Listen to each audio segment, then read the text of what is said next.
Hello Lucas. Hello DJ Ole. Hello Grandma Bertha. And hello Abdia. And yeah, the crown's happening. I don't know. Hello my dear Sunny. Hello Meridian. Hello Gamhotka. But yeah, I don't know how many runs I'm gonna do for this, but you'll see. I want to do probably at least 30. But if it's like too frustrating before that happens, then I just stop and focus more on the effect. I think I want to do this for a little bit. Make sure that I have this on.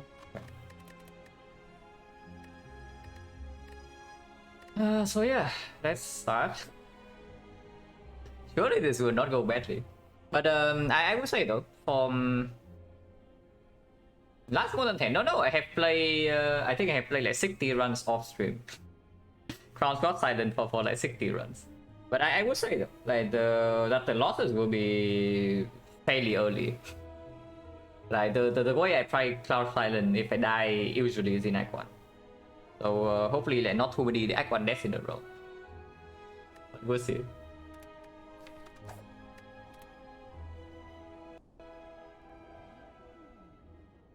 Okay, very interesting new options here.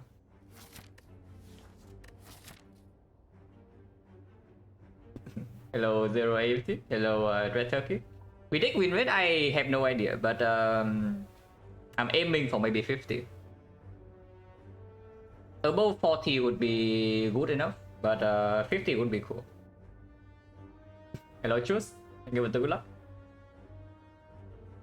So, okay, the Guardian. Which is, I guess, okay, because usually when you see this guy, if you get to the boss, you don't die. When you swap into crowd, at least. Slime kind of murders you a lot of times if you don't have a red shot to be paired. And Hexer Ghost doesn't actually kill you with Crown Swap, but Hexer Ghost makes your deck overall just worse for Act 2 and then you die fairly quickly. Hello Wakali, good. Thank you for the good luck. Yeah, gotta be tough, absolutely. Ooh, I hate this map.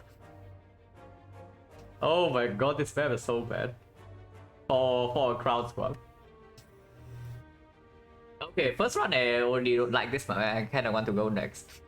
But here you see, yeah. The only way you actually get a shop in this act at all is if you go for one elite. And that is pretty unacceptable, I would say. But regardless, okay. No, it doesn't matter what happens, yeah. We cannot start with 5 fights into this fight. So, and this one is probably also not doable. So no matter what happens, I think this node is where we go to. And if we go to this node, it's always after 2 fights, yeah. Before we go into this node, I guess starting here into this node is better than starting here into this node. It gives slightly more options. And if we go here anyway, it's still 2 fights, 2 question mark. So we go here, start 2 fights here, go here and see what the card rewards are. And then decide again whether we can actually take 2 elites on the left or not. Or we have to go to 1 elite and 1 shop. Now the... Hello Kuro and your unlucky score. And yeah, now the... One of the very important things is that unless your card rewards are extremely good, yeah, you probably need a shop in Act 1. It doesn't matter where, but you probably need a shop in Act 1 because going into Act 2 and waiting after you take 1 or 2 fights before getting the Act 2 shop is way too late. Like at some point a run like that will happen, yeah, and you see what I talk about like immediately. You enter Act 2, the first fight you take 30 damage and then your run's over. Hello Snail. So that's why I'm saying like this map is so freaking bad, because if we want to take 2 elites on the left, we cannot get to a shop. So unless we high roll card rewards, Act 2 will most likely just kill us. But yeah, we can decide again here. Like after 2 fights after this, and we can decide. This nice thing about Crown is that can block your worm for a little bit. He'll take 2. Yeah. Like 4 energy or not, we do not return 1.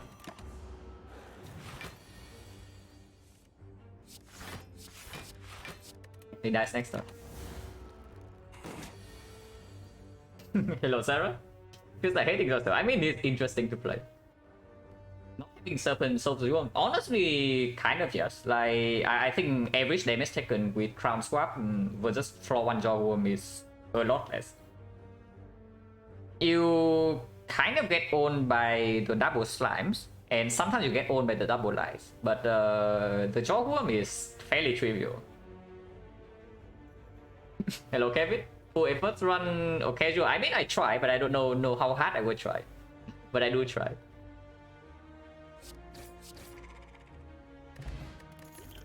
Okay, interesting.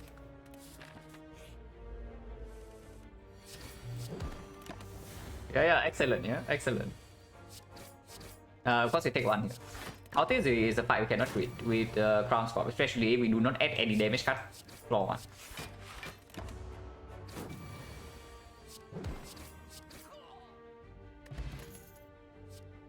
Shit. Ugh. Ugh.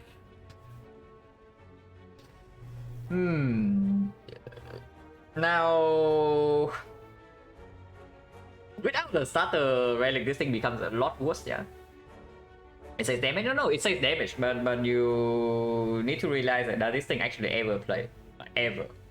Because in Crown Runs, you don't really see card draw that often, first of all. And you are going to grab any damage card. So how often do you actually execute your deck? And of course, you don't even have starter relic on turn 1 yet. So where does this thing actually play? Yeah, where does this thing actually play? Because okay, into the Guardian you do maybe add okay, with Crown Sword you do add any backflip, any echo, any leg sweep, but first of all you need to see them. The point is that does this thing actually play in advanced hallways or the any Act 2 fights at all? Because I have a feeling that it's just not going to play at all, you know. I actually just have a feeling that it just doesn't play. But now the problem with skipping this flashes, however, is that Elite is freaking coming up in maybe like 2 floors.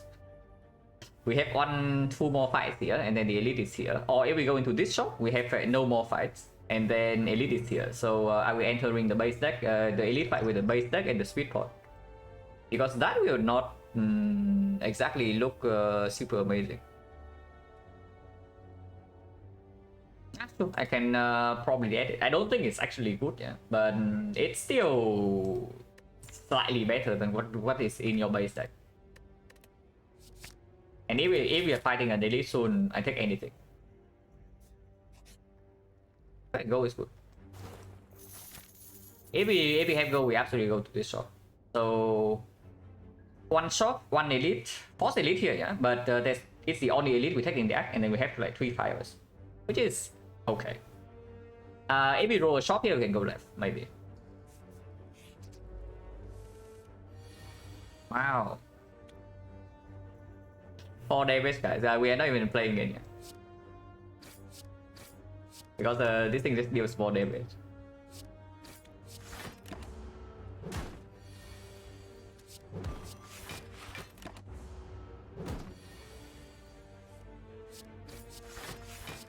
Actually, it drew well when attack pattern was not like super nasty, so could be worse. Ocean chance is 30. Distraction. Going straight to break the strike, yeah. Hello Magnum, thank you for the good luck. Yeah, sometimes. And you know what? It does make the flashes stronger. Okay.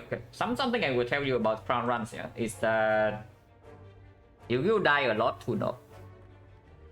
So the whole basis I'm playing around right now is that Nob does not exist. Yeah, Nob doesn't exist, he cannot hurt you. It is impossible for the Nob to hurt you because you will never see Nob. So yeah, we take this distraction because it does perform against the other 2 elites who have 4 energy, and it makes the flashes slightly stronger. And of course, yeah, we enter the shop.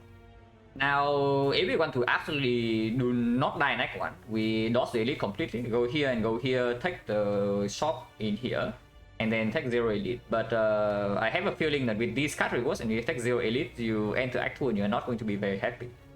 If you even beat the Guardian, because right now I don't even know. But we enter the shop with 200 gold and see what happens. Oh, this would be nice. Okay, Knock does not exist. He cannot hurt me. Like literally impossible for the Knock to hurt me here. Like if he doesn't, if I don't see the Knock here, you know, we are chilling because Lagavulin is already done for, and the Sentry is also kind of toast. So yeah, it's only the Knock, right? And if we see the Knock, I guess we throw 2 potions.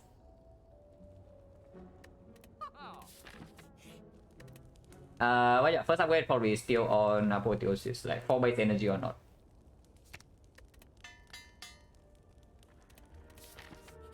Oh god. Interesting.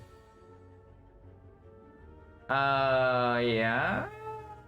At least we have neutralize on turn 3. I would say that though. At least we have neutralize on turn 3. And we draw all defense right here, so this Freshet is not even going to play. Yes, I don't know. I don't think we actually die from 48 with these potions, but it will hurt. It will hurt. Because at the bottom, then it's fine. Then it blocks on turn 4. You think we kill this thing on turn 4 or what? You actually think we kill this thing on turn 4? Because I have a feeling that is not the case. Okay, so now the next question is whether I play this distraction or not. Because distraction can be terror, it can be any block card will be dead, yeah. Like weakness, like Lex Sweep doesn't even play. And of course it makes this thing angry, and we are going to take 2 hits. So right now if I do not play distraction and I just do the Essence of Steel. Essence of Steel will block for 4 and then 3 and then 2, so it blocks for 9. And I'm taking 8 plus 24 plus 24. But 24 weakens to 18, so neutralize at least block for 8, potentially block for 12. So best case scenario is that we actually draw... Do not... Actually no, if we do not draw neutralize next, then block for 6. So it's either block for 6 or block for 12. So let's... Worst case scenario is block for 6. Then we have 15 block and we are facing 56, so we take 41 damage. If I do not play distraction, we don't die. As long as we can kill in by turn 5. And with all the swipes upgraded, we should be able to do so. Because right here you already see it's like 12 damage plus this is 30. 30 is 31. So it's 61 and then we have 2 more turns draw back into the strike dice. Yeah, no reason to play the distraction if we already live.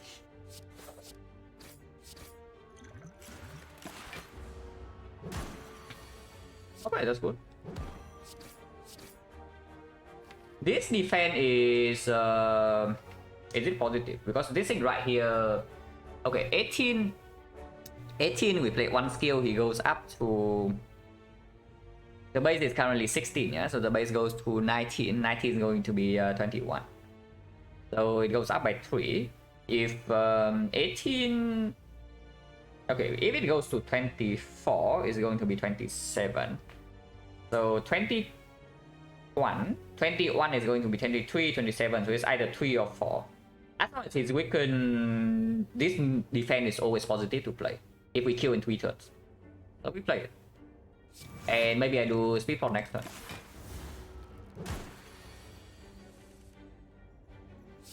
Close, but not quite. So I can speed pop here for 5.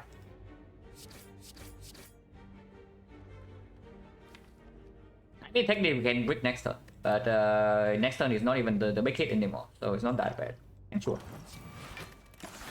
Well, it's not too bad, right? We are still at 28. Oh my gosh, yeah, this is exactly why you run into Elite, guys, even with this deck. So you actually have something to do. Also, potion change right now is 40.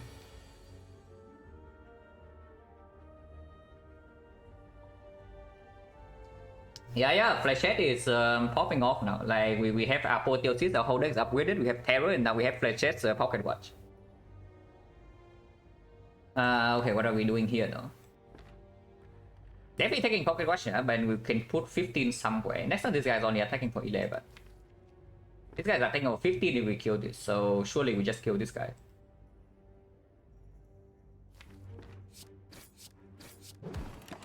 Is a bad number, but we do have Flashes, we do have Terror, so at this.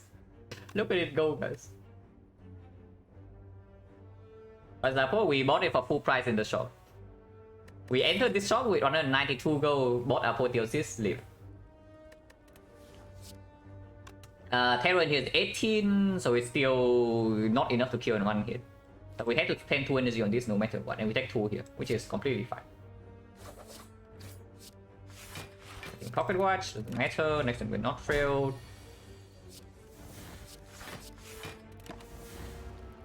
Could have attack for 9, but doesn't matter either. Next time he just dies. Ocean, so right now 1, 2, 3, 4, 5, 30%. That is a little bit cringe. I mean, we don't need it for the Guardian. We no longer fight Lagavulin, and Lagavulin is toast anyway. Unless you tell me we're taking that adventure Lagavulin. So are we? I mean, it is another skill for the Flechette. And it is probably better than what is in the base deck. So is it really that bad? It strips artifact for the terror, and maybe distraction can be catalyst sometimes. Sure, I mean, not that terrible, right? It's not that terrible. I think I want to add some block cards now, but this is okay too. So damage card that is a skill is actually good for that.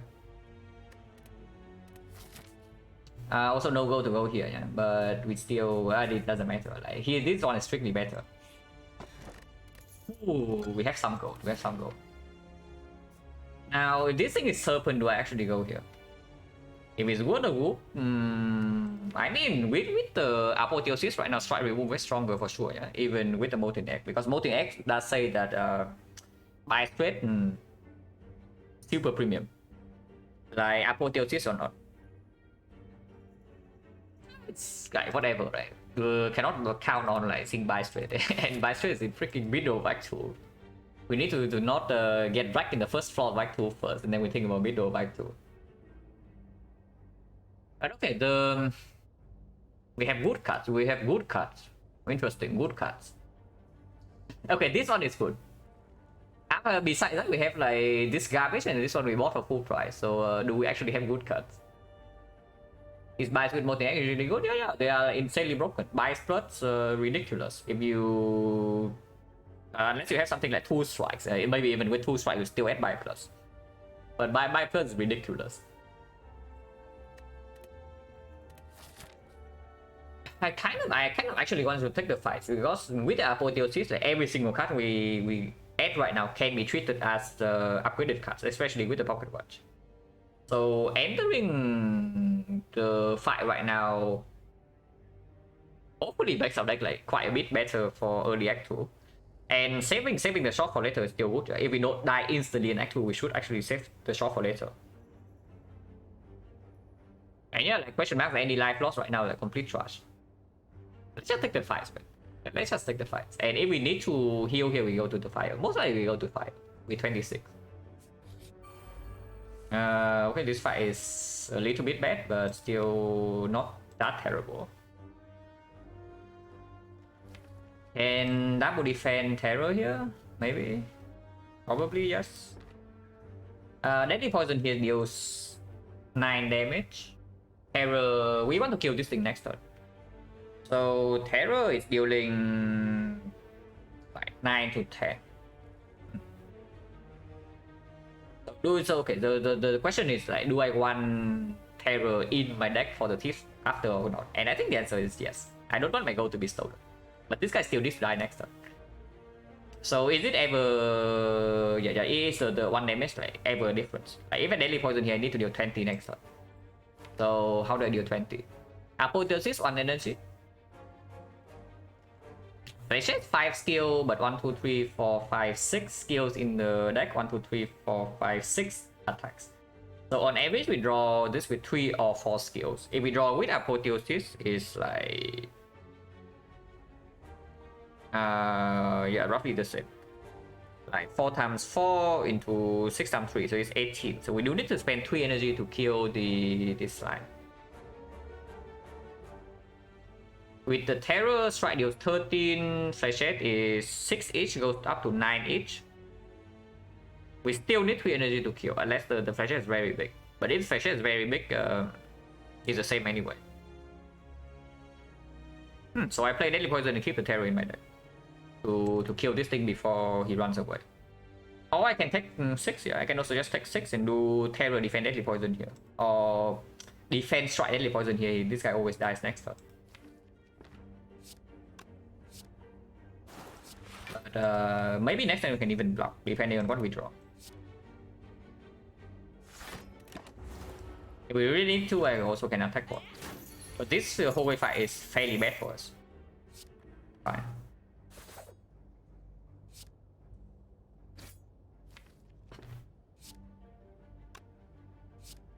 Cool. Okay, this guy attacking this turn is actually good for us because now we can kill him before he runs away. I think Pocket Rush over 9 damage. Now Terror is here. It's 13, the other one's also 13, but next time we know that we draw to Flechette with this if we take Pocket Rush. So this is 36 damage, he's dead. Yeah, try to run away now. That game was very good. So potion change right now is 20. We dropped a lot of potions. 1, 2, 3, 4, 5, 6. Yeah, 20. Okay, seeing some pretty nasty advanced always here, I have to say. But I am willing to do attack pod. I'm willing to do attack pod right now. It's an upgraded attack. But the upgraded attack is not going to play that much into the Guardian fight anyway, like past turn 2. In distraction 100%. I mean, sure, we can also distraction first because then the skill gets upgraded. And I don't think we are taking Pocket Rush this turn ever, so this can happen first. Wow. CE, yeah. CE, interesting. Yeah, that's our CE. Dash is better than the other thing. We can do that.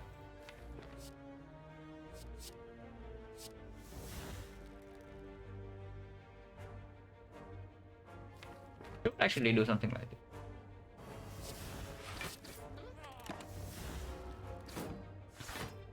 They can guard like doesn't matter too much because we have our whole deck upgraded. Apparently having your whole deck upgraded is like kind of strong, guys. Who would have thought?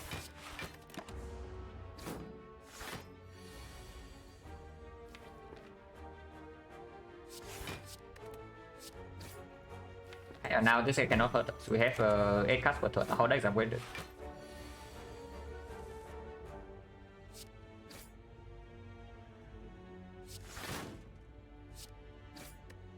Kill. Intelligence 30, dagger throw plus, yeah, sure. It's okay. And Temptation Reflex absolutely on the table, yeah, if we ever see them.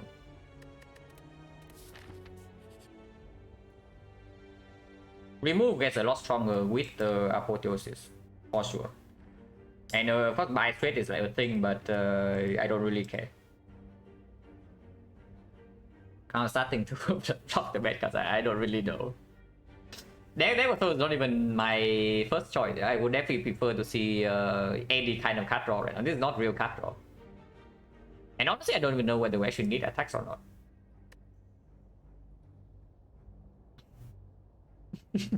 Hello, Peter. Pick reckless card? I mean, I don't know about picking reckless card because we spent 2 floors and 200 gold on it. But Pocket Watch was okay. Pocket Watch was also not free. Yeah? We paid like 2 potions and like 30 plus HP to the dog, but it's fine.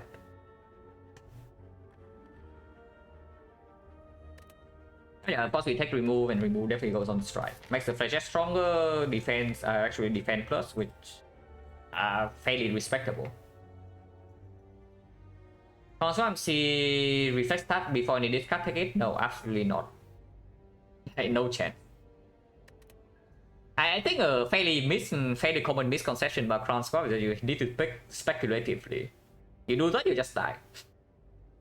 So you can speak speculatively, yeah, but at least the thing you are speculating on needs to play in like some small scenarios. If it actually never played before you see the correct card, then you're just done for. So don't do that. So I can go here and rest.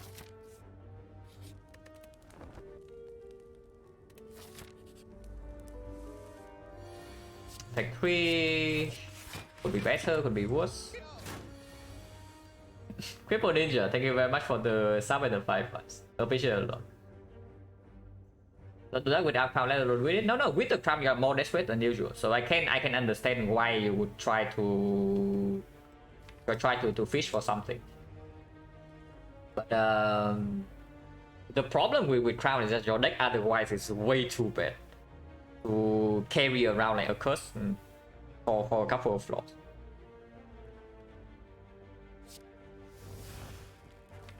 This is a neighbor skill, so we can take it slow. No need to actually even play terror.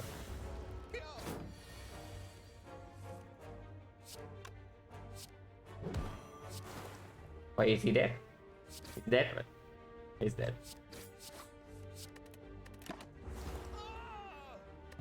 No potion. Dodge and roll, not amazing, not terrible. It is kind of green, and it is a card that works decently well with Pocket Watch. Now, it is not very good against Act 2 elites, yeah, but it is quite good against Act 2 hallway fights. And I have a feeling that we actually don't really mind farming hallway fights too much if we don't have potions for elites.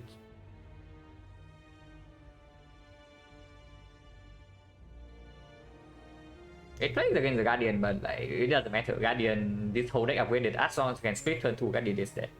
And the dodge and roll makes it less likely that we can actually split turn 2. So is it actually good?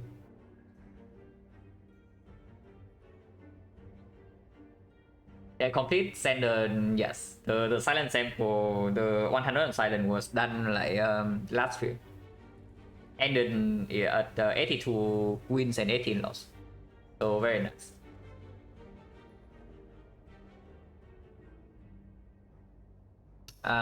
It's speakable. I mean, okay, another thing about this dodge and roll is that we see P-box with click P-box. So this dodge and roll does make our Act 2 like a little bit smoother every P-box into no block. Silent Crown runs finally a character worse than defect. Are you sure? Are you sure this character is worse than defect with a crowd start? Because okay, it is definitely is worse. But not by that much. At least I hope so. Okay, the next question is do we rest again? Because if we rest again here, Guardian can never kill us on turn 2, yeah. But if we see that we can never split, we can also just take Pocket Watch turn 1. And I think I would like either the Flechette or the card gamble to be upgraded. Flechette upgrade actually matters because yeah, if we take Pocket Watch turn 1, we don't draw into Apotheosis, and then at least Flechette is our front load damage. And card gamble, of course, because it's exhaust. But probably card gamble upgrade is not super urgent, at least at the moment. It doesn't need to be upgraded for the Guardian fight. It doesn't need to be upgraded for actual hallway fights. Any fight where Pocket Watch alone can control card gamble upgrade is not necessary. So it's not going to be needed until quite a while, maybe end of Act 2. So yeah, if we upgrade anything here, I think it's Flechette. And sure, let's do that. I don't think we need to rest on 32 against the Guardian. With because after Apotheosis is down, yeah, even if we have to take the turn 2 hit, I think after Apotheosis is down, we finish the fight with basically 0 damage taken. Especially after adding the dodge and roll as well. So yeah, as long as we don't die to 36, we are completely fine. This also increases the chance that we don't even need to take the 36. Okay, interesting hand. Okay, so no witness for next turn, yeah, and we are facing 36. But we do draw to our bluff, hopefully. And okay, if we don't draw 2 blocks at all, we need to deal 40 damage. Which is possible with Flechette's Terror It's possible. I mean, there's no line here. Of course, we are not potioning. So we just attack twice, take the pocket watch.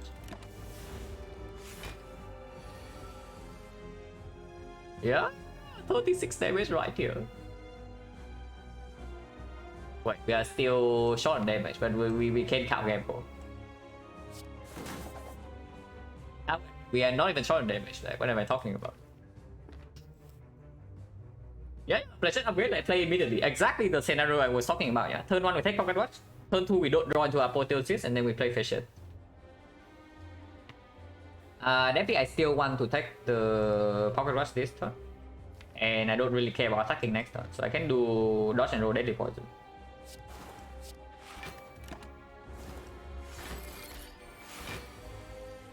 Shuffle out, doesn't really matter. Down now, defend, next time pocket watch again, and this fight is like completely trivial from here.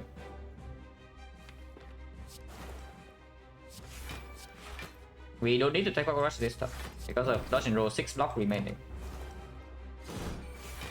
And we only need to play 1 defense.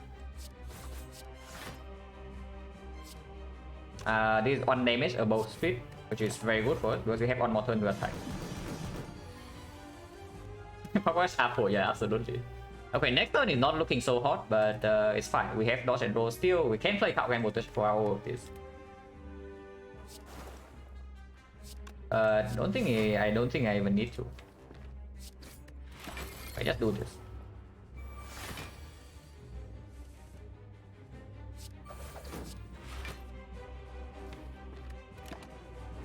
Oh yeah, this fight is like super tricky. Of course, you take 0 damage after not taking the turn 2 hit. Pocket watch swap sample, yeah, sure. Pocket watch swap sample.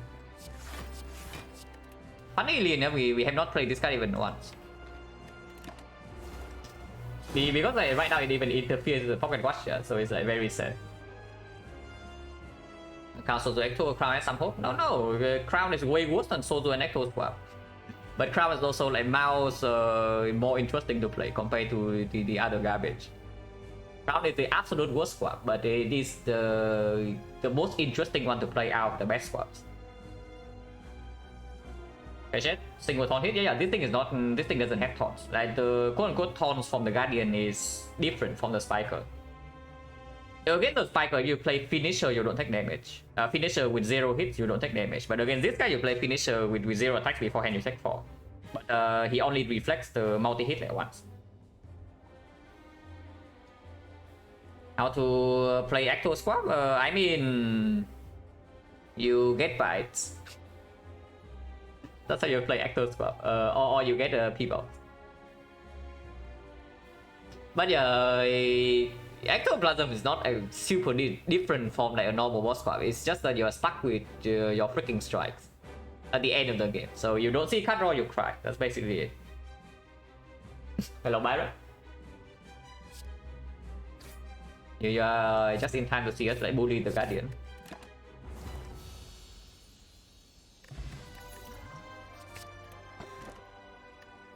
Kind of cringe.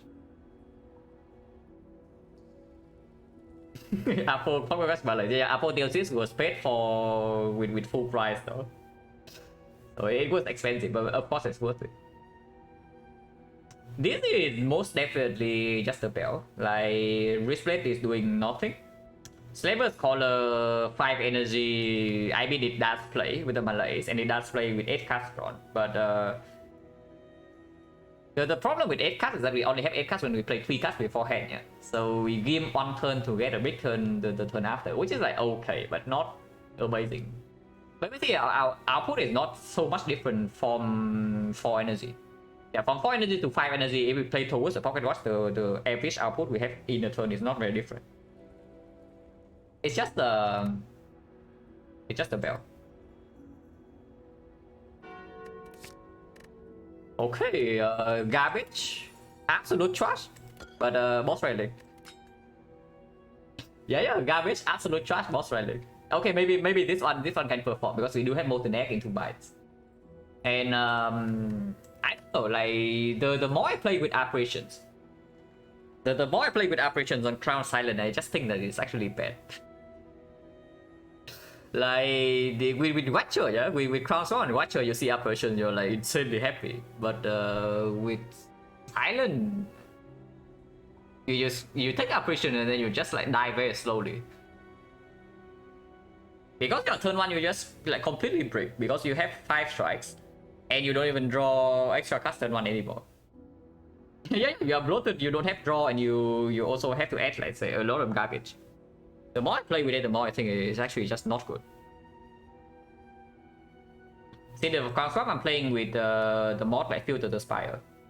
So every single time you Filter the Spire basically can set the relic you can swap into. It chooses a seed so that I can always swap into Crown. Hello, help. But your white beast is good. We take dagger? Absolutely. Dagger is insane. That dagger is completely nuts.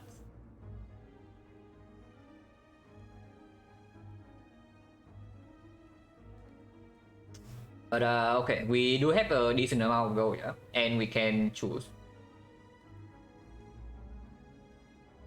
Most likely this shop is way better because this shop does allow us to pivot from the elite. This shop forces in the elite. We do have 2 potions guarantee basically. And with Zuzu Bracelet, we know that we are not fighting advanced always, but it's still elite before the fire. And if like we don't have Forgotten Outer protection at the moment, so if we see Forgotten Outer and we still kind of get wrecked here because turn 1 we can absolutely be punished. Yeah. After we get Apo in play, after we get into the Pocket Watch loop, easy hallway fights, no problem. But turn 1 we run into Avocado, we can cry. So I don't want to force myself to delete, even if the shop here is quite good.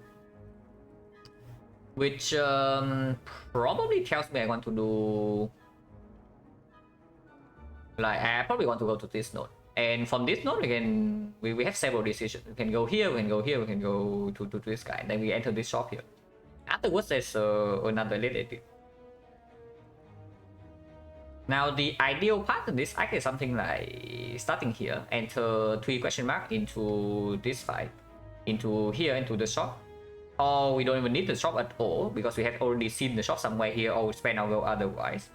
And then we continue this way, get Colosseum, get this ultra-less shop, and then we chill. By the way, yeah, collector, so need to be careful. Chem is dead. Chem is dead. Automaton maybe is fine with Apotheosis, but Collector is insanely scary. So better find something. Like Chem is such a loser. Okay, Chem is not such a loser if we don't have Carol and Apotheosis, but we do. Unfortunately, it's not the Chem. But yeah, regardless, I don't want to start here. I want to start here. And almost always is 2 hallway fights into 2 question marks, and then we decide again. Like because I want the fire also because it's not just because of Forgotten Outer, yeah. Like Necronomicon, I click every time. So afterwards, we also probably want to rest before like actually fighting on it. And Red Mask Gang sometimes can hurt us like fairly badly. Oh, they are Essence will still take 3 damage, or I can open Colorless Potion.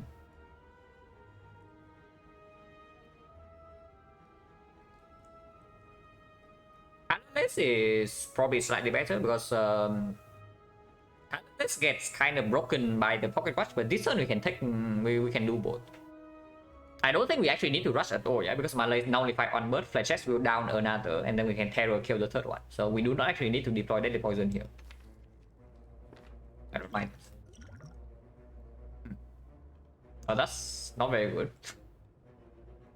Because Jack will just break the Pocket Watch though. But if it's not the Jack, then it's nothing. Oh, do I reroll or do we just accept that I just threw away 1 potion for nothing? We do it quite big here, so we can afford to throw away potions a little bit. But this is not very, very nice.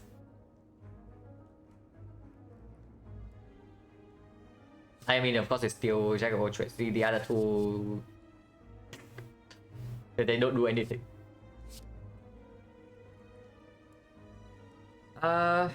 Yeah, breaking Pocket Watch. is pretty bad, but they have not buffed yet. It's really bad, right? Breaking the pocket watch. Yeah, I probably honestly I should probably just take 7 damage here. I mean, I can play this first. I can still play this and not break the pocket watch, and then we see if it's the other card is worth playing. Okay, maybe we play finesse. Maybe. Yeah, sure, fine, whatever. I break the pocket watch. Okay, happy or not? If that's so, then Deadly Poison goes here for sure, yeah, and then Malaise goes here. I take 5 or do I open this? By spread is still very possible. Yeah, sure, taking 5 is fine.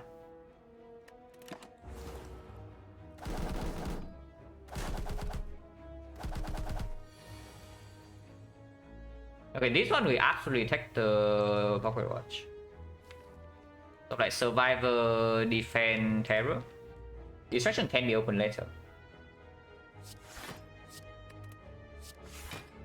This guy still has -1 strength even after buffing, so we can ignore him for now. And I want to actually maybe kill this next up, so terror can go here.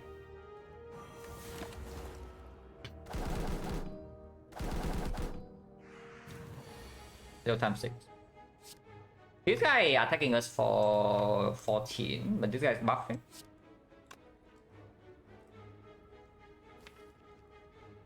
I will break power watch if I do flashette here into killing this, into full blocking this.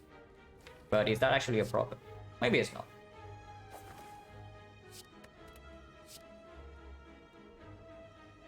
Probably not. Could have downed this guy too, but yeah, probably downing this guy was correct.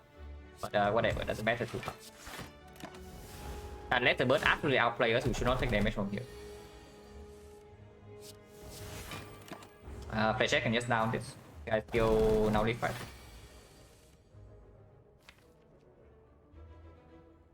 Game mode right now for 7, so flash check deal 3 hits and this guy is down.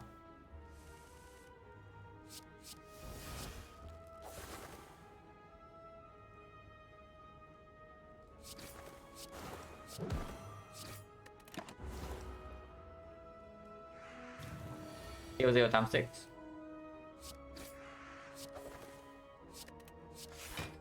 I did not need to do that. Okay, whatever. We kill anyway, like, there's no risk here.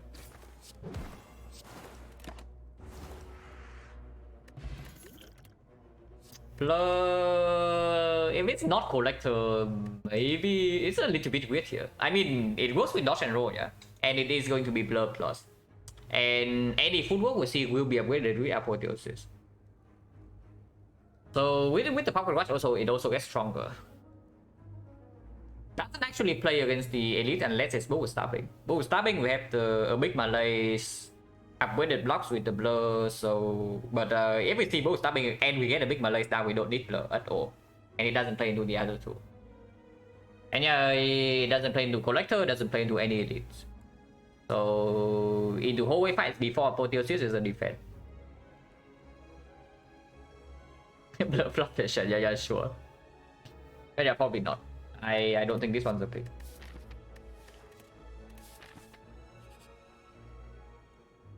Juju bracelet like about to pop off. This upgrade goes on the either the malaise or the Calcambo or the terror, one of these 3. When you choose crown run, hard the swap, deeper. I mean, it's both difficult and interesting to play. Comparing to the other difficult swaps like ectoplasm, sozu, or whatever, it's just like garbage. But crown swap actually can have like a lot of toss going into the run, so like it's interesting to me for now. How did manage to kill the boss of first floor with this deck? We took 0 damage against the boss, so you tell me. Yeah, we took 0 damage to the boss, so you tell me like how bad the deck is. Okay, to be fair though, it's the Guardian. But yeah, we took 0 damage.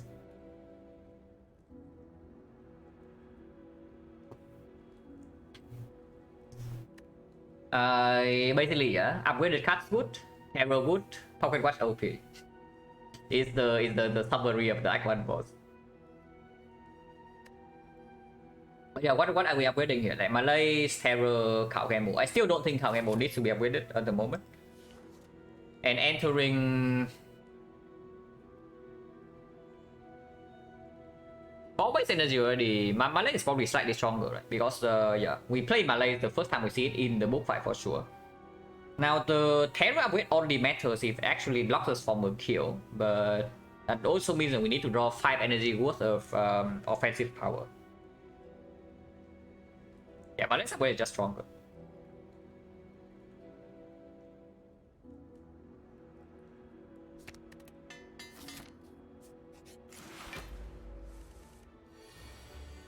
Ouch. Okay, how many potions are we popping here? We are absolutely popping at least one.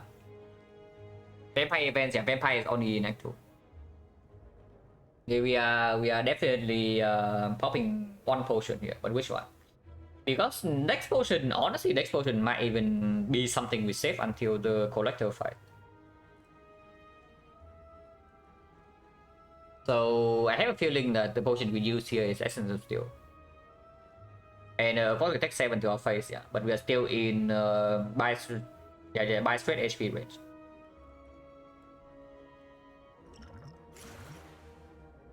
Can deal 24, or I can just deploy something else. But it doesn't matter. After we get Apotheosis in play and the Malay, this fight is trivial.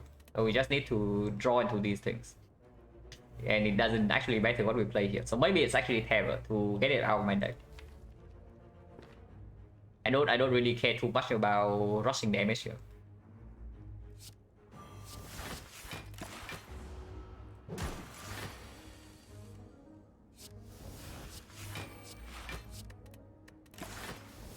And now we just Malays for 5 and the fight is completely over.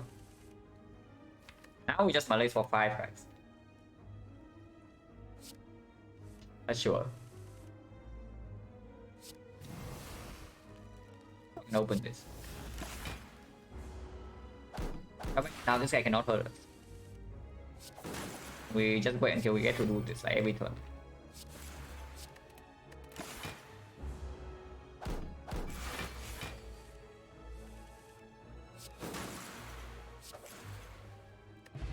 Because it's fine, backflip is very good. And yeah, of course, advanced forward is right here, question marks with the multi-net. Ah, interesting. So not quite the pop-off for Juzu. If we are a little bit weaker than we actually are, I would consider this transmutation. But in this spot, probably not.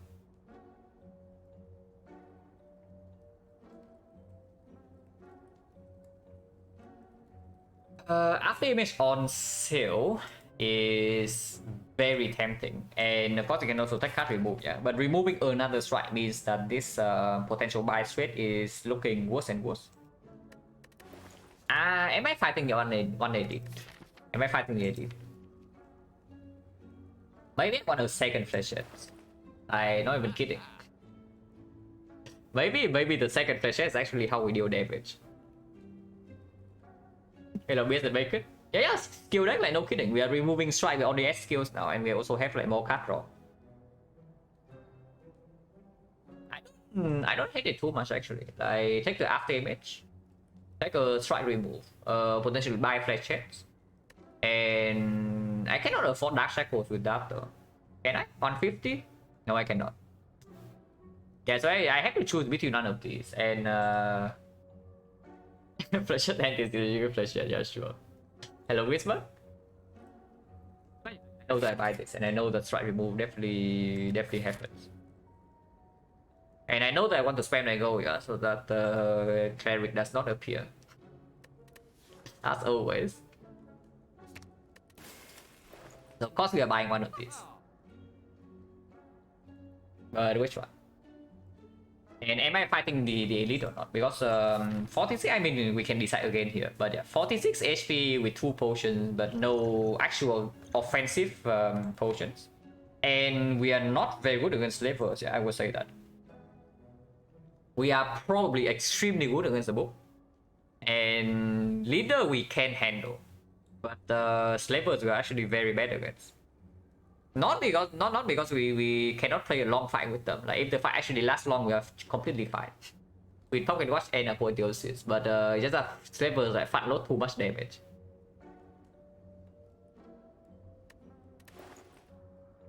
Shaco is better for later. Fletcher is better for now. Probably yeah. Probably Shaco. Shaco has to be better than Fletcher plus. Like come on, what have I been talking about? Yeah, we decide again after this note. Interesting. Okay, which entropic rule do we want here? Something I would say though is that the explosion right now, the value of the explosion also went down a little bit after we pick up the after image. Bottom one, I think we take both of them, but and toss the Distill Case away, yeah, because Distill Case also breaks the Pocket Watch. And I have a feeling that if the explosion is not necessary, you just toss out both of them, pick the entropic brew, open the brew, and then take the second one, and then maybe run into the elite. And that is honestly probably what I am doing. Toss both potion away, take this, open. Ah, Spire likes duplicates today. So certainly like some duplicates. But yeah, we toss one draw potion, take the entropic brew, and then run into elite. Because the draw potion also makes the potential slavers fight a little bit more manageable. Because the final result last 100, 82 wins. But yeah, we toss two potion away, take entropic brew, run into elite. After the elite, okay, the slightly dangerous thing about this though is that after this node, yeah, we have to fight one more elite before we actually get to rest. But the second elite should be, if we get wrecked by slavers here, the second elite should be slightly easier. Yeah, draw potion good, flash set, good with Apotheosis, good for not breaking Pocket Watch. But we can take the elite. Oh, she's quite angry. But I'm very willing to open all the potions here with the white base. Xbox back power potion is probably very good for collector actually. Like 1000 cuts, and yeah, it's upgraded with Apotheosis. So like 1000 cuts, the Noxious Fumes are very good. And then of course Footwork Plus, and then after image also makes us be able to block on when we are frail.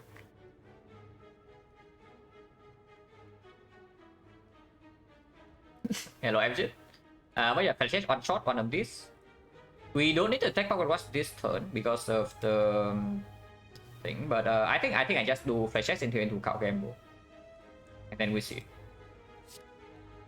I do kill this. Last I go full block, or otherwise I can do Malaise. And I probably just use Dex Spot right now and just do this. Yeah, I go full block. Cannot actually kill this sneaky gremlin though, unless I do double strike in here. Otherwise we need to kill him over like 3 turns.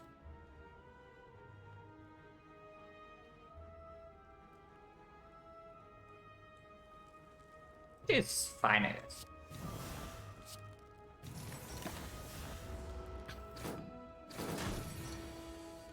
She can also just resummon this one. Doesn't need, we don't need weakness here yet. And of course this will take Pocket Watch.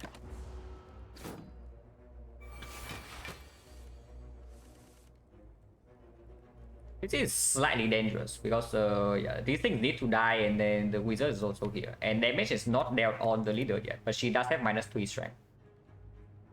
This one we probably break Pocket Watch, but that is pretty dangerous. I'm just thinking whether I pay 1 energy to play Distraction first or not, because the skill will be upgraded. So maybe we don't need AoE. Like, do we actually need AoE here? I'm just thinking whether I want to play this Distraction first or second. But if the Distraction breaks, okay. If the Distraction breaks, yeah, then I don't have enough energy. Then I probably open Power Potion. If the Distraction breaks. Okay, I do open Power Potion. Infinite Blades breaks the Pocket Watch. but it's like 4 damage per turn, 6 damage, or after damage is just small block. Probably okay here. But this is a little bit spooky, but next turn she will attack. And we do break the pocket watch now.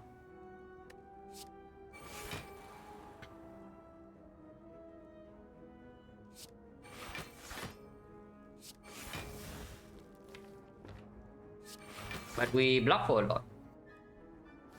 We do block for a lot. She attacks next turn is +2 strength, so goes to 10. 10 weakens to 7. So this neutralize block for 9 next turn. So it is actually better to use the neutralize to kill one of the gremlins here. Unless we do neutralize here into dodge and roll here. But I think we need to control this. But this thing still needs to die in 3 turns. Doing this is actually just better.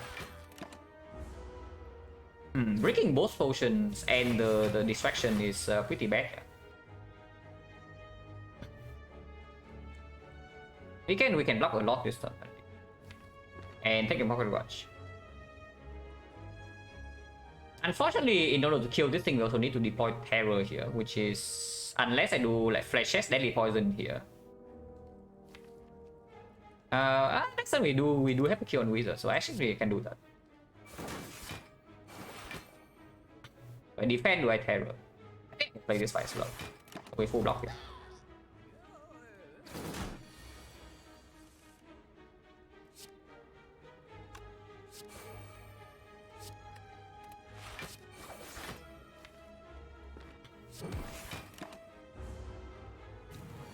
Our block is very strong. Block is very strong, so even when she has this much strength, maybe we can still do something.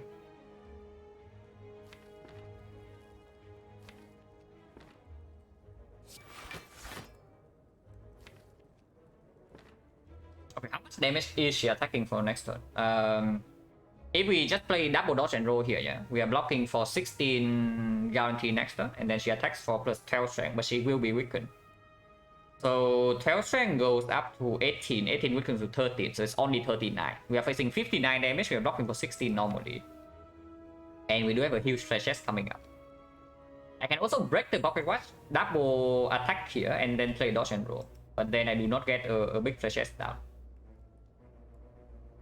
It shuffles out the flashettes, but how bad is it? If we are facing 50 and this thing block for like 12 each. So we block for like 36. 36 plus 40. We actually block for 56 next turn. And she's attacking for 59. So we are taking 3. The turn afterwards is a slight problem, I can see that. Maybe it's better to actually kill.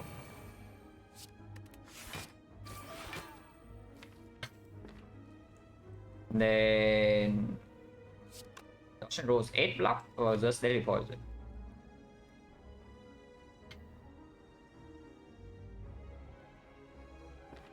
Should do this. Even if she doesn't attack, we can still block this guy. Yeah.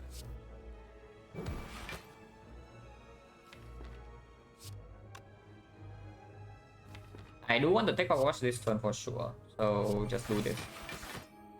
Taking 15, but we did kill this.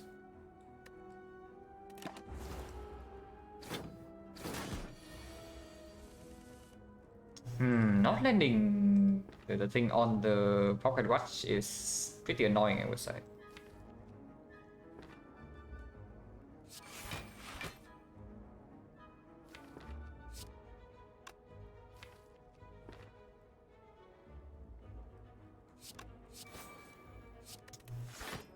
Oh, this draw is quite bad.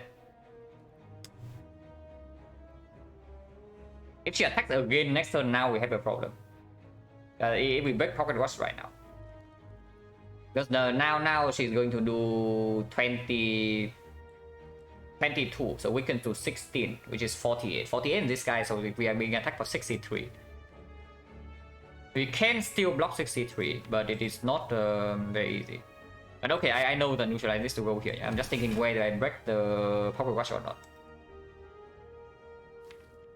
If she does not attack next turn, we can deal 27, at least 27.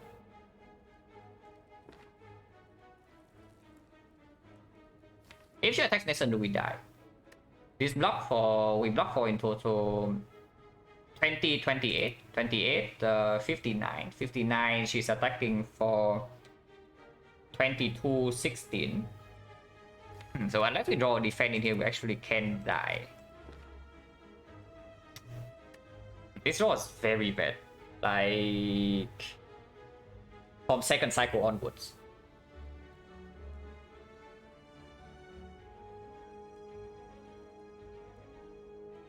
The problem with double playing dodge and roll here is that if she does not attack next turn, yeah, we are toast like 2 turns from now, because Fresh's big damage does not actually come in, and we need to kill her soon.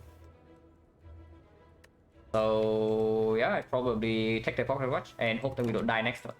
We absolutely can. But she does not attack, which is good for us.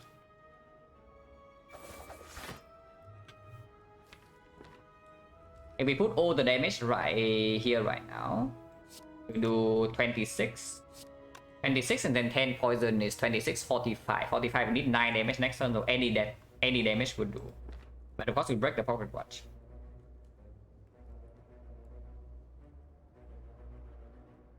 I will check, yeah, 26, 26, 40, so we don't even need to play neutralize. We can neutralize this guy and take 1 damage. Next turn, if we do not draw into any attack, it means that we draw into like exactly these 5. When she attacks, we are dead. But we draw into this, we can roll 2 more. We draw into any attack, we kill. So we need to draw into 5 out of these 6. Which is 6 possible hands, yeah. 6 possible hands, so out of 9 choose 5. So 9 choose 5 is 9, 8, 7, 6 over 2, 3, 4. So 3. Yeah, so the 3, 7, 6, which is 126. 1 out of 21. 1 out of 21, and she also needs to attack, which happens 50%.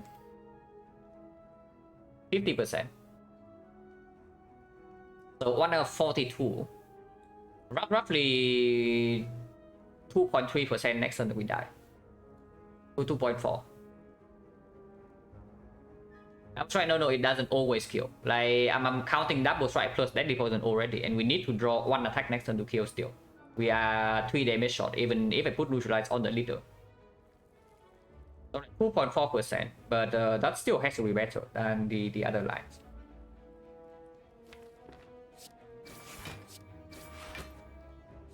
You see right here, we still need 9 damage next turn. Even if I put this here, we need 3 damage.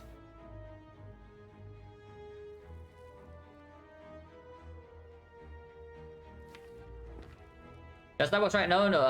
But the thing with that is that we also take more damage from this guy. Yeah? I don't actually want to take damage from this guy. Is what I'm saying, because afterwards the path is still fairly difficult. Like this is the line I want to do. Take 1 here. She doesn't even attack, and we draw an attack, so she's dead. Oh, that was spooky. But we are still on 30 HP. Chok doesn't actually play. We don't have bullet time. We have 4 base energy only. It plays a little bit with ancient T set, but not amazing. This potion is not exactly good, yeah, but we get on more potion here. Oh god. Okay, I will just trust talking this potion, but we are using it right now. So we good thing we have speed potion. Block for 10.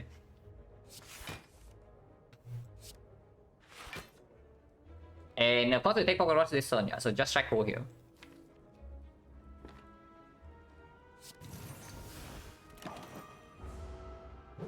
We block for 8.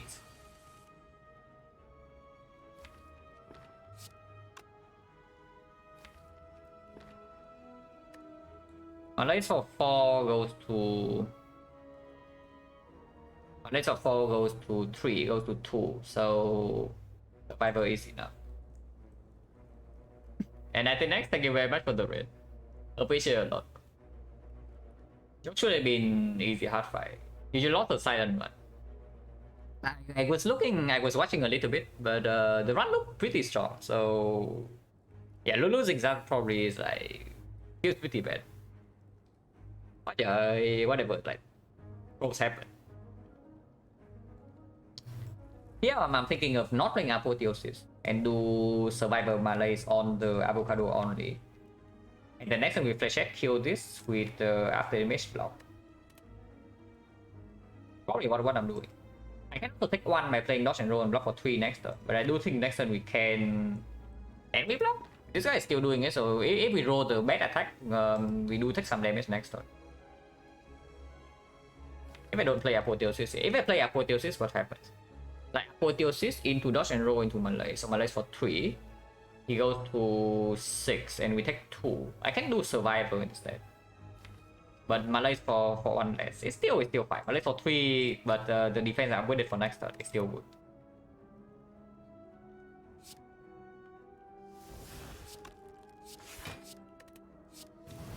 I don't want to take 2. Because depending on what the next attack is, we might not even take any damage.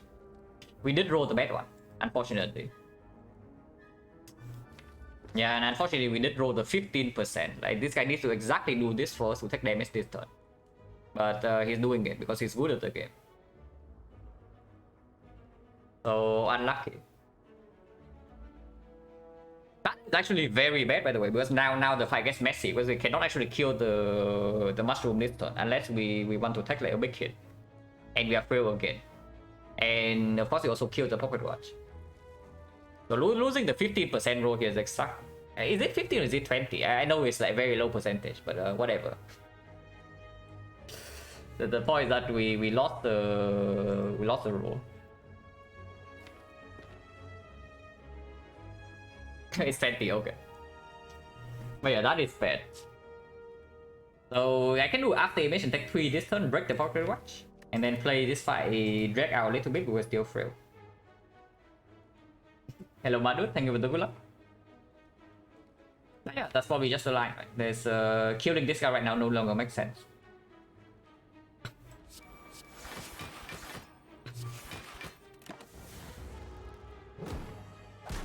That is so freaking good.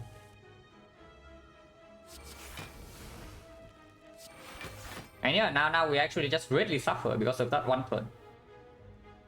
That is pretty insane. And this 20% roll right here might actually just kill the run outright. Because we take 11 extra damage now.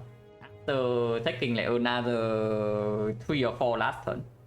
Because we rolled the 20%. Oh, that is some hot garbage.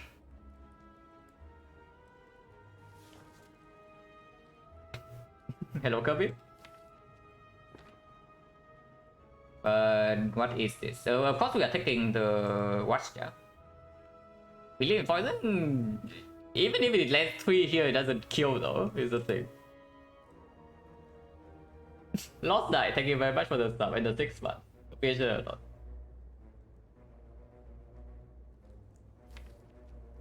Well, this thing needs to die next turn, is what I know. So, I mean, it doesn't need to die next turn, but it needs to die at some point. And I do want to take pocket watch here for sure, yeah? Even if it costs me 2 HP. Do I dodge and roll block next turn? Maybe I don't. Yeah, maybe I should save 2 HP. Yeah, I should actually save 2 HP. Like, why would I not save 2 HP?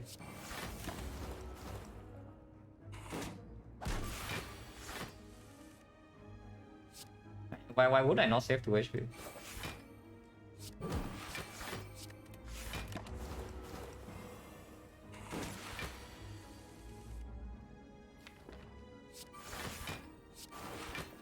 Yeah, now we just take power watch and chill.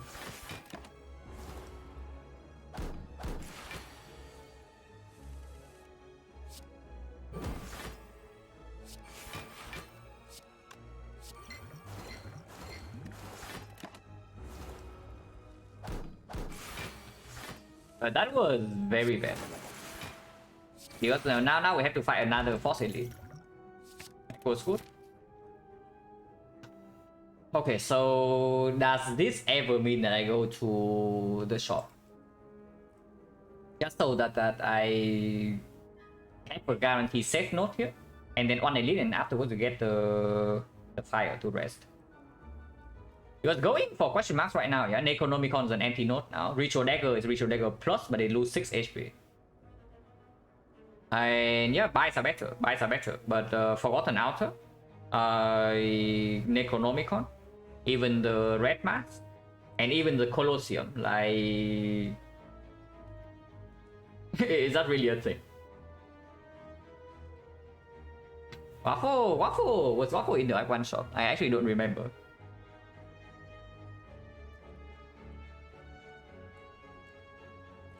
But yeah, we have Juzu, so this cannot be normal hallway fights.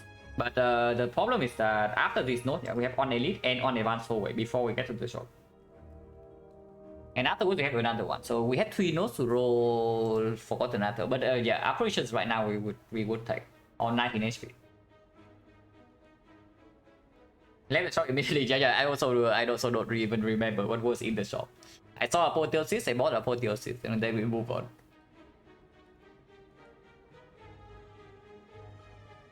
Okay, going into the shop immediately kills the chance to hydro 2 question marks, but we still have 1 question mark left here.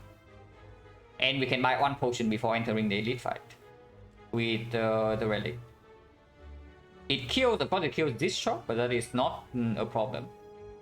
How are we, like potential, the late game potential wise? Because if we have like very high potential, I take the safe play now. Transfer step what a tree, yeah. I do this for a while and see how I actually actually been maxing. Like the shop where I have no money decide the run such a loss. I mean it can, anything can kill this run right now because we low roll. I wouldn't say we super low roll in leader fight, but we did low roll like fairly hard in the hallway fight just now. And that is pretty bad. But okay, the next elite is either both stabbing or slavers, yeah. Both stabbing, if we draw well, we take 0 damage. But slavers, even with the fire potion, 19 HP is extremely scary. And afterwards, we don't have a life refill. The event we have seen in this act, shrine here, into shop here, into potion lab, so we have 0 information regarding events. I decided on not sure yet. I know that I do at least 30, but I don't know whether it's 50, whether it's 30, whether it's 100. Probably not 100, but at least 30. Unless I get mega tilted beforehand and I just stop.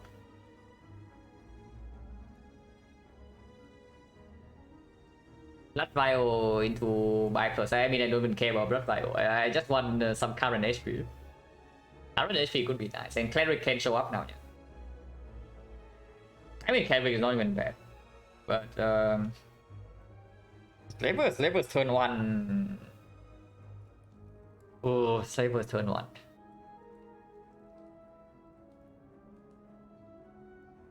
But yeah, how are we against Collector right now? Because I have a feeling that we are not actually good against Collector yet.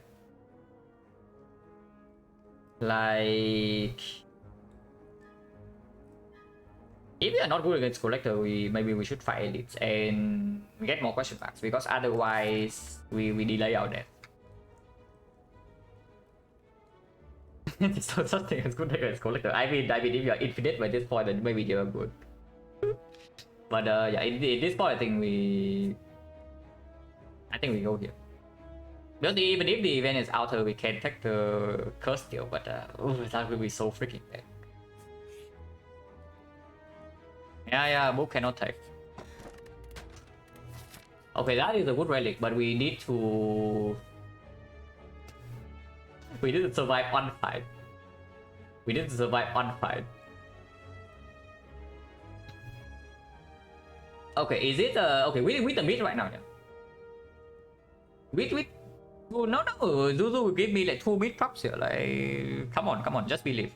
Zuzu gives me 2 mid props. But yeah, now that we have the mid, I don't think we actually need to go here. So, and the elite fight is always the fight coming up next. Unless we roll Colosseum or the red mask in here, so we probably just take the question mark. No freaking way, right? There's no freaking way. I mean, if we take the heal here, we don't really die in the elite fight, yeah? If we take the heal here, we will not die in the elite fight. But library with the crown run, and you want me to take the heal. Really though. But yeah, if we take the heal here, I don't think we die to slippers, like from 32. So what card can be here to help us not die to slippers? if we draw bad on third one, we just like we die instantly. There's no saving us. But skipping library is completely, it's just complete nonsense. Just complete nonsense. These guys are not amazing, but also not terrible.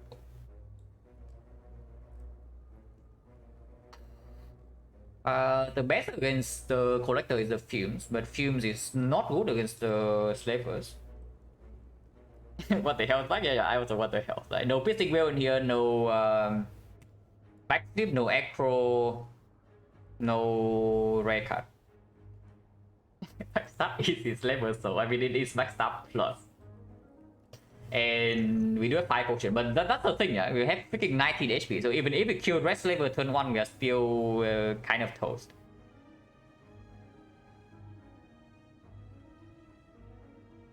Well, yeah, not even a piercing wheel here is very bad. Because there's nothing in here that helps us block the Slaver turn 1.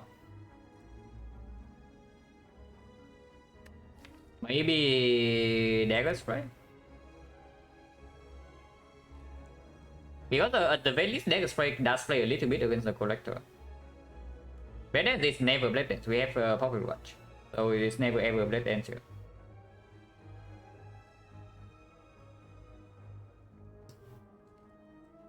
Dagger Spray... It's like, okay. We have literally no AoE at the moment. It's true. So Collector fight is going to be a massive pain.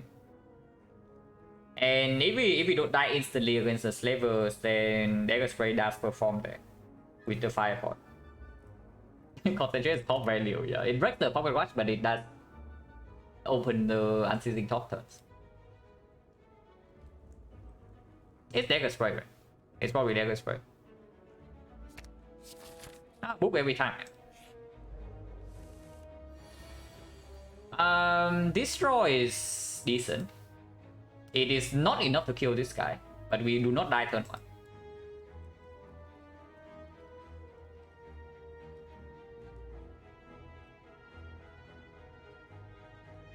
Breaking the Pocket Watch this turn though, but it's kind of forced. Potion, even with potion, yes. Even with potion is only 38 damage.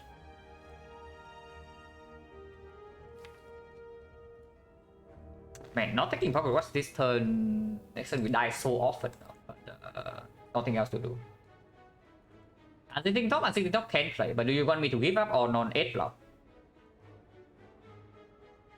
Like, because it is possible, it is possible. Top and 2 flash chest, yeah, top and 2 flash chest. Because even if I give up on 8 block, I don't die this turn. They are only attacking for 29 and survival block, so 11. So I live on 1, even if I completely break on the Unceasing Top. And using Unceasing Top this turn also means that I get 1 card deeper into the draw pile next turn, potentially 2. Which is good, because if I draw something useless next turn, I'm straight up just dead.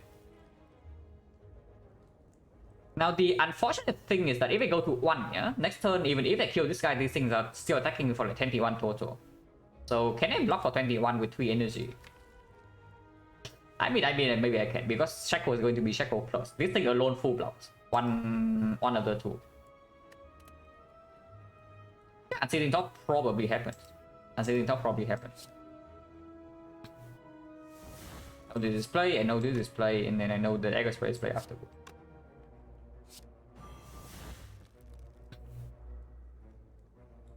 Zero energy, sure, but the bigger hit is a strike, right? Like 18 right here, strike is 51. It's freaking 51. It's 51 damage. Really though. But okay, dagger spray, dagger throw can kill. The main problem is that this guy needs to die next turn, and we also need to block.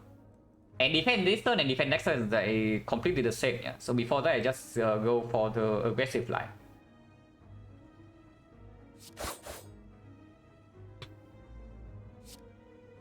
Yeah, I just survivor here. Yeah. Ah, that is good. That is good.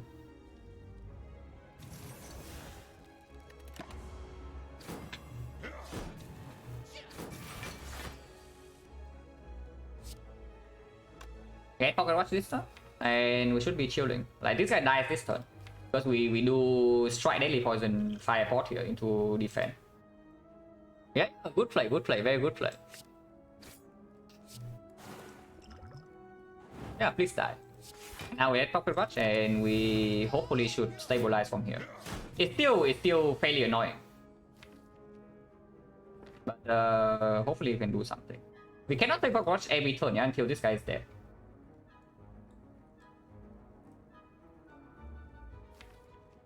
But if I aggro right now, this thing's dealing 4 times 1, 2, 3, and then draw into maybe one more skill, so 4. 16 damage only. Not amazing. It's probably after emission to back flip.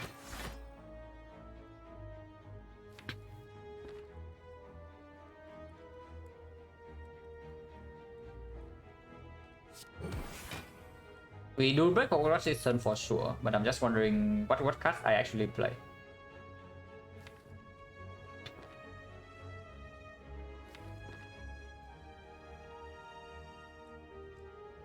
Because this thing, I think killing this thing is more important. If we don't want to flash it right now, it's good as well.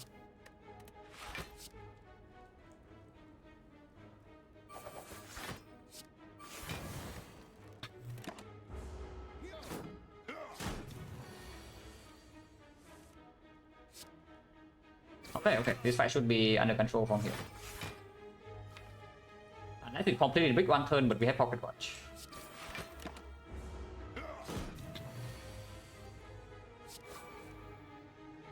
The dagger spray play, right? The dagger spray play, because it makes sure that we actually kill this guy on turn 3, and was good against this guy as well. Backstab potentially could have been slightly stronger, but dagger spray absolutely performed.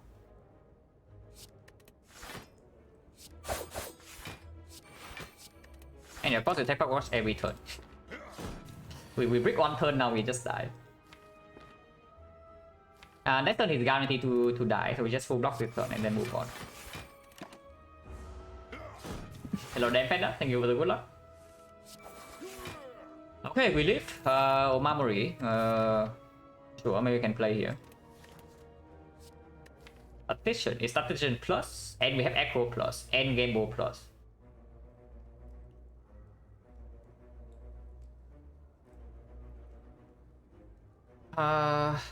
Yeah, it's not bad. And dagger throw as well. It's not bad. And we any turn where we have pocket watch, it will play. It's good. And maybe we see a second echo, and then we are not infinite, but we are very strong. Every occasion, potential high roll that beat both flavors, low later solution, fail immediate card value. And yeah, the thing about the library is also that 50% of the time we just see both stopping here. And the moment if we don't die on turn 1, we should finish the fight like super easy. So we need the book to roll the 15% pattern, and we also need to completely break on draws. And then that is another thing about the backstab, is that the backstab is introducing a chance that we can actually die to the bow stabbing immediately. Apple, yeah, Apple was we bought Apotheosis. Very epic hand. Yeah, very epic hand. We have beaten the bone, and we did deal 21 damage, so she does heal.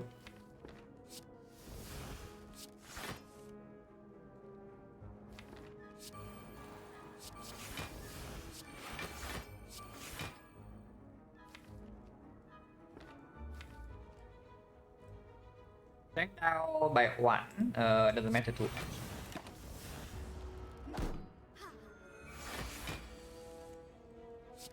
Shaco is so freaking nuts. Shaco is so insane. On swap and boss box tempo, yeah, it's on 1.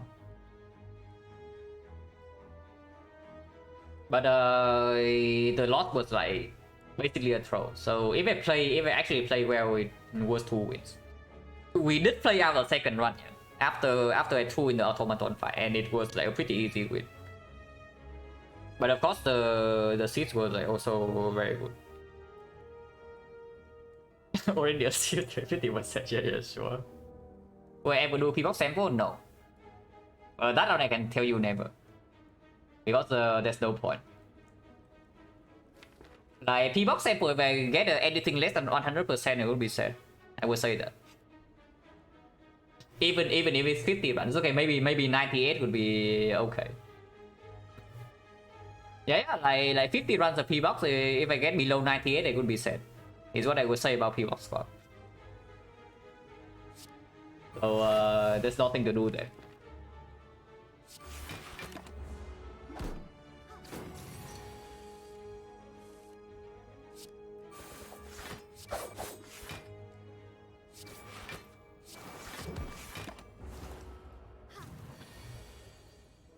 But to come up with, I mean, you don't need to come up with anything. The game just hands you everything on the P-Box squad. So you think that you start with P-Box, yeah, and your runs are different every time, but it's actually not true. You start with P-Box, like almost every run is the same, because you are basically playing Watcher, and yeah, you just go infinite like almost every run. Yeah, spoilers alert, but you do go infinite almost every run with P-Box squad. I check to be sick this turn. I check would still be sick this turn. So sick that I would do everything to play it.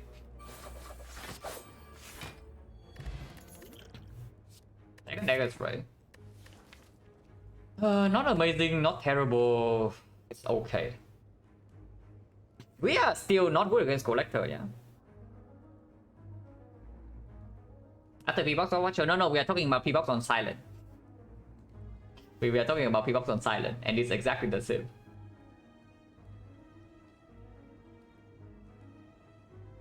And class P-Box swap? No, every character P-Box is just super mega broken. There's nothing interesting there. I mean, it's good for fun runs once in a while, but you play maybe like 10 P-Box run, you just get bought instantly. Interesting swap, Sampo's Crown. I mean, Astrolabe swap is like pretty strong, but it's also interesting. And also Bell swap is interesting. But Bell swap, you are kind of like throwing your dice. Tornado Collector, yeah, it's good. Like, it's good, but does it actually... It's good enough. It's good enough. It's good enough. And it opens up like potential strength potion, cultist potion, and we are going to one more fight. Yeah. For a card here, we can go to the shop, but shop right now we cannot buy relics, so it's only buying cards and maybe removing Earth Strike. In mid Choker statistic, Choker swap. I mean, of course, like Choker swap, I think we swapped into Choker like 5 times. In the boss swap sample, it was like 3-2. Choker as a swap is way better when Choker is picked, not because Choker as a pick is very terrible, but the problem with Choker as a pick is that you are in a very garbage position. When you actually click the Choker on Silent, usually you are in a very bad position, and that leads to the run being a loss, not because Choker is like so freaking bad it loses a run. But with what do I expect to get in this sample? Hopefully above 40. I hope to get 50. The goal is 50, but anything above 40 is good enough.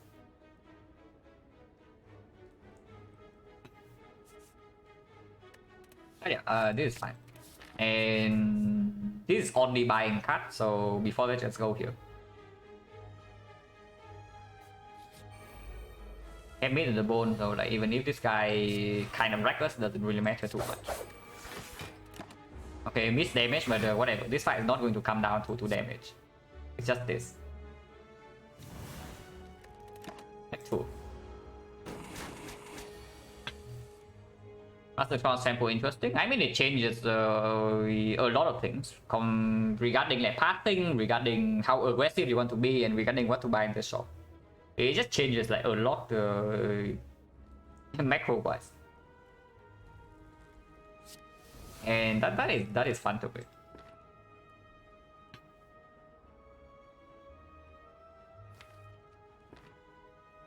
Sure. Now we can just chill. Yeah, this guy can never hurt us from here. Don't need to take the watch, so I won't. Next time we can take the watch.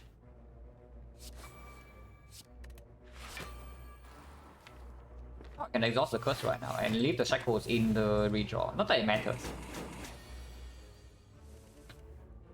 What's the score? So yeah, for the first shot. Yeah, sure. Sure thing, bro. Who would ever buy a Apotheosis? Yeah, it's true.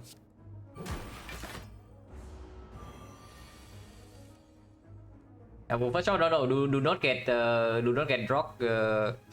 Okay, there are certain people in the chat you should not take seriously, like almost ever. And Drog is one of them. Yeah, you need to look at the them. You need to look at the them.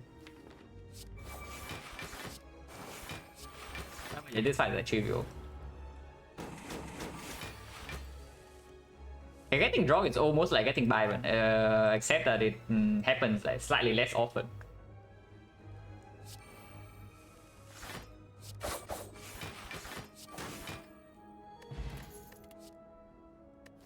Then no way, right? Yeah, if we have a fumes, then maybe. Yeah, if we had the fumes, then maybe. But otherwise, no way. Fletcher, the problem with Fletcher is that it doesn't kill collector minions, though. But that is also another thing. Is that poison probably is not put on the minions at all. And if that is so, then yeah, like, whatever. Ancient Potion, this thing blocks weakness, which is fairly not like insanely significant, but it does matter because we can kill the minions.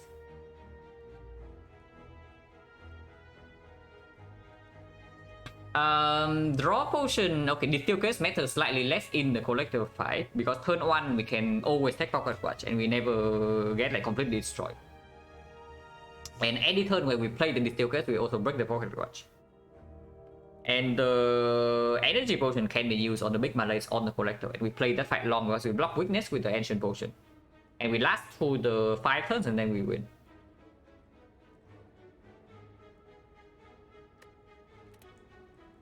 So I think I keep the energy potion and toss the Distill Curse away. The current collector plan is that we survive the debuff, killing the minions with double dagger spray and block weakness, and then we win from there with our great defensive scaling. Yeah, late question mark Act 2 with potions already decent against collector. We go into like Colosseum right here, and of course Mausoleum, whatever, also gets stronger. For one another, we also just can take the curse. And we don't think about this guy for one turn, for one floor, and he shows up. But it's fine, we remove a strike.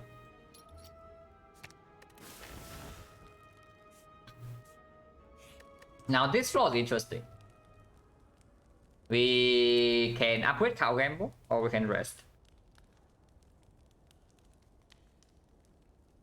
And I have a feeling that I would like to rest because this run, after we get past the collector, like we have a lot of things that can make us strong.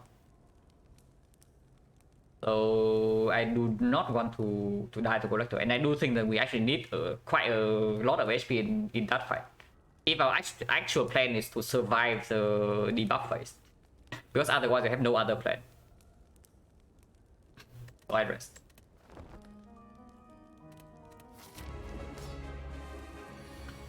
Right, hero down immediately is fine.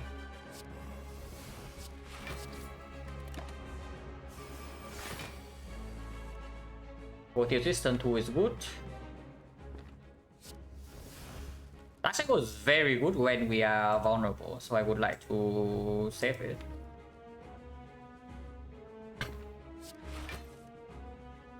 Drawing Echo here is not good. But that probably means that Break Pocket Watch this turn. Removing Strike more or less, or the same importance. Spending Go on Strike remove is probably slightly worse, but removes are more important. If that makes sense to you. Like removes are more important, but spending Go on remove is slightly worse.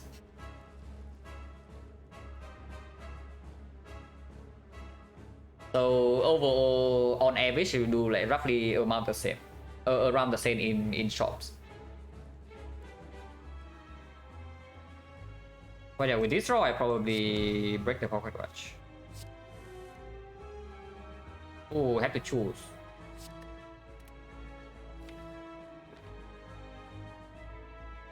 I can instantly kill, or I mean I can also energy pot, but that does mean that I don't have energy pot for the big malaise.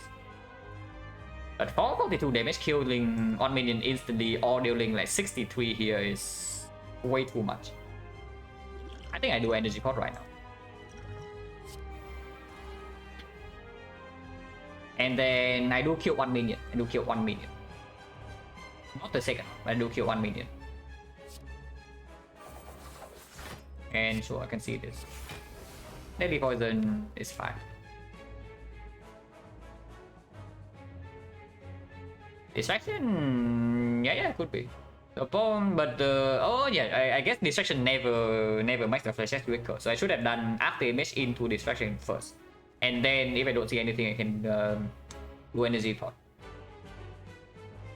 But yeah, doesn't matter. Never punish. This malaise probably wants to wait. This malaise probably wants to wait. This is a decent opener, and we still have full HP. And she doesn't buff turn 2, so even if we have to take a hit next turn, we can still take maybe one more hit.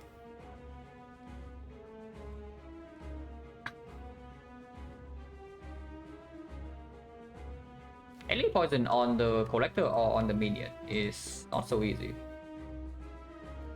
But if she resummons next turn, probably still. Actually, no, it's here. If we want to survive the debuff phase, the most important thing in this fight is controlling the minions when we are vulnerable. Let's actually this. And I think I'm going to preserve HP over Deadly Poison Plus here.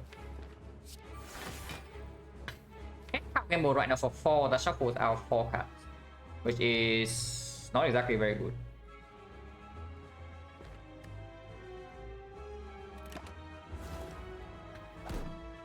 In the other line shuffle 3 cards, but and yeah, she does resummon, but we also line things up like perfectly here. Exactly. Next time we can kill this minion. Like we just try here, next time we die to poison, and we don't even need to do anything else. But if it redrawn to Dagger Spray, we would like to play it and then go with some damage. Because next time we do have Pocket Watch, and this is 13 damage. Yeah, sure.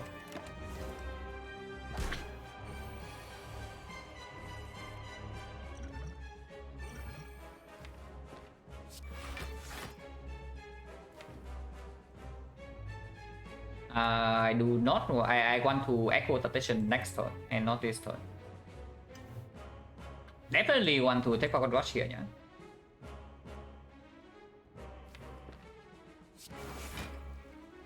So it's probably like this. I want to preserve every single point of HP.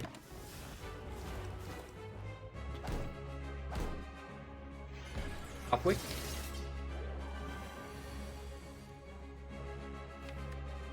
Oh, that is rude. So that is quite rude, I have to say.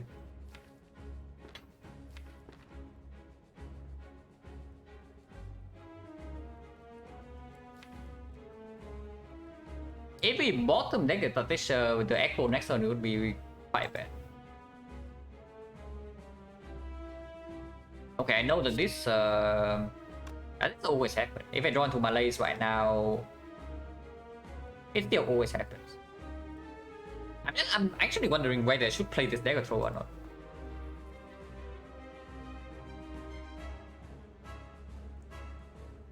I know that I play the dodge and roll, but do I kill this right now?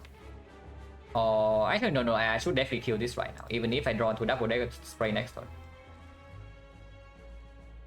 But if I kill this right now and I draw into double dagger spray next turn, I should not put any damage on this guy, because then if she resummons next turn, double dagger spray does not actually kill him. And then we kill him in 2 turns after she resummons.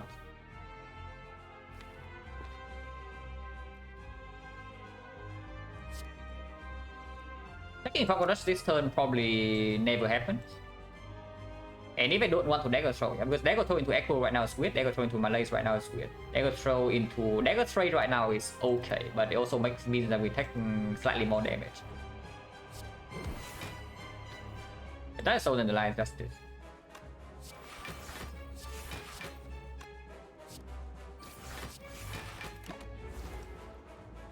When it's 5% resummons, he does not. You can shuffle in both the dagger sprays.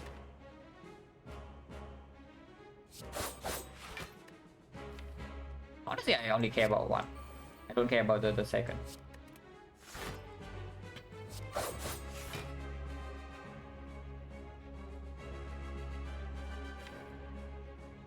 If she resummons, you can take Pocket Watch for 1 turn, so it doesn't matter too much.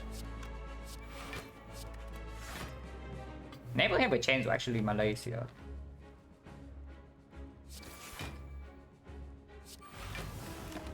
Who is okay though? Who is okay?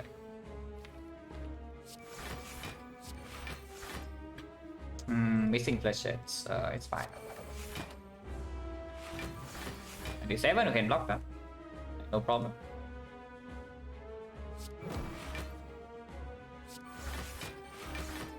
It's still only 27 next turn, yeah, so I can break Pocket Watch this turn as well.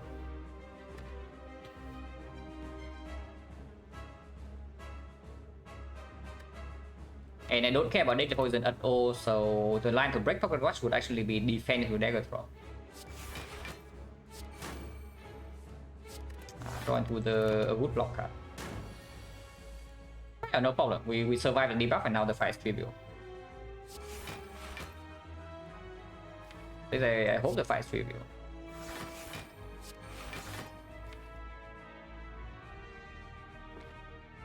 No need Pocket Watch here actually.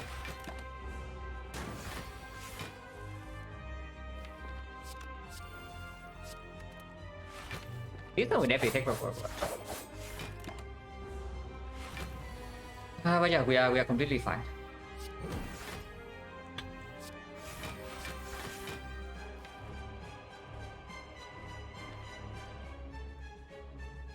And sure. Check for my perfect mid range and Pocket Watch better this turn anyway. Silver, thank you very much for the sub and the 4 months. Your picture or not. But 53% crown probably not happening. Perfect mid in the board. He never summons.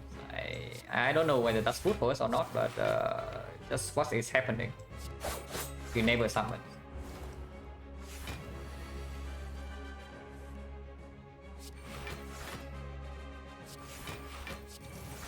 Finally you can do Dark Shackles.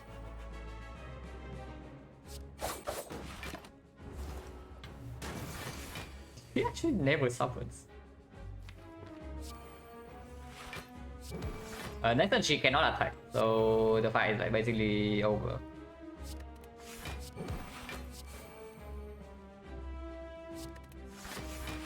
Seizing top going in, yeah. Okay, maybe I don't play that.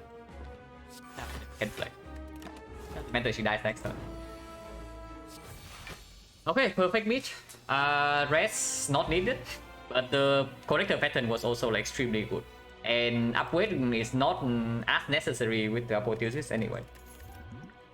We actually attack this. We have Power Watch, we have After Image. We have Malays. We absolutely take this. Huh. Hmm. The pyramid relic. There's also P-box here. There's also P-box, but with all the defense being upgraded with the deck spot in our belt right now, with the flechettes, and more importantly, yeah, picking pyramid makes flechettes much stronger. P-box super good. Yeah, P-box is super good for Crown, but P-box Act 1 is still very much stronger than P-box Act 2. And in this spot, yeah, if we pick up the pyramid, we line up like Nightmare Afterimage, Nightmare Malays very often. And it kills the pocket watch, but doesn't matter. We are potentially at the point where we don't want to take pocket watch like that often anyway. And it makes the flechette stronger. P-box makes the flechette weaker, but pyramid makes the flechette stronger. Yeah, we thank pocket watch for the service. It's done extremely well. But I mean, I just don't talk about this at all. But if these things are not here, I click this. Yeah, like we had black and white beats with the Busted Crown. Like this thing is insane. This thing is like, completely insane. But yeah, we click the pyramid. If we don't have Nightmare, then maybe it's different. But we do have a Nightmare. Yeah, watch can play turn 1, absolutely. We do have a Nightmare, so like it's a no-brainer. The pathing is quite rude. Even if we roll 1000 gold, we cannot spend the gold. So if we want to go shopping at all in this side, we need to go to this shop. See how this is special out your bad profile. Yeah. Like we'll see whether Crown is as good as offline or not. Nothing super important, suppose. I mean, it's okay. With only 170, I mean, we can still buy a shop relic, common relic. And of course, we can buy any card here. So that's quite good because immediately there's a small chance we can see a red form in the shop that we can buy for full price. And then we have Nightmare red form, Mineral Bone, Pyramid after image. And that just wins. So I'm sure, like we spend all the gold here, we can get the red mask. And of course, if we see 1000 gold here, we probably don't take the gold because there's no shop. But it's fun, dude. Yeah, we start here, go to the shop, and then pathing is completely forced. So we go to the force path.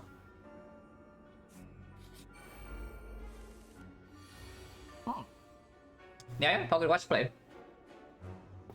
And we have mid the bone, so we can afford to take these turns. Okay, no, with Death Branch, I have not actually have I lost a run with Pyramid Death Branch. Like Pyramid Death Branch with Busted Crown is like extremely strong still, so whatever. Like if you think Death Branch Pyramid is bad with the Busted Crown, you have not played with Pyramid Death Branch before with the cross swap, because it is very good. More fewer always with Crown, it depends a lot.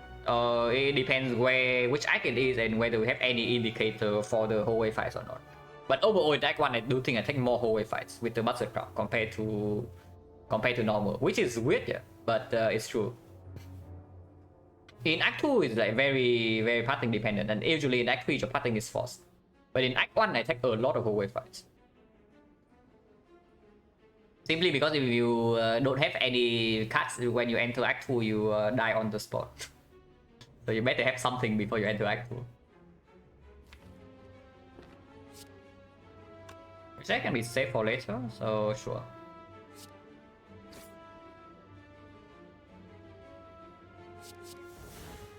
Unblock. Yeah, Power Rock can still draw turn 1.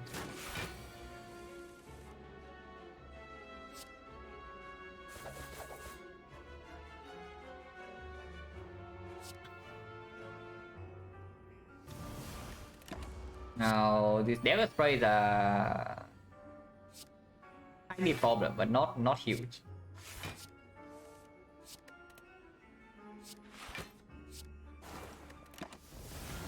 However, I want to actually save.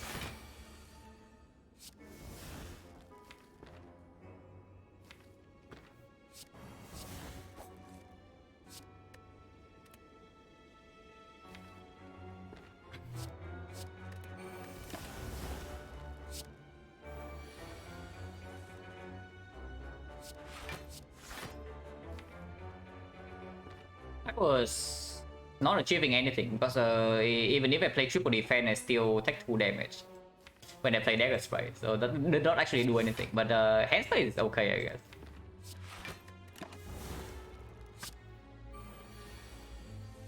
Yeah, that's also why I maximum malaise here. Yeah.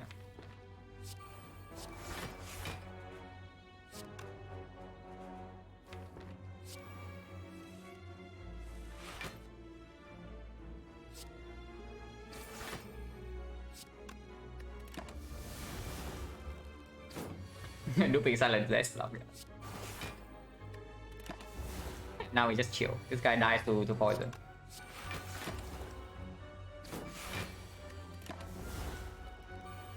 Actually, no, he doesn't. Wait, we do need to attack once. So let's attack him once. Okay, now he dies to poison.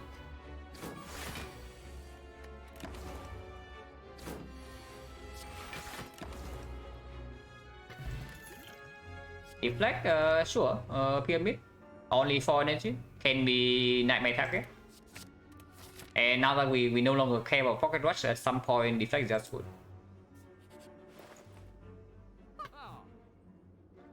The man. I will say though, we are probably not very good against Retromancer. But Retromancer is still quite far away, and we have 2 Dagger Spray plus. Better deflect, yeah, we can also just take a strike ripple, which is probably what I'm doing. We can take a 3rd Dagger Spray if we are really worried about Retromancer. But I think I want to draw into my Apotheosis and my Nightmare faster now. Medkit Wound, no, it doesn't matter. Like, Medkit doesn't play until way later. Unless you tell me we have some serious problem against Nemesis. If we actually have some serious problems against Nemesis, then we should buy this Medkit. Otherwise, the next time it plays is like, yeah, the hard fight. So... think we do? You really think so? With Flashes and Terror dealing like maybe 80 damage, and then we have a Malaise, and then we can also have a Nightmare. I don't think the... okay, when our deck gets flooded with burns, I don't think the Nemesis will actually be a problem. And before that, of course, it doesn't matter.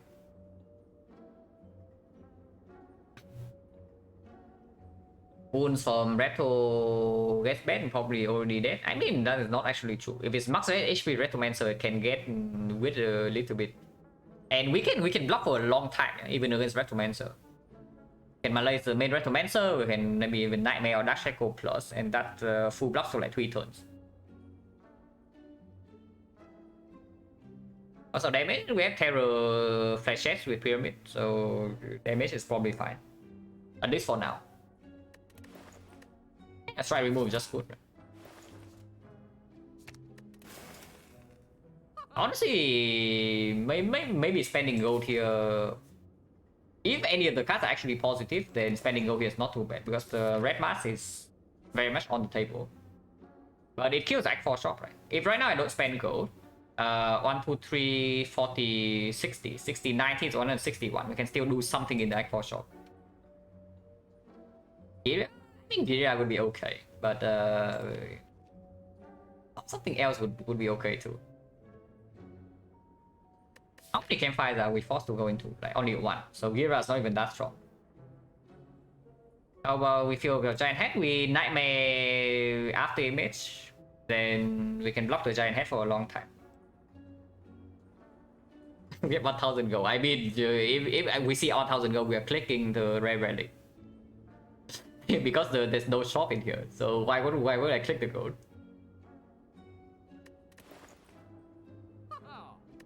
But yeah, how scared am I of Retromancer? Because maybe I should be very scared. Even against Awakened one as well. Yeah, Awakened one mostly is so weak like Nightmare Malaise, but that is only after the... yeah, that's only after the small cultists are down. And if we see double walker, they would also probably like the dagger spray. It's okay. I don't hate this. I don't hate this too much. Yeah, red mask here is open. We can toss Nightmare away. But yeah, we toss the last strike. Yeah, we toss the last strike. Yeah, pathing is completely forced.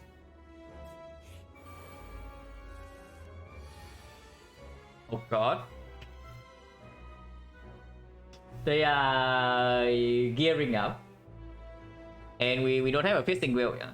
So it is a slight problem.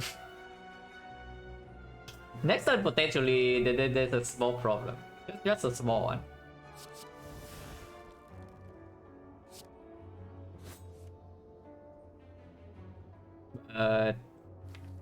Don't think I care about deadly poison.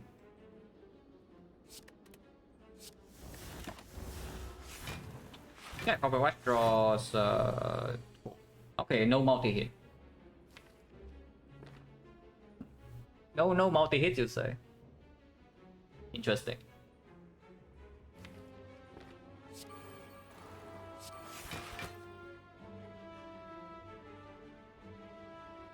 They should have perfection though. I mean, we have Dark Cycle, yeah, but I'm wondering whether I do Nightmare down Dark Cycles or not. I probably actually do. Nightmare on Dark Cycle here, and then the Fed is blocking for 3. 318, so I do take 7 if I do that.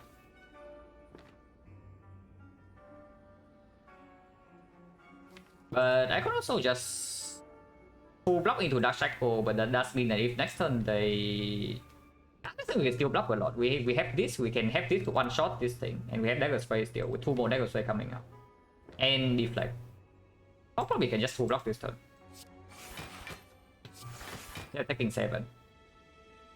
And yeah, here I can also just Dark Shackles middle. If I play defense right now, we just take damage for like no reason, right? Deck spot is strong, yeah, so I want to keep the deck spot. Yeah, currently facing 40, so I do need to shackle something, I'm sure. And I can play Acro right now, which is fine. Discard the curse.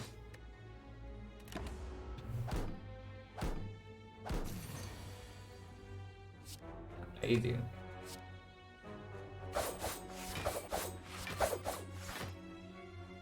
Who said our deck doesn't have AoE?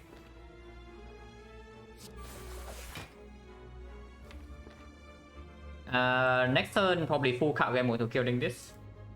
So deflect can be played.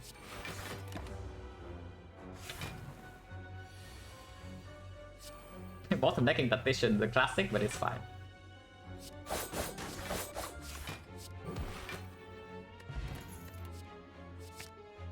Green. It's green and it's an upgrade target with dodge and roll with deflect. It's very good.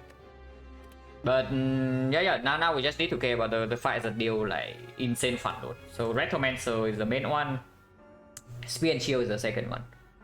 And if we don't actually see a piercing wheel or something, we can block the heart for a long time.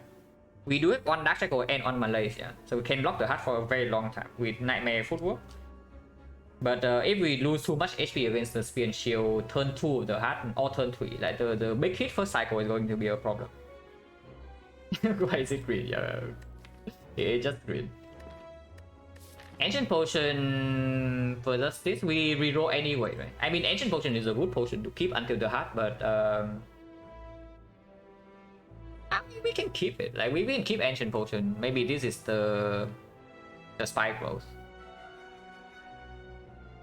And it's not alchemized, yeah? So we can always decide after the fight whether we want to change potions or not. And if for whatever reason we see like only terrible potions from here, we can keep the Ancient Potion until the heart. And it does perform.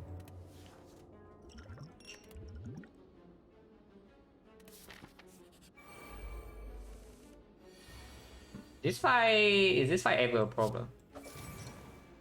Eventually it will not be, but turn 1 we kind of get wrecked here. Turn 1 we kind of get wrecked, but we need to take Pocket Watch this turn. Like, if we don't take the Pocket Watch, we get wrecked next turn, and that is not going to be very pretty. We do have the beat.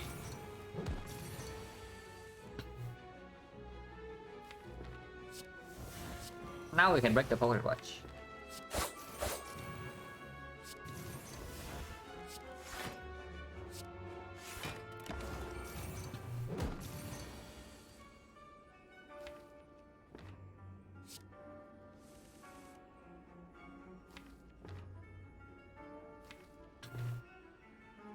Huh. You are not ready for this moment, guys. You are not ready.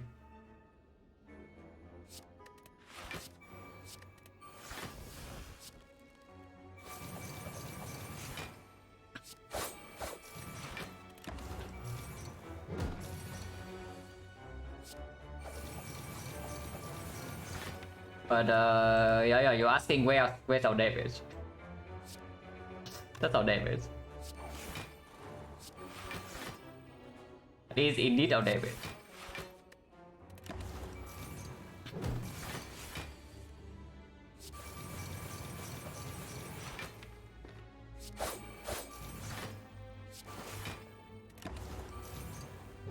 Now it's on 1 and this is easy.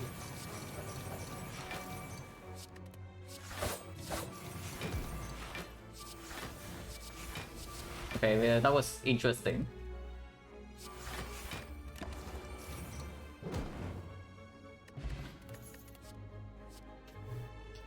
Okay, could I pick the third one for free, I guess. But I don't think I want the fourth one. 3 is enough. 3 is enough, we don't need 4. Energy potion is quite strong, actually. It's quite strong. At the very least, it works on Mondays. But it does make the nightmare turn a lot easier to do. So like, yeah, energy potion and then just recall here, right?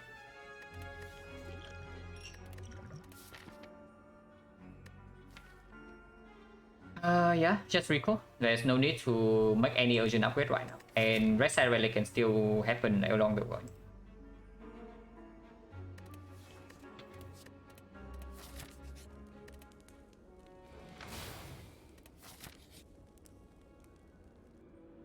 Ooh, this one's difficult.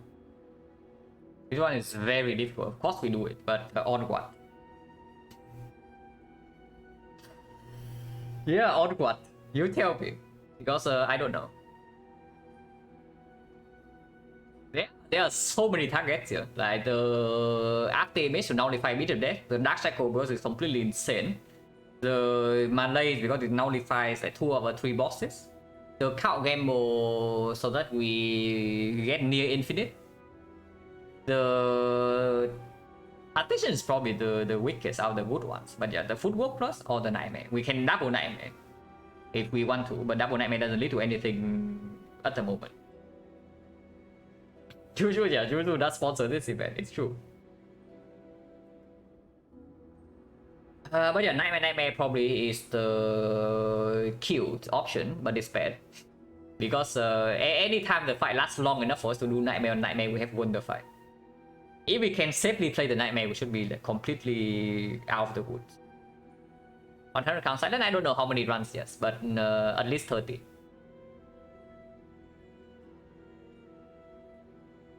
I probably want something that is faster. Because any fight where we can play slow is already good enough. If it's something faster, I think I want Gamble. I think I want Gamble over Acro. It's stronger after being upgraded. And even before upgraded, it draws at least the same amount. And doesn't consume energy. That's the best into Spin Shield, that, yeah, like the thing that is fast. Which is probably the Count Gamble over the Acro.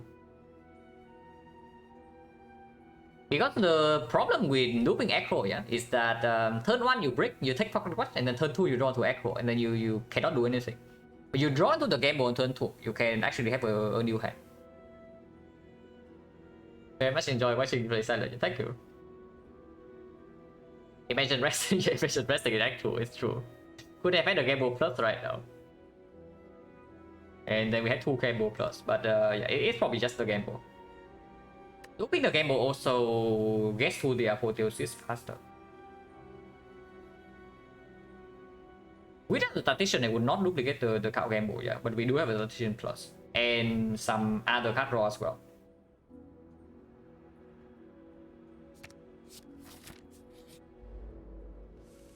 This guy show up like one fight late. Dodge and roll deadly poison or what? Or I can do dodge and roll cow gamble. Or I can just cow gamble.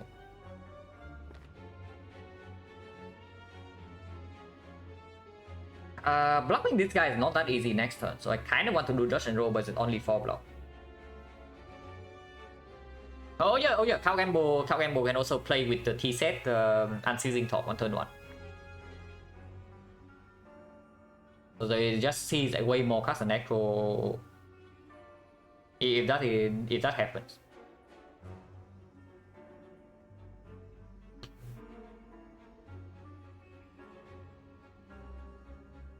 Nightmare Dark Cycles can block for how long? Very long. Like okay, even 72 times 15 you can still block. So the next time he's doing that, I don't even know what the next buff is after the 70s, after the 72. But I think the attack after that we always die if we do Nightmare Shackles. Oh, the cost I don't think so. I think we just take Pocket Watch. But I'm just wondering whether I do dodge and roll before or after Cow Gamble. 50. Okay, it's 50 strike again. But it's unblockable. With Nightmare, it will be 7 Dark Shackles and 3 Nightmares in hand. Yeah? So 72 and then 120. 7 Shackles, almost blockable. So we didn't. It needs to be 8 Shackles in hand to full block that hit. It's okay. It's actually very doable.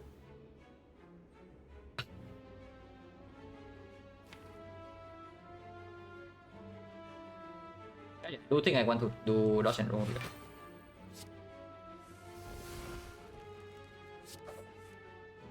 Arrow actually does not need to be played at all yet, so I can toss this.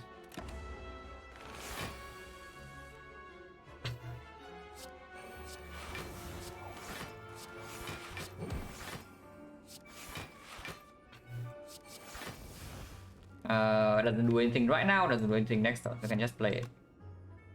It can stay for 1 block next turn, and maybe yeah, flash S damage a little bit.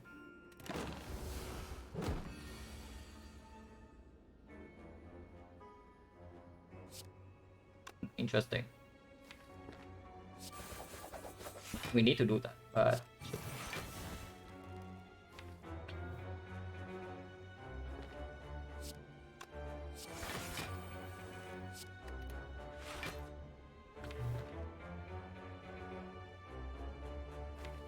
I wonder what would happen if I do this.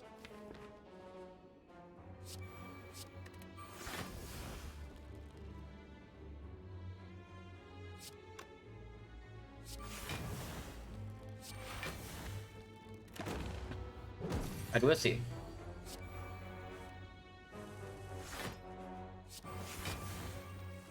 Because we do have some positive card draw with the Echo Plus and the backflip. So are we infinite or not?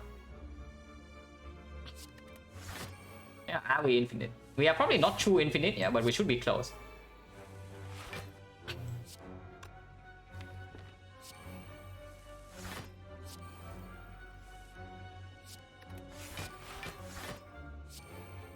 Yeah, like functionally infinite, and that's good enough.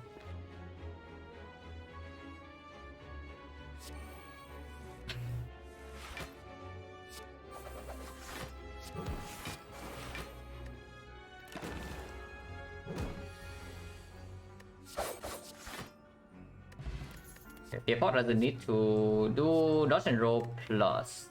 Potentially nightmaring footwork, but not really, right? If it's not a good draw on turn 1 and it doesn't like solve a very urgent problem, I don't want it. And this dodge and roll is not performing. Even if it's like potentially extremely good if we do nightmare footwork. But you also saw what happened just now. If we keep the first cow gamble and then we nightmare the second cow gamble, we should actually be there. We should actually beat it, like basically infinite. And energy pot is stronger than fear pot. Oh no, not the Darkstone period. Oh hey, Smooth Stone right afterwards. And Smooth Stone is actually okay. Giant Hand. We do the same thing as we did just now. So we go, basically we go infinite in this fight. We can Nightmare Footwork, but now with the second card we can just do whatever we just did. This turn we are taking damage. Dash Shackle 6, 9, and then it's bad, right? Should not even play the Dash Shackles. And take the full hit this turn and we heal back by 12. Or I can Shackle into Cow Gamble, but keeping it Cow Gamble is probably just stronger. So just Terror Dagger Spray end turn and take 17, heal back by 12.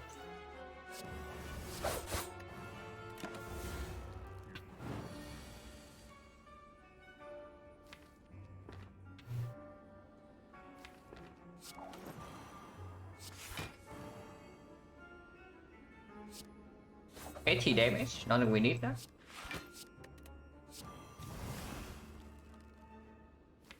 Sure, this can go.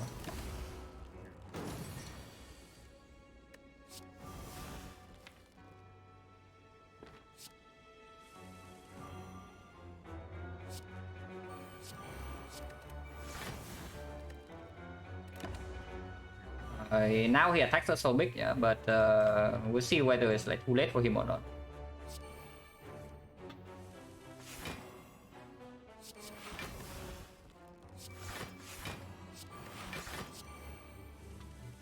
They don't need to do that, but I wanted to do it anyway as insurance. Like we would, no, we don't need it. We are energy positive. We just okay. Now I would like a second Echo. Like now a second Echo plus would absolutely be infinite. Or a reflex would also get that.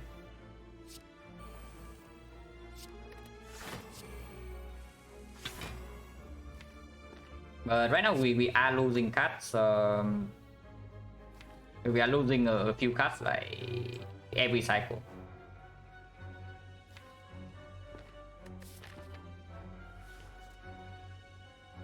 Just wondering whether I should play this or not, because this is a lot of damage. But sure.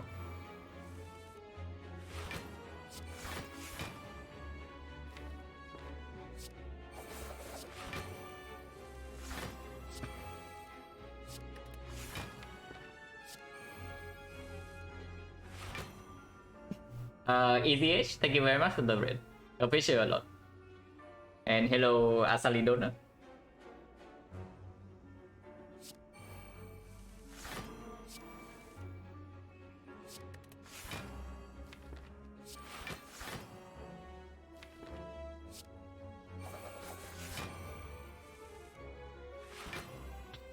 Third probably end soon, but that's like fine. Like who cares really?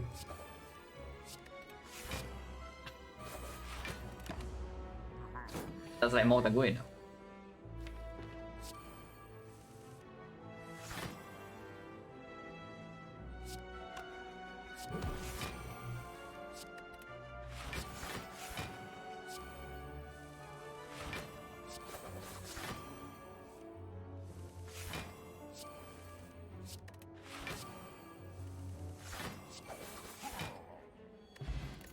Rod, okay, that's quite good.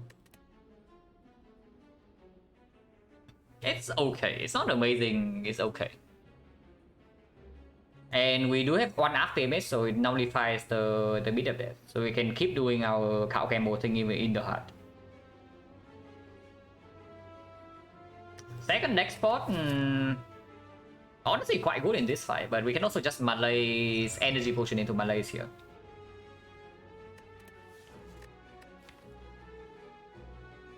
Yeah, probably this is more flexible with the Echo in our deck and the Nightmare. Wow, enter the portal immediately to the boss. Immediately. Garbage events though. So Juju gave us like second cup gamble, which was like okay, yeah. But this one's pretty bad.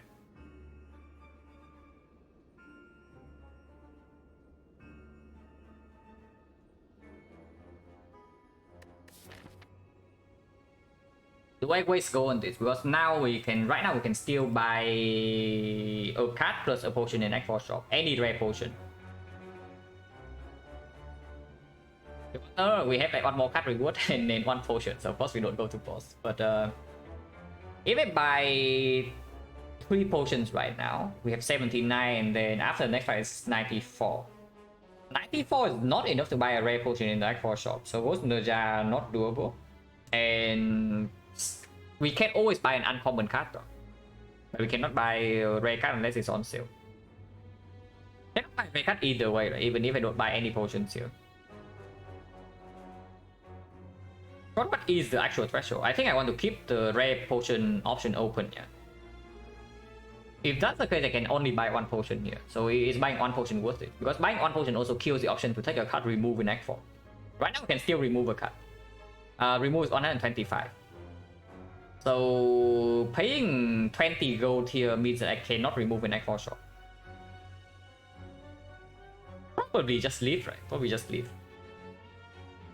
Lucky skill points just win the game. I think we are already somewhat favored from this position. You just see what we did in the previous 2 fights. We can do the exact same thing in the hard fight now with the tungsten rod.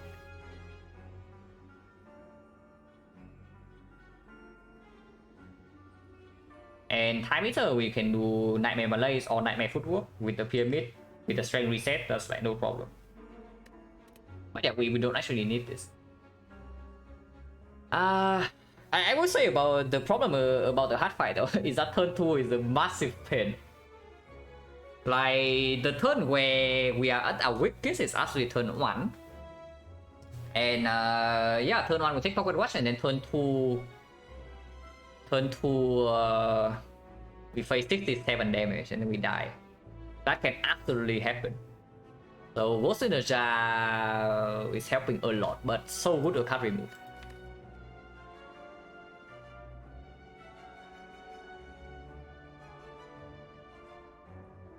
Because if we win the 50-50, honestly, even if we don't win the 50-50, yeah, turn 2 we do Apotheosis to Dark Cycle plus.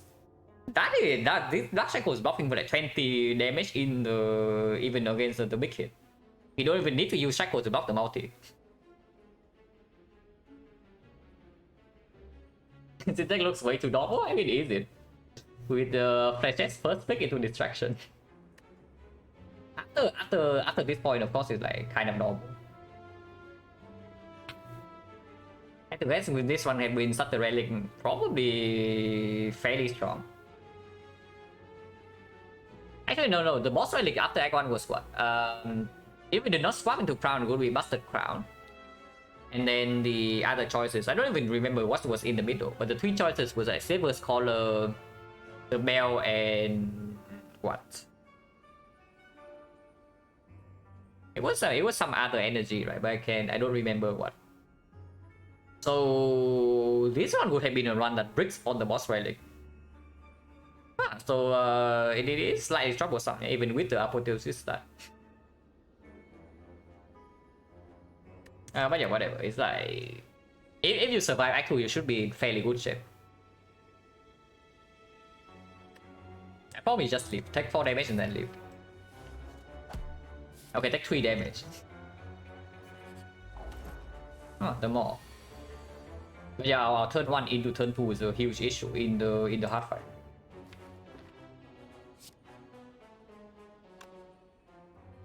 Don't need to deal damage right now. I just want to draw a full hand.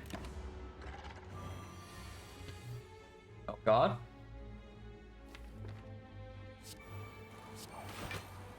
Oh, not 5 damage.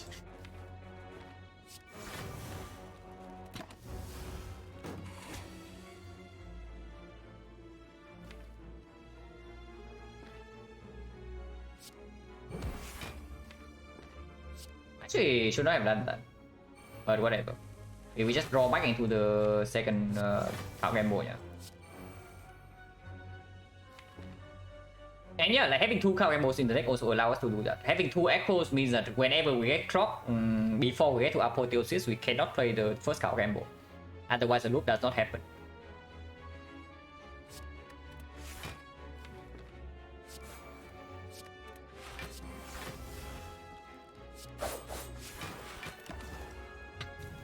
Now I kind of want to. I mean, we don't even need to nightmare. I have a catalyst.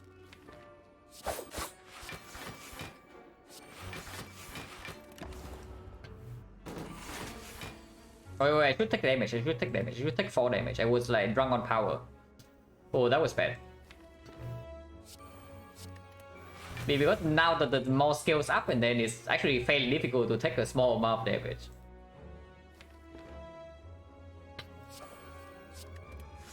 But it's fine.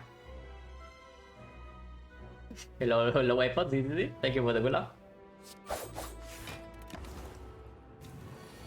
Okay, 12 times 3. We're going to take 4 damage, yeah. Is there any way we can do that?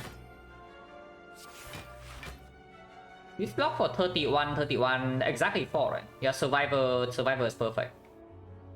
So we do that. Yeah, 31 take exactly 4 damage.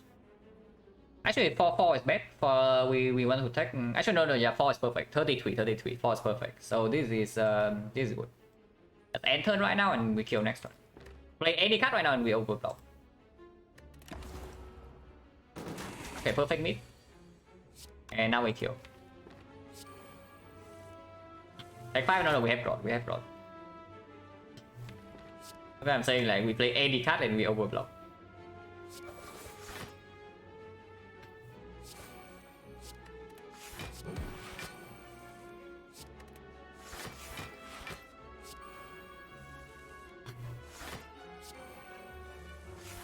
This side just give us a second Acro plus, right? I can feel it. We have a second Acro, we are actually infinite in the hard fight, yeah. So if we don't die turn 2, we win.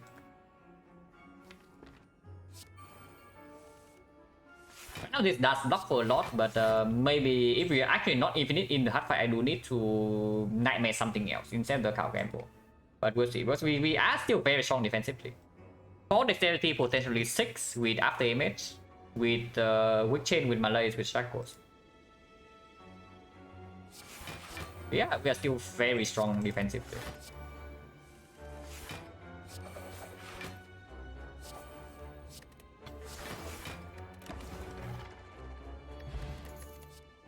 Maneuver plus don't need.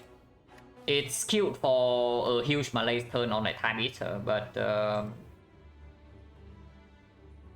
yeah, we don't have exponential. No, exponential only goes if we have cut draw. Right now we are restricted by cut draw, not energy.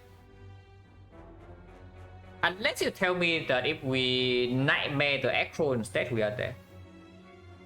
Like, because we have 2 card gambles, yeah, and if we even nightmare the Acro with the outmaneuver, we don't have enough to empty our hand. We need a concentrate for that. Yeah, we do need a concentrate for that. Deck also, yeah, this deck is looking pretty good. But I don't think this actually plays at all. Unless Potion can bail us out against turn 2 of the heart.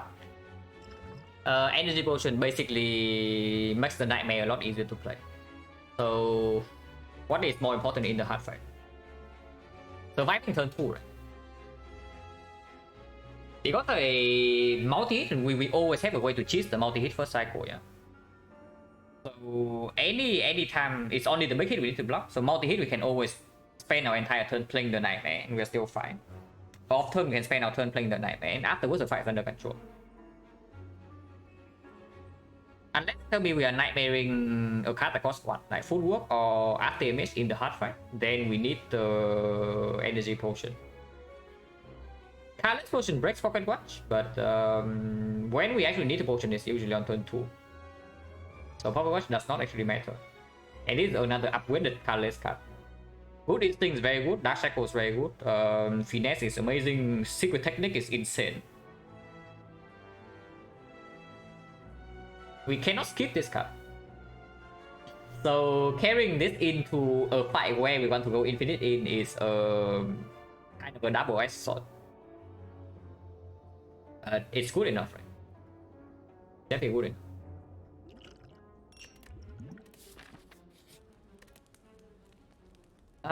Gamble upgrade. After image upgrade is like kind of okay against the heart, but it does mean that it's very difficult to actually nightmare the thing. I mean, it's not very difficult, but it's a little bit awkward. But I don't mind. I don't mind uploading one card gamble here at all. And then Act 4, we need to rest, but we can also upgrade the second card gamble. Unless it tells me we actually need to rest before the time eater, but hopefully not. Interesting. This fight we are nightmaring either footwork or after image or Malays. Yeah, we are doing one of these three.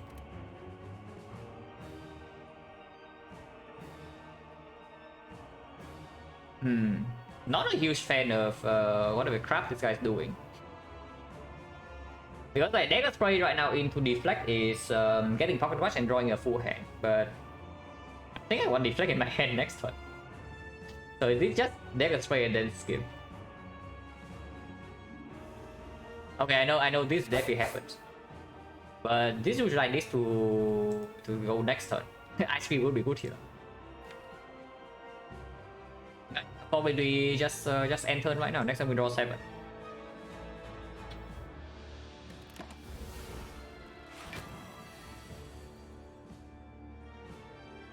Okay, I guess we do Nightmare on like after image or footwork, eh? Because this turn I can just do Malays. I can just do a big Malays, and I think I want to do that.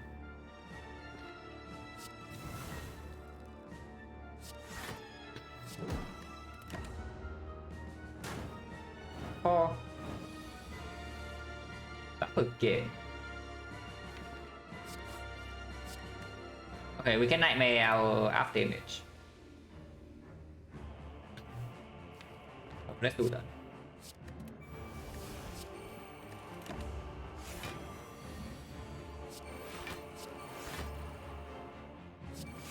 Yeah, distraction is 2 cards, so we can proc immediately. Okay, that was interesting, but we can Malays again. So this fight should, in theory, be over from this point. In theory. Distraction is actually 3 cards. But yeah, whatever. Now, we can take 8 damage here.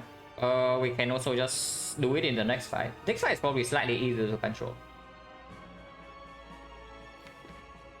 Terror probably wants to come down later. It doesn't, honestly, doesn't matter either way. Terror right now just get it out of our deck. But sure, we can Terror later.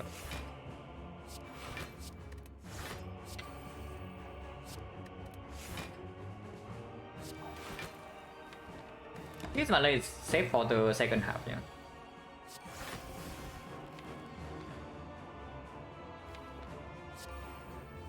But yeah, this fight is like completely under control from here.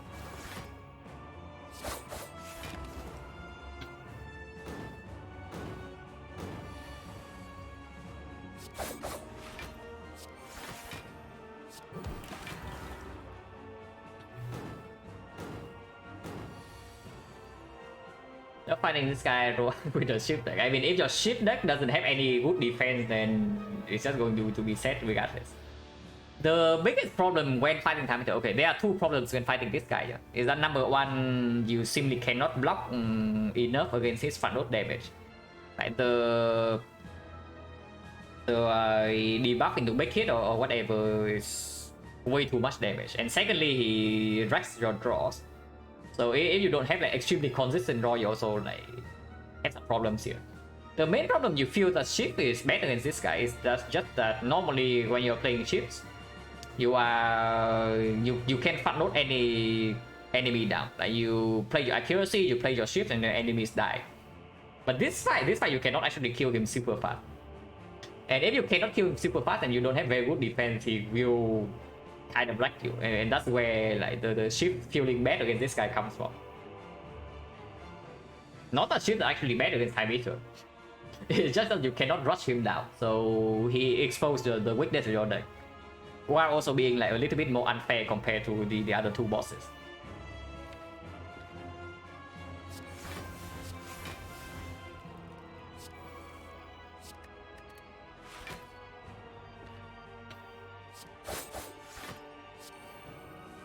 But here we are chilling.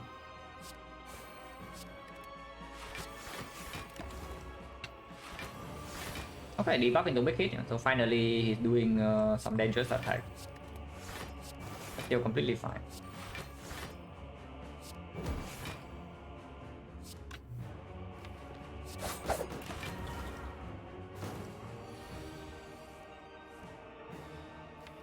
Debuff again. Like, this guy needs to learn some big tricks, man.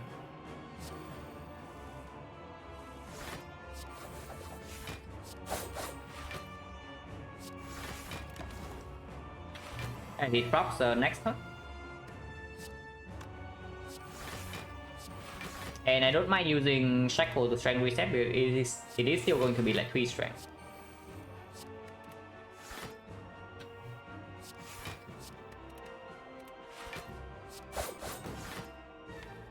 I think we draw into the Shackle, that is. But this way I can gamble into Shackle still.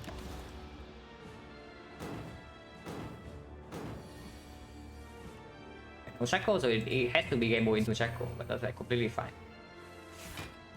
But is this fine with this hand? It's like very miserable.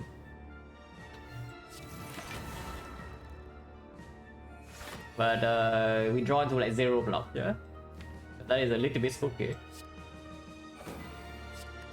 But he does not attack.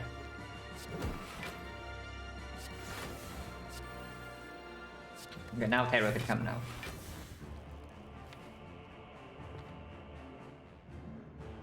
And sure. Okay.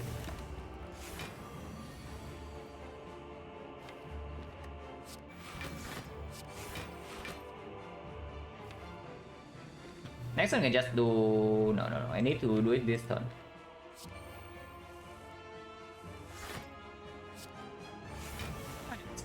Now the fight is basically over.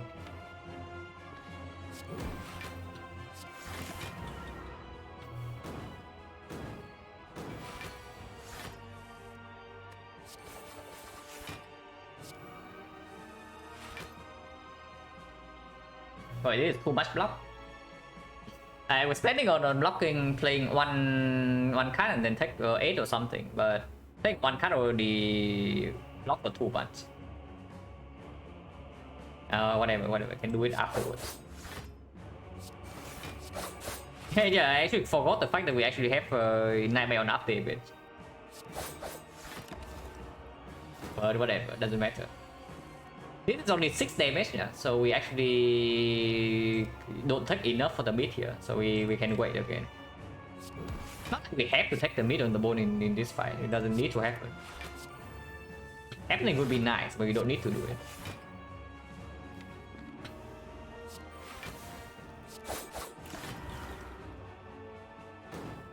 But yeah, we did. We even bought on it though. So I want to take 8, it means I need to block for 14. And don't know it's exactly 14, so that's perfect, right?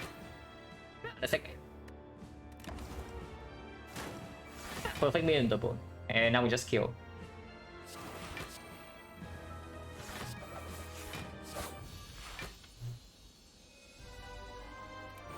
Weapon 1 probably more trivial because we can immediately solve this fight with like Malays.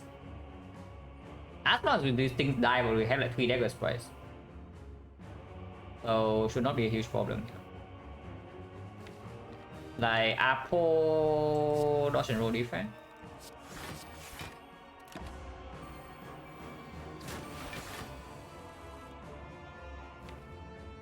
And we do play our powers, yeah.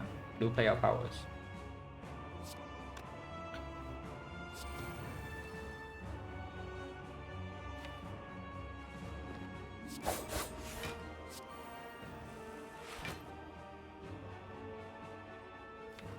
Don't need to terror the main bird at all, so I won't.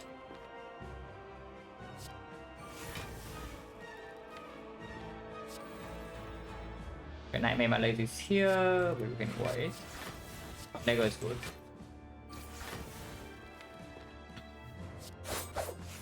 Next turn can just dash shackle this guy, so no problem there.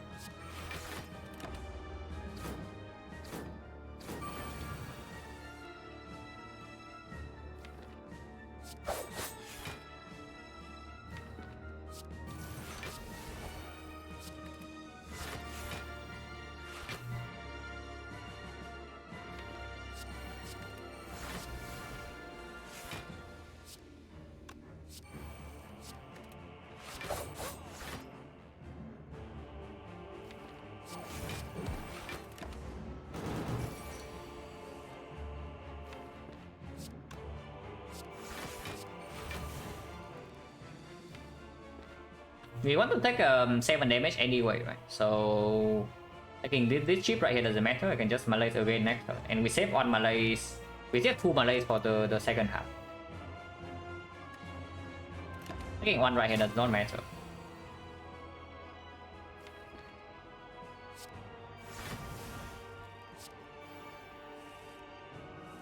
Okay, maybe that was a bad idea. But whatever. Like -1 HP into next act. Like 1/1 is not. Yeah, 1 is not.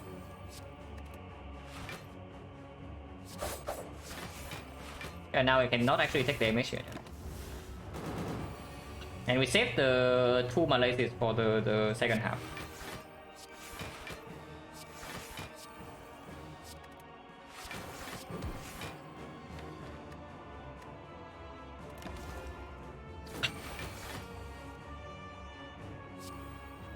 Around 2 flash shots.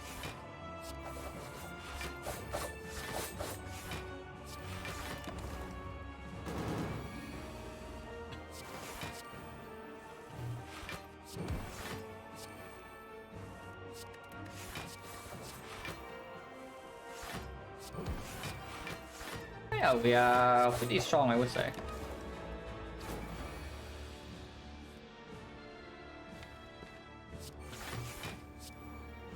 Yeah, spear and shield a little bit worrying for sure, and then it's just a big hit against the heart. So we have like 2 potential problems, but potential problems remaining.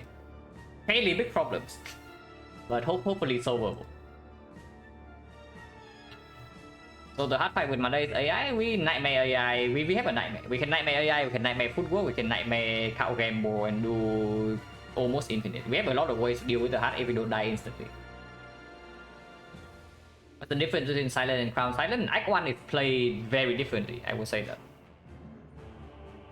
Like Act 1, the biggest difference is in Act 1. After you leave Act 1, it's not too different. But Act 1 is...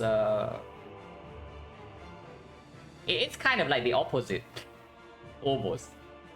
You run into the elite anyway, even with a fairly vigorous deck, because you need to get above the curve. And yeah, of course your deck is way worse in early game at least. If you survive for long enough, usually your deck is like okay. Pathing of Act 2 slightly different as well, but not that much. And in Act 3 mostly the things are the same. When you enter Act 3 with the crown, there's not much different from the normal run.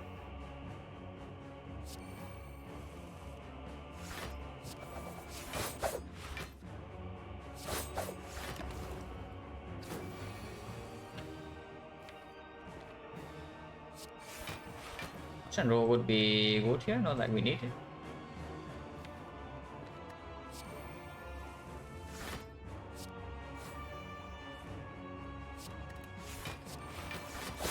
Put this in my hand. I think Crown win rate, I'm aiming for 50. Anything above 40 is good, but 50 would be nice.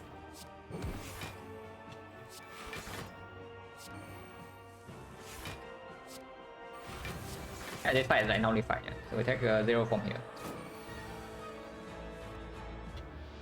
Few wood relics, but not very many. Yeah, we with the crown. And Icon pathing in this one was like not very good. That we could only take 180. But afterwards it's fine. Act 2, middle of Act 2 was like really scary.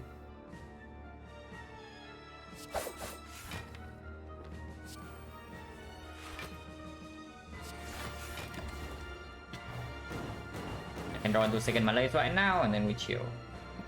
We chill.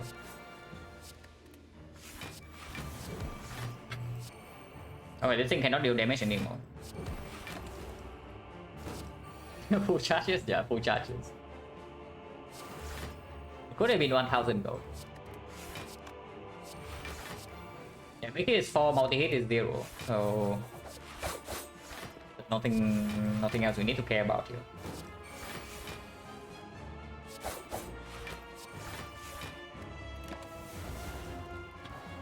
And no relics to set up, so we just kill.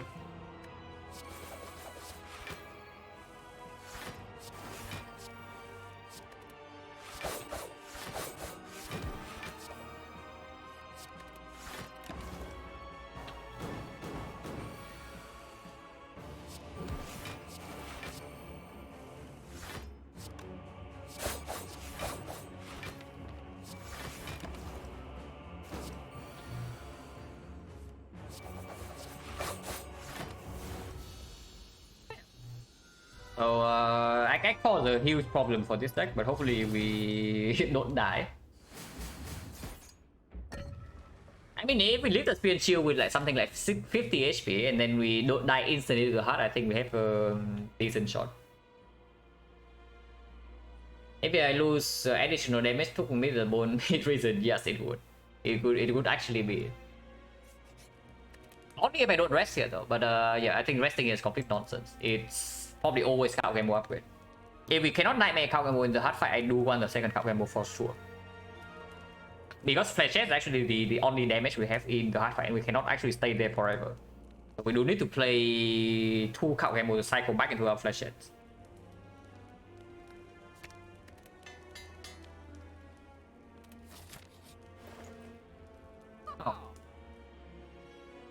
Over card remove though, but we are infinite if we take this.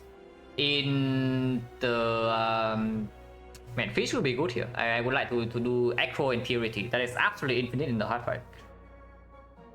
That is 100% infinite in the hard fight if I do Acro and Purity. The problem with taking the Purity only though is that it does not mitigate a problem, yeah, of just freaking dying on turn 2. And playing second run after this, probably a defect run, yeah. Probably a defect run after this. Man, Acro is on sale, but there's like just 3 gold off from buying the Purity here. I would buy the Purity. And we also cannot take a card remove, so if I take the Acro, is the only thing we do in this shop. These potions are not stronger than what we have. So sure, we'll probably just take Acro and then leave. Now taking the Acro means the Nightmare Card Gamble becomes the top priority now, because we are infinite if we just Nightmare the Card Gamble. And there's nothing else to do here, yeah. Already have a Deadly Poison to do... If we happen to be like infinite, at least for Garbage Relics, I mean... This one was okay though, this one gave us a second Card Gamble and that was like pretty pretty strong. This one save, actually save us like... How much HP did it save in the Slavers fight? Like 20 something, right? So it does work there, yeah. Because we barely survive Act 2, so this thing actually bails us out in the Slavers fight. This thing is insane. This thing is useless. And the others are okay. This thing maybe doesn't perform so much, but with the second Echo right now, maybe we can play. Yeah, there's nothing else to do here.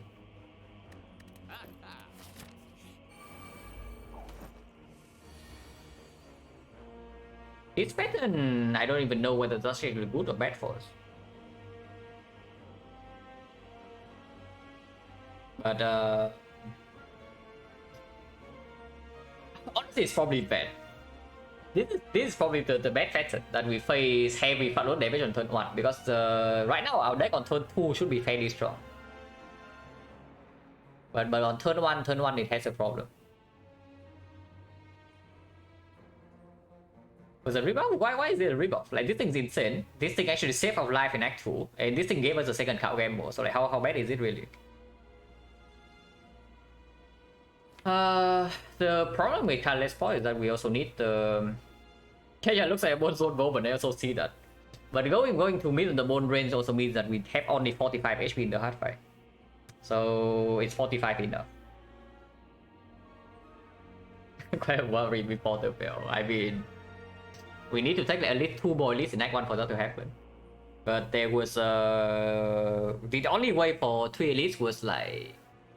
Was there even a 3 elite part? I think the only way to the 3 elites was burning elite Act 1. Like very early. And that probably never happens. Especially when we saw... Our first card reverse was like Outmaneuver and then Flash Heads and then Distraction. So we are definitely not running into burning elite with that. But yeah, Bone Zone means that's 45. If we can win the hard fight on 45, then we just do that. Because trying to take less damage this turn is just introducing like a fairly big risk. If I just don't do anything right now, yeah, I take exactly 30 damage and I go to 30. So we enter the hard fight with like 42 if I don't lose anything afterwards. I can always play Dagger Throw, so let's play Dagger Throw first.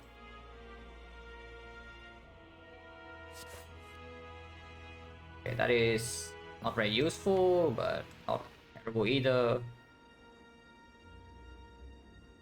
Footwork defense block for 9. Footwork defense block for 9, and then we can manually take the damage afterward. Believe in the top? No, I believe in my pocket watch. why would I believe in the top when I can believe in my pocket watch instead? Because pocket watch also means I can keep the card gamble in hand for next turn, you know, gamble for like 9 cards. Yeah, let's actually do footwork defense, then we manually take damage against this guy afterwards. We can have this under control after this guy is dead.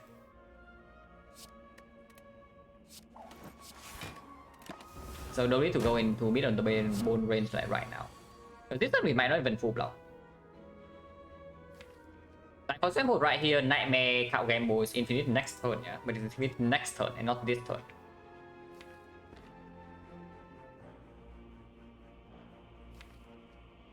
I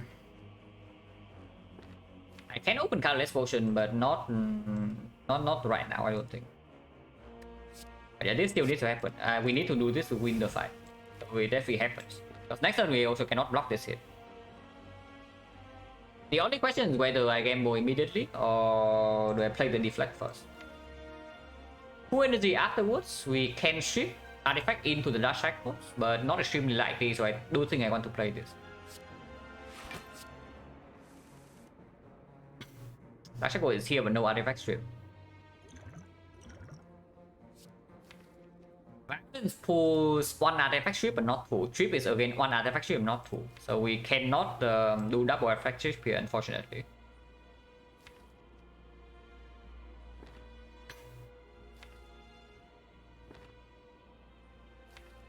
Probably still Violence though, because Violence makes the card gamble here a lot stronger.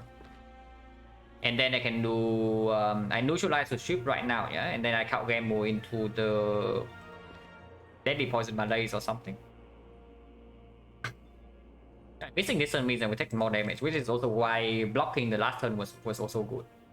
Because it's not even a guarantee that we can full block this turn. Next turn we win, but that is next turn. No, we don't need Panas like for anything, because next turn we already win this fight.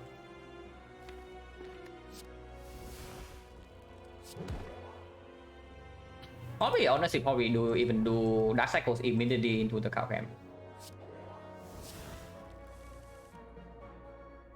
Ooh, missing again. If we block this hit, okay, if we block this hit, it's going to be 29, so I take 9 damage only. Which is not too bad. We go to 30, here to 42. It's like missing 3 HP.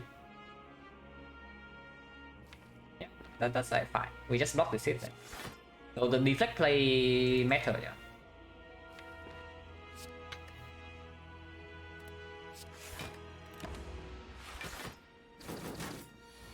But now it should be infinite, at least I hope so. If we break this hand, we are in like serious trouble, but I sure hope we are actually infinite.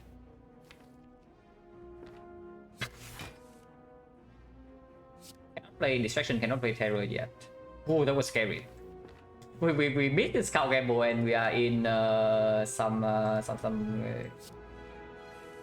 big trouble there. Wait, turn around first, yeah. We want to play after image and then we want to turn around.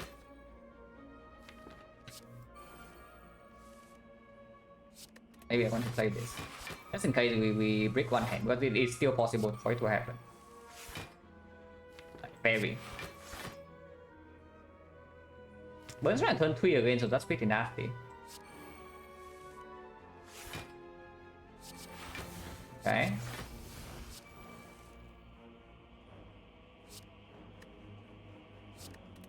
So yeah, we basically have full block already.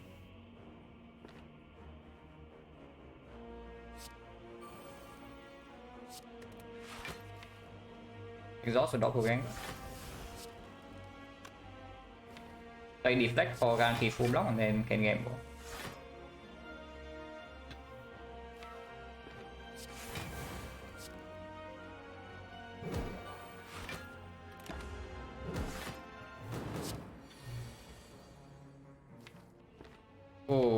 There's nothing in here.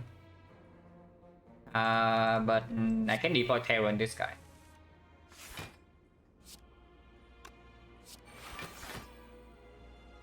Do nothing Pocket Watch next turn if I do that. I should probably take Pocket Watch. Let's do something like this.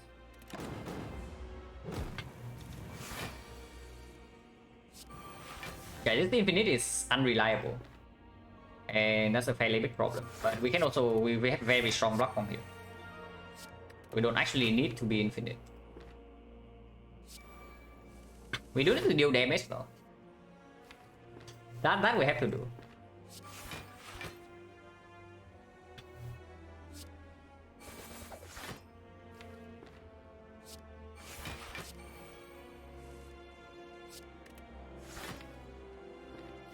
Drawing the second echo right now is not super good because the first echo is shuffled out. Yeah, our block is extremely strong. And with no damage, right now we are not even fully infinite, yeah, with the 4 burns. But we can block this fight for like a while. I'm just wondering whether I play this Deadly Poison or not. But I probably don't.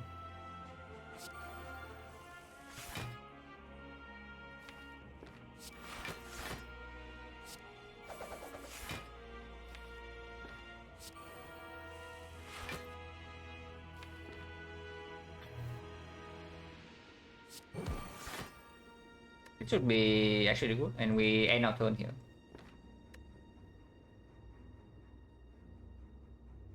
Actually, no, I should not.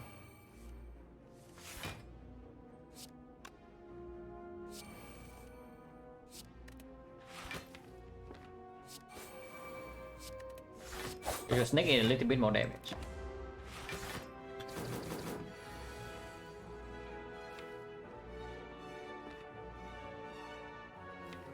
Emerald right now can miss, but we can always turn around. And this guy's already weakened.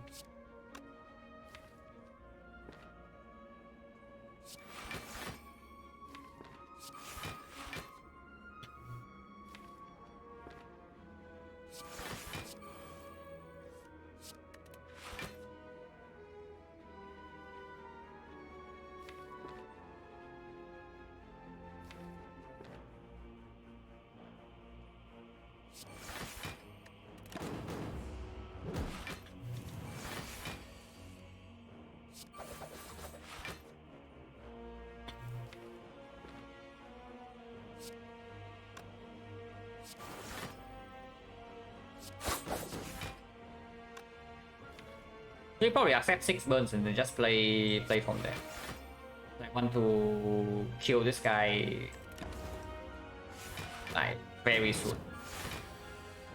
Can still block this, yeah, no problem.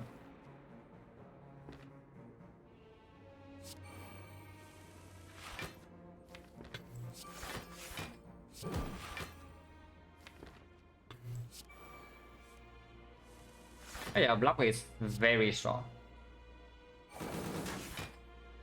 He's dead. Now the fight should be completely fine. Because we can just deadly poison this guy to death. And yeah, and the ghost force for first cycle for sure. Surely it's ghost force after this.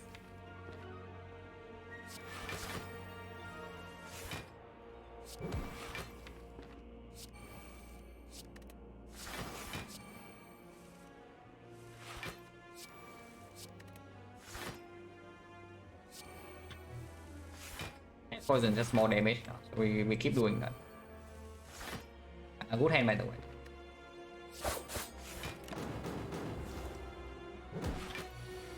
And even with 6 burns we can still do something like this, so in the hard fight with only 2 synthesis is fairly optimistic. It's just that we can potentially die instantly, which is the scary part. Yeah, Power Rush draws again.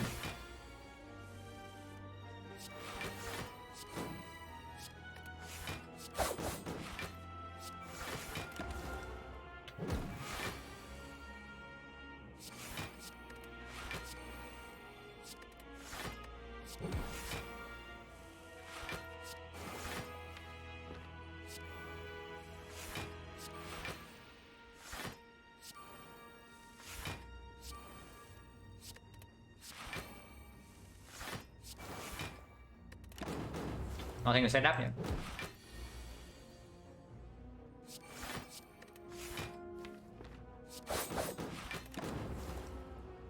Is that this one?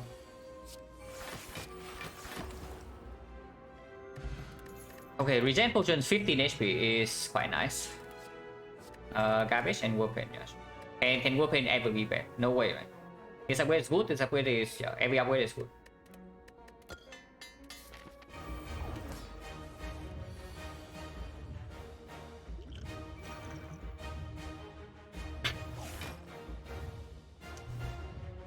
We absolutely take Pocket Watch.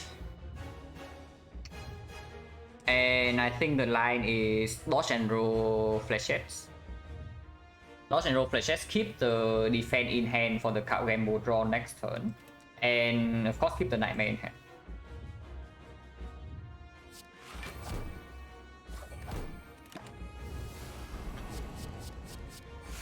Yeah, dodge and roll to big hit. And we do have Malay, so we don't die instantly here. Which is good. And we just do that.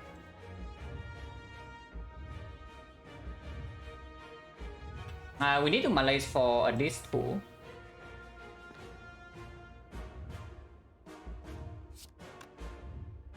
So if I play 3 block cards, no need to take Pocket Watch here, yeah. So 150-50? No, this is not winning 50-50. You see that if this is multi-hit, I take 0, right? And next turn we are chilling. Instead I'm taking probably like 40 damage here, but we don't die instantly. But what do you mean it worth the 50-50? Like, just compare the damage taken. Because if this is the multi-hit, yeah, we can also even draw. If this is multi-hit, we can play like deflect into draw into like maybe some power setup into a Malays for 1 energy, and that is full block. And next turn we are chilling. But deflect, double defense, block for 17. We play 4 cards, so this block for 9 and block for 16. And he's hitting for -2. So 43. Weakness vulnerable plus 5 is 48. 48, I block for 17, right? Yeah, 6, 17 minus 8 is 9, 16. So I take 32. Nightmare Malays? No, never. It's never Nightmare Malays here. Nightmare Malays makes me take damage, more damage immediately, and also slows down the draw into like the rest of the deck. And it doesn't even guarantee a second cycle full block. Because we still need to shoot artifact, and of course we need to have some other stuff down. So again, go to 30, we go to 15, but we heal back by 10, so we go to 25.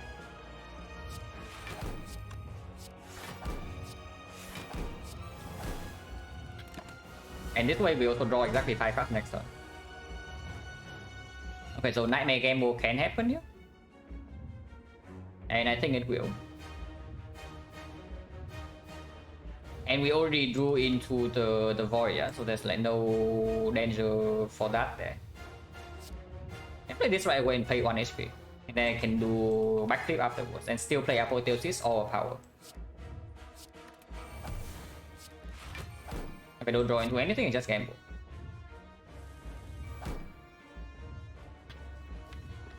Another 1 damage to play Apo footwork, but there's also no reason to. And I don't care about this skill being upgraded at all, yeah.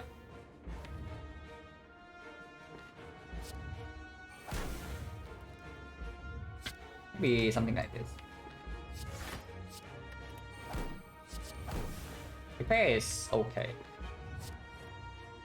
It's okay for sure.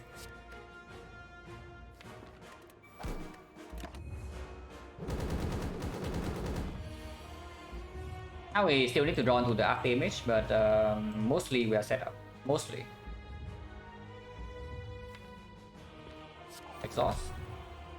Exhaust again. Exhausting is more important than this HP. But I do put guaranteed weakness next turn. Okay. Hopefully all set. And sure. Exactly, like that's very good. I was hoping to draw into some zero cost, like Terror, maybe the Burn, maybe these days. Or even the Neutralize to guarantee weakness second cycle. Whatever I do not cycle here. Becomes 15. Hopefully not a problem. Gambling right now is slightly risky, but should be okay. We still have Tungsten Rod, so even if we don't really go infinite this turn, we don't really die. And we are not going to be infinite this turn, yeah, but we also are still completely fine.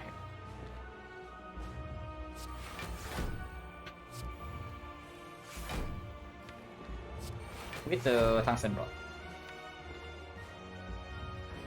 Next turn is no longer weakened though, so that is a slight problem, but should still be okay.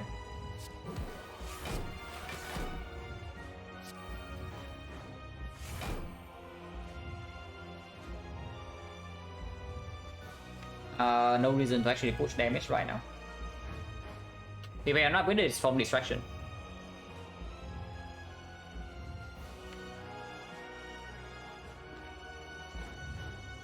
Do I end my turn here? Because that is a difficult question. I actually think I don't.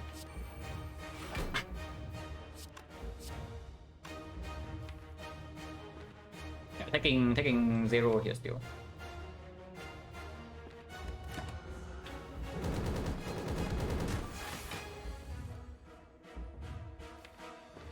And yeah, we do need to push damage soon, because when the meter of death is actually 3, we cannot do our rainbow nonsense.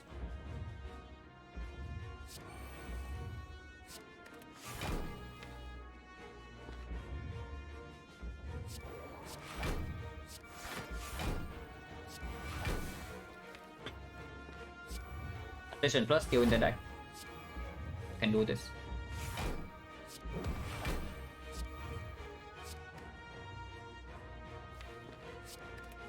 Taking a little bit here, but that's fine. Taking 6. Okay. Now we actually get to do our thing. Yeah, everything set up.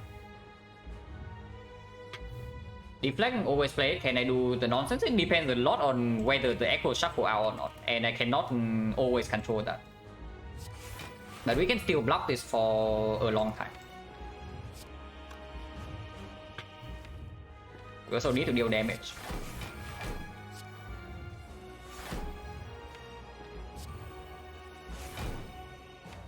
I might shuffle up both echoes, but that's also why we should continue this turn.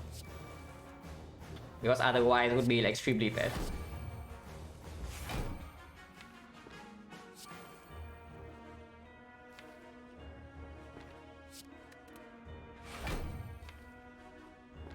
This, however, is an okay turn. Like if I just do 45 damage into the neutralize and end turn, it's like okay. We can continue, but it doesn't last for much longer. And next turn we have a big turn if we just end turn right now. I think I want to do that. Maybe it is 3 now, but we are still fine.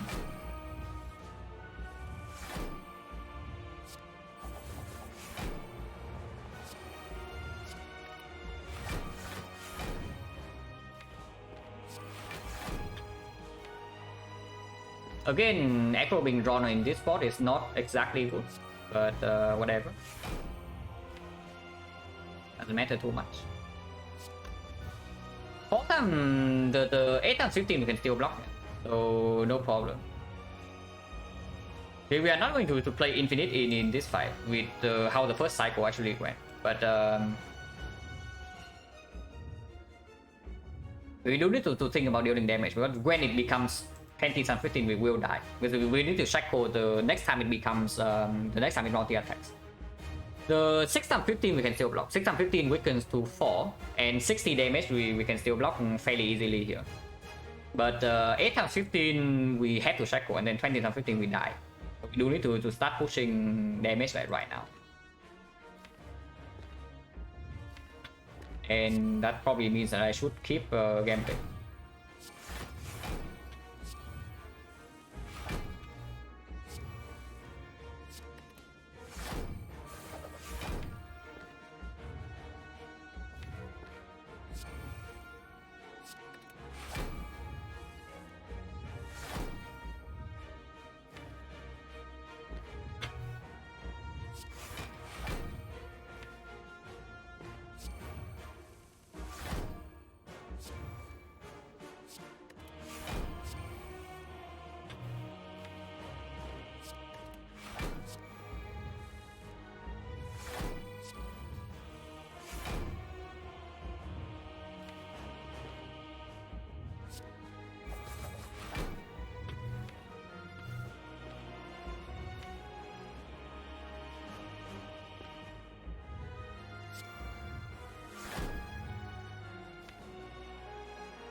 I can pay some HP here to get further into my deck, or I can end my turn here. If I end my turn right now, yeah, in order to block 60 next turn, we actually need to skip a turn. We need to play all the block cards, basically. For that reason alone, I think I should just pay... How much HP am I paying here? Like, it goes to 33, so I take 2 damage. I pay 2 HP. I pay 2 HP to have a stronger next turn, and that has to be worth.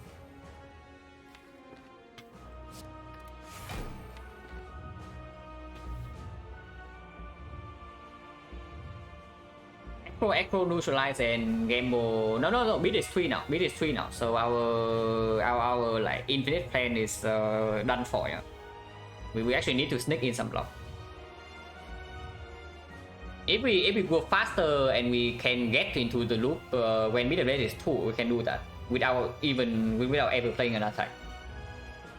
In deflect, we don't have enough positive card draw for that. We need a third acro or a reflex. Now with this, there is a chance to brick on the card gamble, so can pay another 2 HP to guarantee that I draw to the card gamble next turn. Because next turn we still cannot dash cycles yet. We dash cycles the next time he multi hits. Yeah, the recycle, the cycling is not reliable. It's the main problem with this loop right now. But yeah, I do think playing neutralize worth it. We will need to play this neutralize at some point. I take 4 here.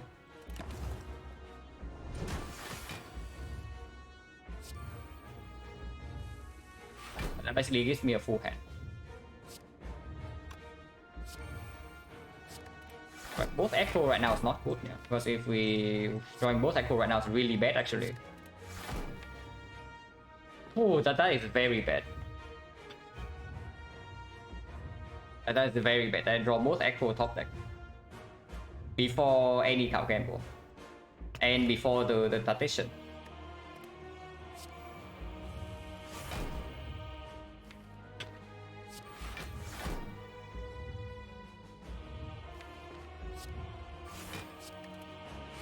But I guess we have to do it like this.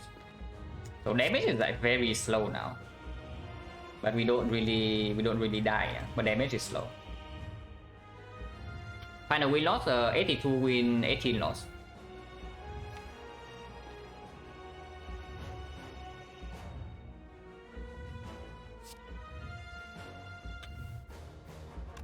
$36.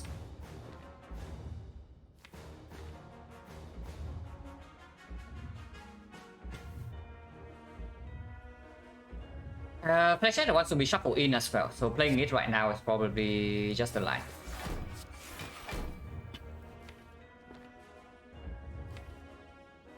And here there's no risk.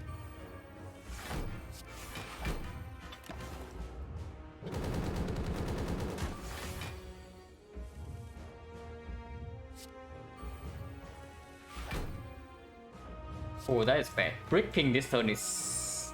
Oh my god, that is terrible. We still have 3 turns. We still have 4 turns. Like this turn we don't have anything. But next cycle we can still fully block. So we have 1 turn, 2 turn, 3 turns, and then 4 turns to actually kill this thing. But bricking right now is extremely bad. You cannot, of course, you cannot toss a partition in here. Like that makes no sense. Neutralize can be played for free, and we do need to apply witness regardless, so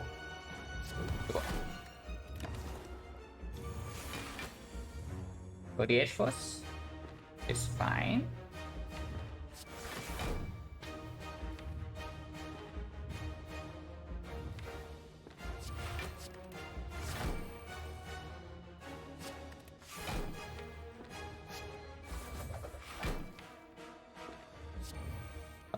Don't shuffle out the acro, which is good. Breaking again. But we have the dodge and go. But next time we do need to do next time we do need to do dark cycles always. So that's bad. Breaking my middle base 3 is actually like so insanely bad. So insanely bad here. But not much to do, yeah. Cannot waste the Temptation energy this turn. But I can still survive with one card, but I think I should push damage. This thing right here 18, this thing right here is 28. But we can brick on the Dark Shackles next turn. If we don't reach the Dark Shackles next turn, we die. But sure.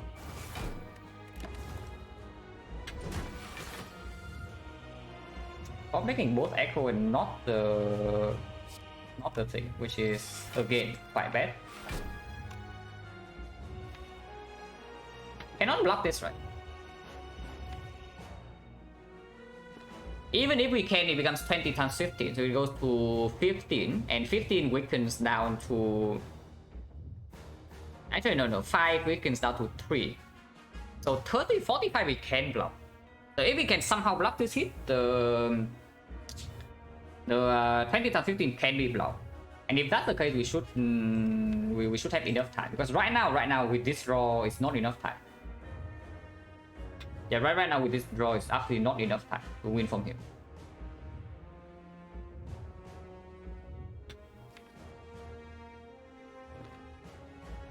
But this is not enough. This is only 12 per hit, so it's like 60.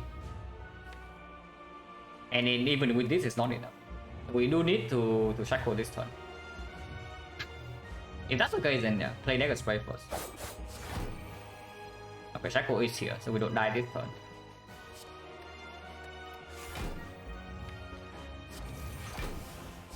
And if shackle is down, we can freely play the other cards, yeah. But bottom decking all 4 card gamble is like kind of weird. This does not shuffle out any of the card gamble. But if we're going to play Paycheck, it will shuffle out a thing. Not enough, yeah, not enough energy to block 90 here, unfortunately. Still need to deal damage, even if it can stop the loop like right now.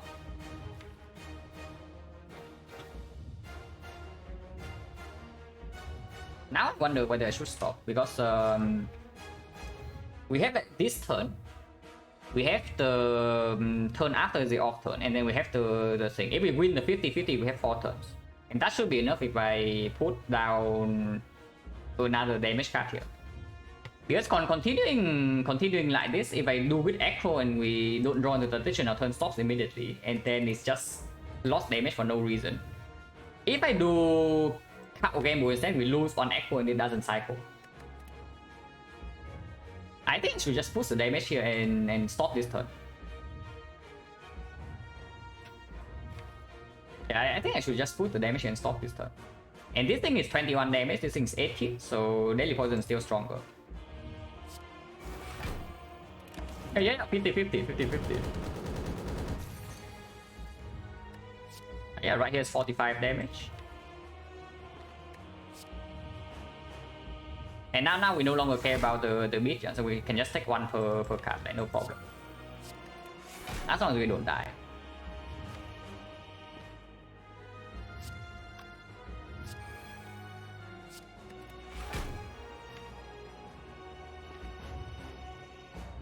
Not very good. We are probably just dead, unfortunately. If we lose a 50-50.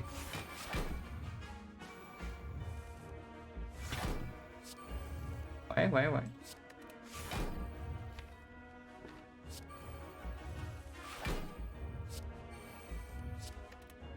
Yeah, this is how the loop in theory should go. In practice, it hasn't gone like this in like 3 deck cycles. And in theory, this is our loop.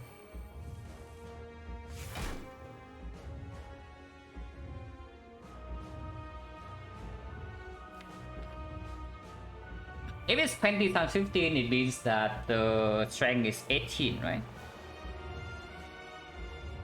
Yeah, the strength is 18, so it's 63 normal hit and 63 is not trivial to block, yeah, if we also want to deal damage at the same time. So 63 weakens down to... But we do get a... No, -2 is on first cycle. So 63 weakens down to 16 is 47. 47 is not easy to block at all.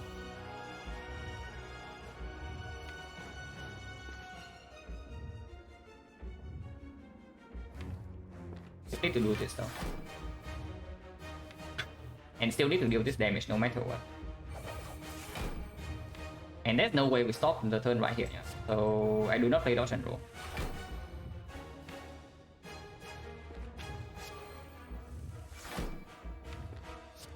It shuffles out both acros, but it's okay.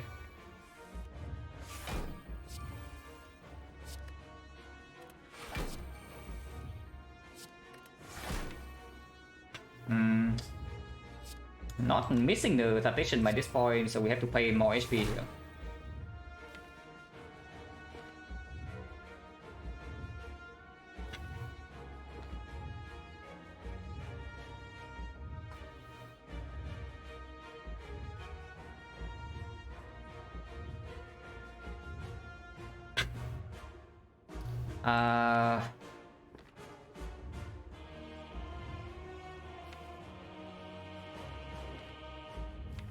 I play first one. I'm missing flechette this turn. Oh, missing flechette this turn is so freaking bad. At least we get dodge and roll, so if we win the 50-50, maybe we can do something. And if we lose the 50-50, we just dead next turn. Yeah. But we do not getting this thing down below 200. I mean, we can with the dagger strike.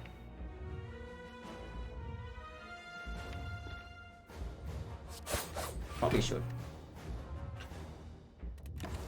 Actually, no. Actually, we do. So we need to kill this turn or we die. We can kill this turn if we max out this turn, we kill him. But if we win 50-50 here, we win this fight. But now we actually need to kill.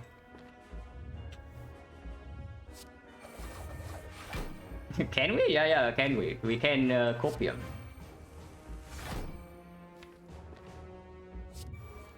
At least we have 2 dodge and roll strike.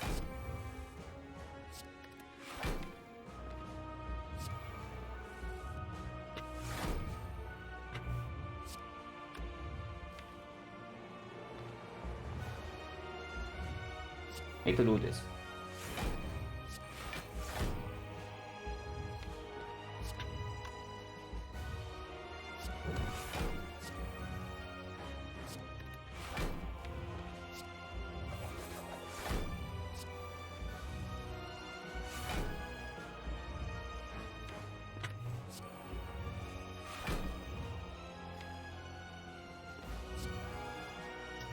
We miss.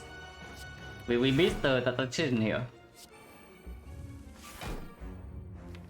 But wait, hold. Ah, he's dead, guys. He's dead.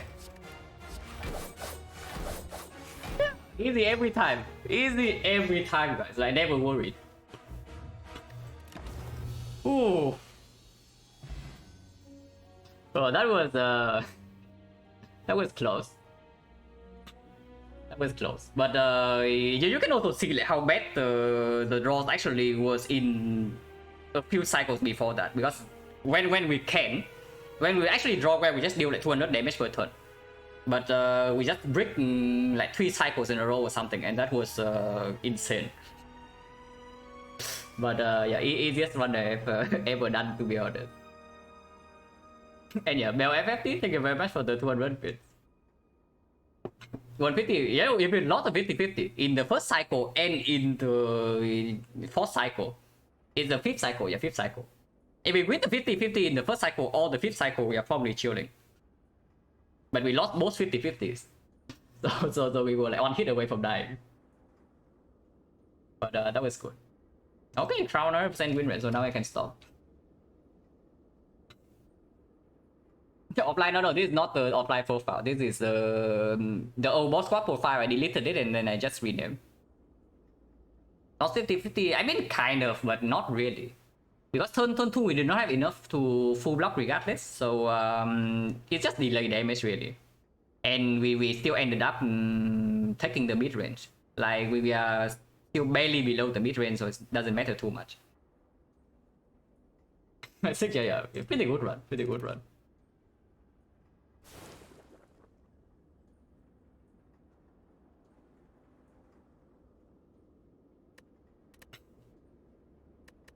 Even in Act 2, yeah, even in Act 2, we were almost like freaking dead. Yeah, mid Act 2 is insanely scary. And then we already knew that Act 4 is a massive problem, and you can also see the difference. Act 3 bosses, yeah, 12 damage, but it's intentional. And then this one, okay, whatever, it's kind of intentional, but also kind of not. But we could have taken basically 0 here. And the entire Act 3, like, no damage. But yeah, Sweep Potion, Outmaneuver, Fletchets, Face Trader, and then we just distraction here. Okay, what did we skip in the shop? There was a red form. Okay, there was a red form in the shop, and there was actually the waffle, but I just bought apotheosis instantly, and we leave the shop. Did I learn anything from this run? I mean, macro-wise, not really. I tell you already, but I learned way better when I actually die in the run, especially from my own mistake. Because then it's actually very easy to spot a mistake, you know. Okay, not very easy, but a lot easier than to spot a mistake in a run like this. But if I actually die, I will know. But then skip is Zen's murder, yeah. No, it's not even up for more deck power, but we don't even have gold. The Incense Murder costs like 300 plus. Also, with Hydro Apotheosis gold here quite hard. It costs 178, which is insanely cheap. It can cost up to like 200 and I think 209 or something. But we could have afforded the Apotheosis here, and then yeah. We saw the North first fight, but we threw 2 potions at him and survived. So that was good. And then after Apotheosis, I just take all the fight. Because now every single card we add is upgraded into Act 2. And yeah, it does play. Yeah, Guardian is a loser as always. Bursts 5 damage. Taking less than 10 when you enter Act 2 means that you are on pace. If you enter Act 2 with a crown run and you are below curve, you know immediately. It's not going to be pretty, this first fight. Could I take Burner over Apo had the goal? Absolutely not. Apotheosis is a very major win condition for crown runs, and it makes you strong immediately, so it's not even speculative. In the lot ask for crown, would I give it? Okay, interesting question. Actually, I have not encountered that scenario yet, but that is definitely an interesting one. Do you actually just straight up give up the Mustard Crown in the middle of Act 2? Honestly, in middle of Act 2, probably not. Maybe super early Act 2 and you have something that speaks for it, like maybe the Toxic Egg. And yeah, like and 5 energy, and then you have something that actually speaks for the normal card rewards, then maybe. But yeah, double entropic rule when we did the fight was like spooky, but we only ended up taking the 16, so it was not that bad. But this fight was bad. Like this fight we low roll 20% and it snowball into actually just this 11 damage. If we don't lose the 20%, we also don't lose HP here. And yeah, custom ignore absolutely, build the bone, and then Dagger Spray from library play here, and also play later, so absolutely fine. Yeah, draw was like, extremely good. The unceasing top draw at least. Basically, after we already knew that, like, if we survive turn 1 in this fight, we probably should win. It's just a turn 1, I can just die instantly. But yeah, survive turn 1, won fairly easily afterwards. So that was basically the name of this run with the freaking pocket watch. We're not at 5th energy, I mean not over good stuff. If it's up against the premium stuff, then of course not. Watch your run, yeah, Kryder, watch your run. Don't die turn 1, win the fight. That applies all the way until the Act 4, until, yeah, Act 4 is a bit of a problem. But we already knew that. There is Mystic, just next turn no damage, back a remove strike. We ended up not needing the rest here at all because Collector gave us a very tame attack pattern. But the original plan was still the same. Like, Brute Force with high HP, block the Wick with Artifact Pot, and then kill all the minions if she resummons. Chat run, I mean, no, probably a defect run. And then I'm sad when I die, but it's probably time for defect. Wait. I do need to reopen my game without filter, so it does take a while, yeah. Yeah, defect sucks. Defect does suck. I would agree with that. Okay, 7. I'm glad when I get good at defect. After I get good at defect, when I'm okay, either when I'm satisfied with my defect, when my level play on defect, and I'm getting like mega tilted from playing defect, then Iron Class is absolutely next. I do want to do a sample on Iron Class at some point.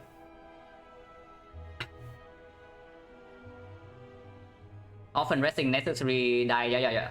It's always that. Like I rest into Guardian fairly regularly.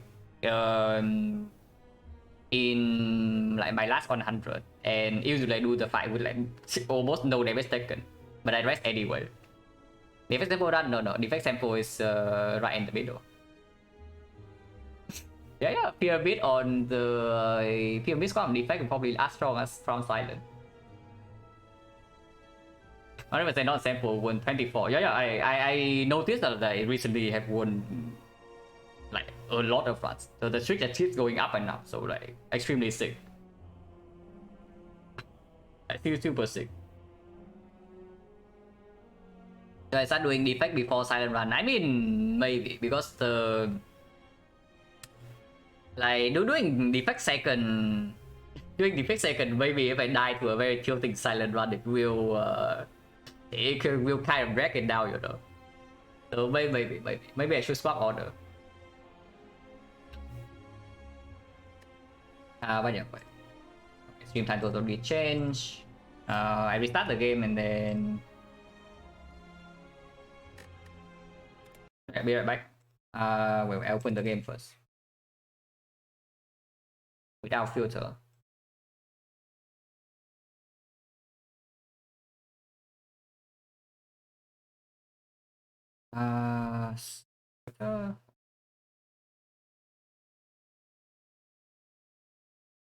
Okay, be right back.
Okay, so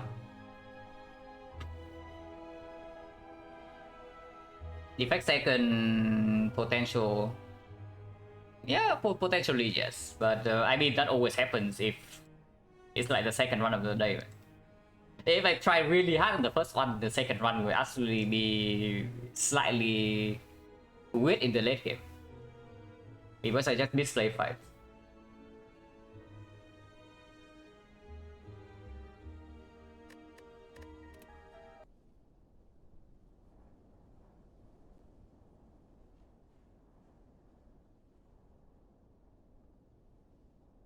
Wait.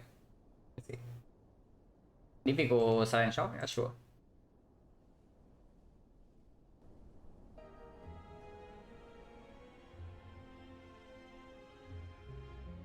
Nightmare Alchemize. It's right at the start of Act 3. Toilet Band Plus. Also Nightmare Catalyst.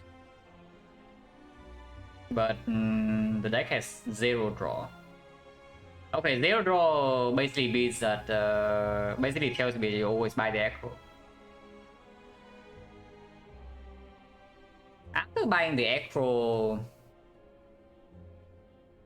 it's only 4 base. Actually, no, it's boss swap, so it's like 5 energy. 5 energy, so mirroring the nightmare is like possible, but it's not amazing.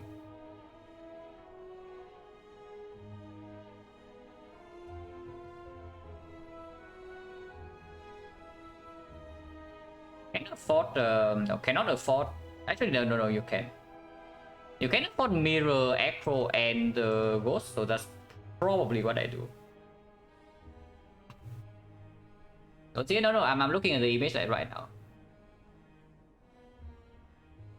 I think I do acro, mirror, and ghost ninja. But what is the mirror on? Because it can be on the nightmare, which is honestly quite strong, yeah. But with no card draw and very minor sustain.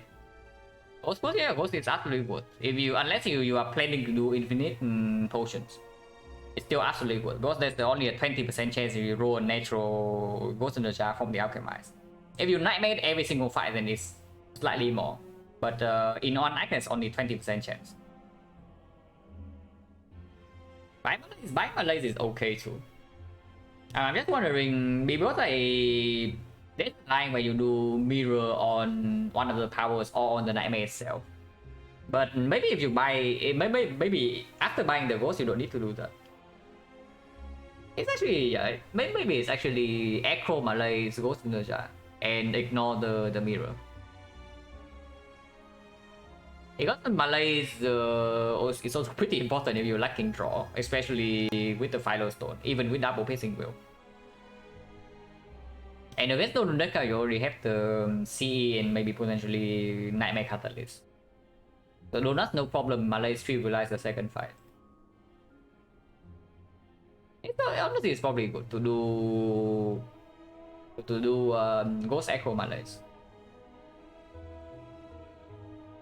If you actually have some super bad things to remove, then maybe I take remove over Ghost. But with this deck, I probably take Ghost over remove. But yeah, what happened last defect one? No, it was the power stuff.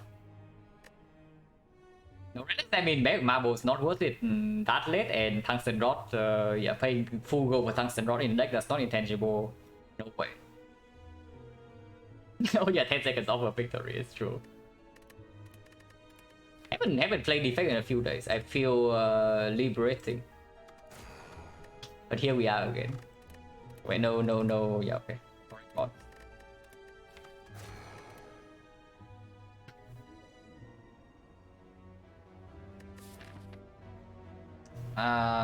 Hexavos. And Force Elite super early. It is a 3 Elite deck. But Force Elite is early honestly tells me that we are sniping. Yeah, yeah, I see triple question mark into a shop right here, and like potentially two elites, and the other options also not exactly good.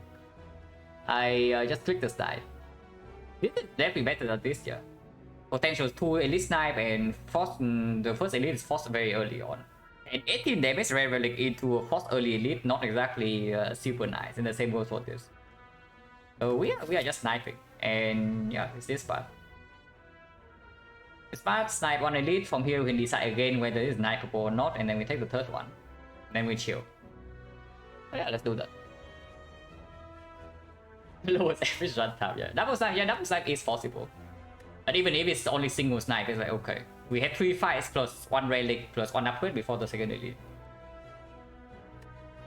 And then rank always end with chip. I don't even know. Like, do you really think gambling chip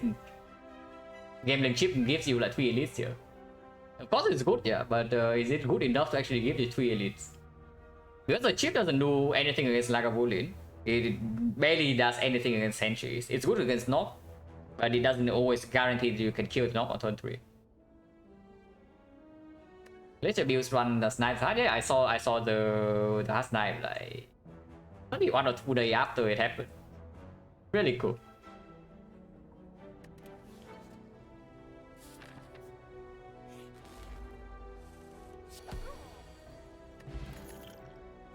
FTL over both sequence? Yeah, sure. Okay, perfect. Yeah. Streamline, Soul Sex goes instantly, and decent upgrade, or hologram. But if we know that this is not snipeable, then sure, probably Streamline, in case that we face an off here. Instantly, yeah. Not instantly, but it does kind of help you not die to Execna's. I would love to buy this. With potion drop already, right now potion is 40. Can do remove plus focus pot, so cleric cannot show up here. Or I can just do remove plus cool-headed instead. That is the degen line. Links allow, yeah, you can post links. Yeah, cool-headed is potentially okay too. I do remove plus cool-headed. Not okay, there's also a chance that we just fail the snipe altogether, yeah. It can happen because we saw 10% question mark fight here. So right now this is like another 10%, this is another 20. So the chance that we get the one snipe would be 90 into 80, so like 72% from here. I mean, Cleric right now is like really bad, right? Because we don't have enough goals for remove, so it's just healing, and healing is basically an antidote. Alright, school the Cleric. But what about no? Cannot do Rip and take headed. And before I pay gold for Melter, I just take a remove because it also makes the streamline stronger. Yeah, like whether it's strong, not stronger than focus spot, but it's good enough.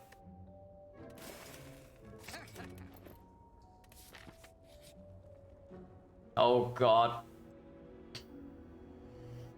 So even with this card, we are failing the snipe, yeah. And roll a 20% chop here. Yeah, interesting.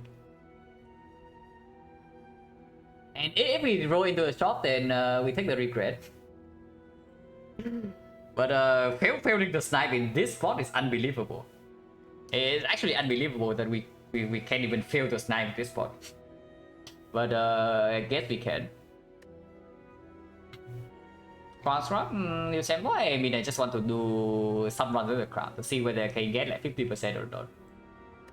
But yeah, it's like we cannot bet on the shot. So we take the goal and probably take the elite fights normally. And afterwards, there's still a shot late in the act, so the goal here doesn't go to waste. Yeah. Neo's Lemon, guys. Premium relic. Literally can never fail. Second FTL is fine. It's good against Norm, and now we actually have to fight Elite for 6 with no damage potion, yeah. So FTL, sure. ended already, so I don't care too much about this. Team area is good, but not if we actually have to fight knock on this floor. Yeah, here's the dog. And we can put the second lightning and we have the streamline now. And we can gamble back into the streamline later on. Hey, you want Kunai over Shuriken here? Really?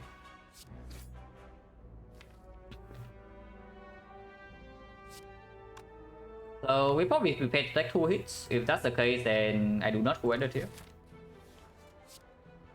And I also do not defend. Can we kill next turn ever? Like double strike in here plus another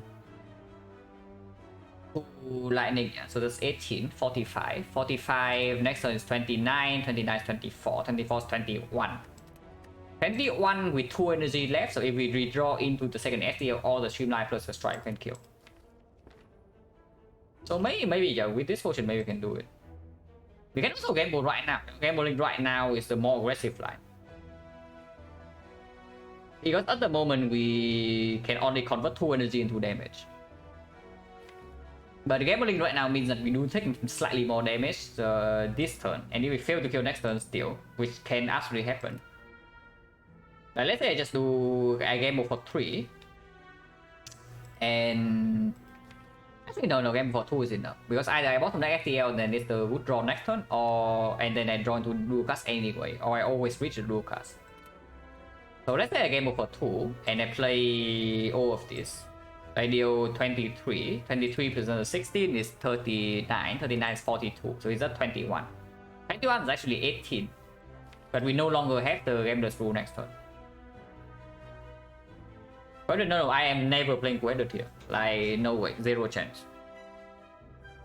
I do not care what happens. I do not play Quedded in this spot.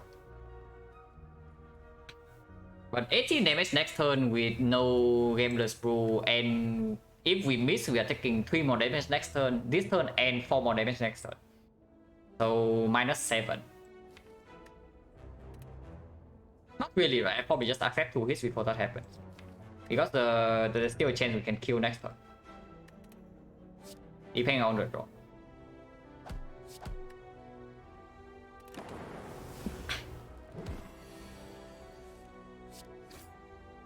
Okay, so do I gamble here or not? Because I can.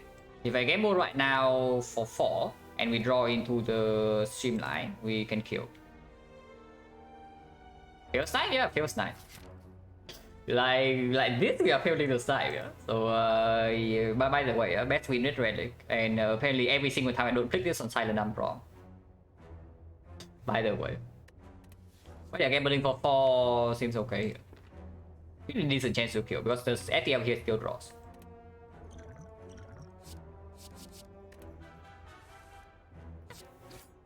Wait a second.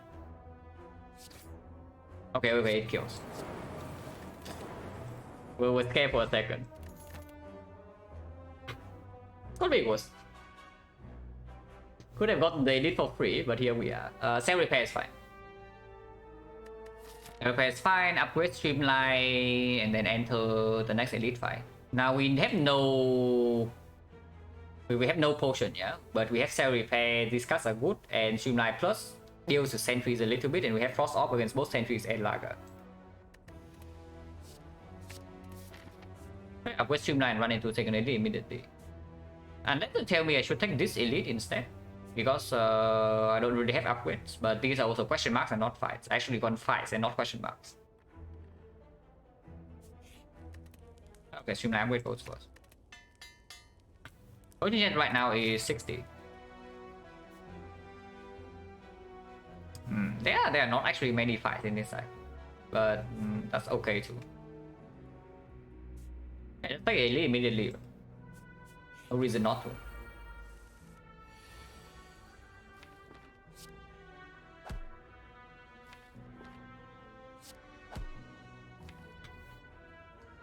FTL streamline can kill this now. Plus strike, or just double FTL streamline. But I do want to play cool-headed when I draw into it, so maybe I just play Zap to increase the chance of lightning hits here. And we do stay in this fight, we don't want to stay in this fight for too long, so deploying lightning immediately is also quite good. And yeah, it's Hexagon's axe, so even if we end up taking maybe like 5 or 10 more damage in this fight, while preventing the case where we potentially can take 20 plus, is fine. Because I still want to take the third elite here. Okay, I need a lightning aim mod apparently. Let's put out the streamline here. That's not very cool. But next time we know that we have a guaranteed kill on this. And on force of deploy already. I think we need some lightning aim mod. But yeah, we also have force to mitigate.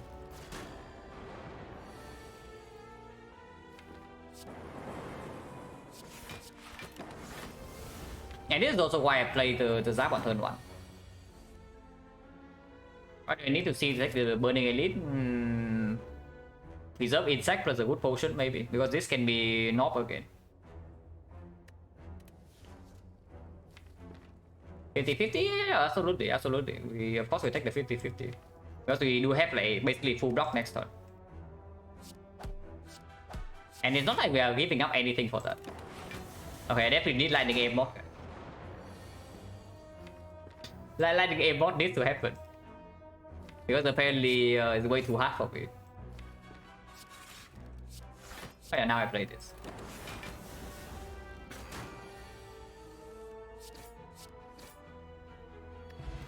Oh. Okay, maybe this tells me I should run into Burning Elite. Rebound Streamline, like OP combo. Like, but no kidding. Like, maybe we actually need this to deal with Hexagons. Because right now, what are we doing against Hexagons in this deck? Yeah, what are we doing against Hexagons in this deck? We don't really have many flaws, yeah. And these relics do not do anything in that fight. Like, we have one more elite fight and then maybe another normal fight and one question mark. Yeah, instantly. That's on ready. Wait a second. I mean, we don't key this, but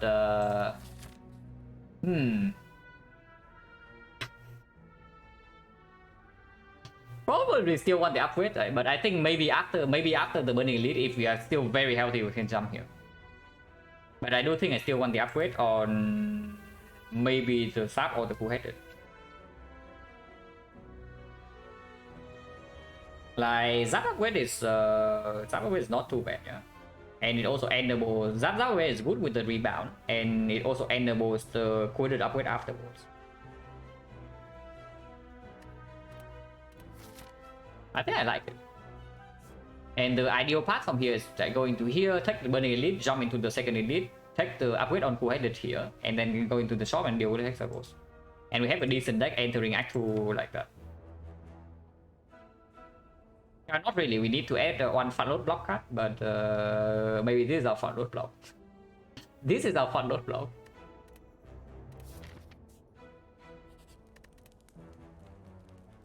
Winning that, it's fine.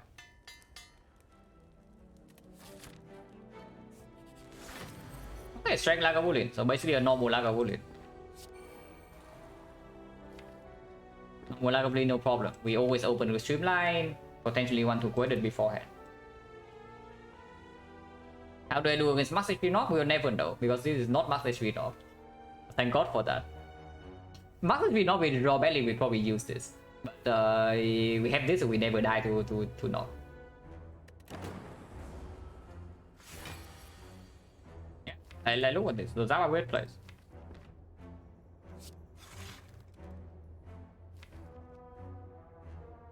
Do I want to shuffle these cards out? Maybe I do. Yeah, I definitely do. Drawing defense is bad, but whatever. Not putting distance and nonsense.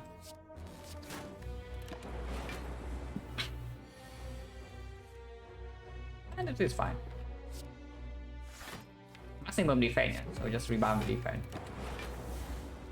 Damage is like never a concern.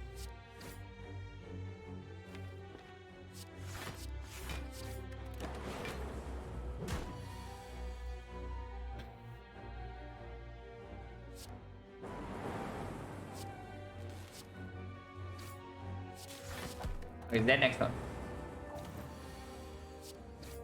Actually, such a loser. Eternal Feather. Go for one with the green zap and the two FTLs and the streamline. Don't mind if I do. Okay, so do we want to risk losing a Lizard Tail against a knock or not? No way we actually lose this tail, right? Now that I even have the freaking O for one and the attack potion. And it's normal knock. So we run into this fight and then we overheal anyway, so we never actually need to rest. Yeah, let's jump to it immediately. Not even knock. Okay, this fight maybe can actually take away the thing from us, but I'm willing to use attack potion here. They also roll extremely high HP.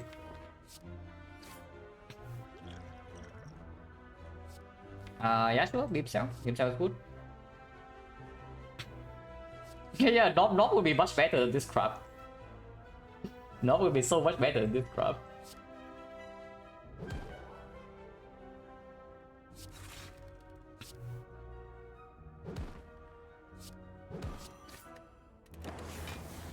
But it's fine, we have the hard counter, guys. We do have a hard counter. Taking 3 this turn, taking 3 again next turn. We are still not dead, so there's that.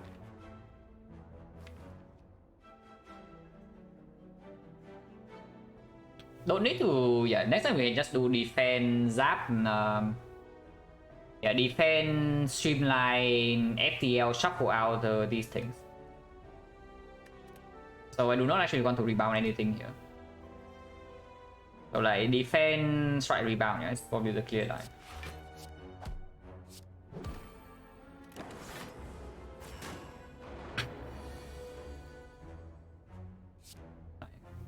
Here, ovary, and then defend. Then shuffle. Yeah, okay, fine. Yeah, sure thing, man. Okay, at least we killed it. And now we have 2 force. One defense and let's save the Lizard Tail when we can. Now we just draw into the streamline and hopefully kill. Okay, easy fight. Definitely don't need this. Overclock way too early, but we can afford medkit in the shop. Still way too early though, it doesn't actually help in the hexagons. Beam Cell would be good here. I would like to have a Beam Cell in my deck. Yeah, Beam Cell would be pretty nice. There's no way, right? With 041 Streamline Plus, there's no way I actually need, yeah, especially with 041 and Zap Plus, there's no way I actually need the Bow Lightning to kill hexagons. Okay, maybe there is, but I don't want to believe it. Because nothing also makes me way worse into Act 2. And yeah, it's also competing with like 2 max HP here. With 2 max HP and Eternal Feather healing for 12 each. Actually, no, 9 each currently, so it heals 18. 18, unless you tell me we want to go this way, but I think we want Eternal Feather value and into the shop as well. So 18, yeah? 18 is 31, 31 is 33. So 33 is still below 36, so it's still a good number. It's fine.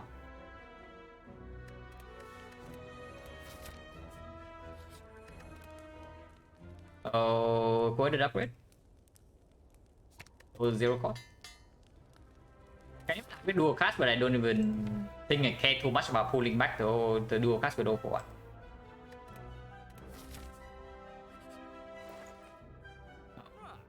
Monkey or third FTL.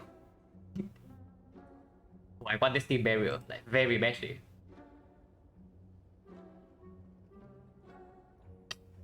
Yeah, there's Nunchaku, there's FTL, there's team barrier, there's like kind of Swift Strike, but not really. And of course, there's All Monkey.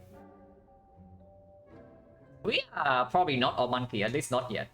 Giving up on this thing means that it's difficult to be All Monkey afterwards though, but for now we don't really care.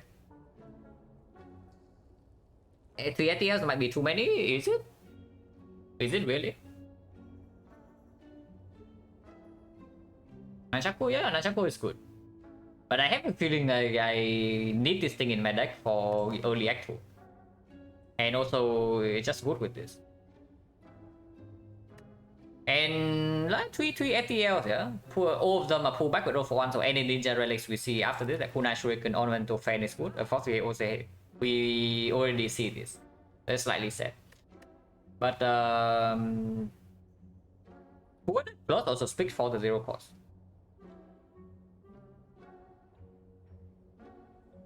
Here, strongest, I think Georgia. That is a very common misconception. And yeah, it's true.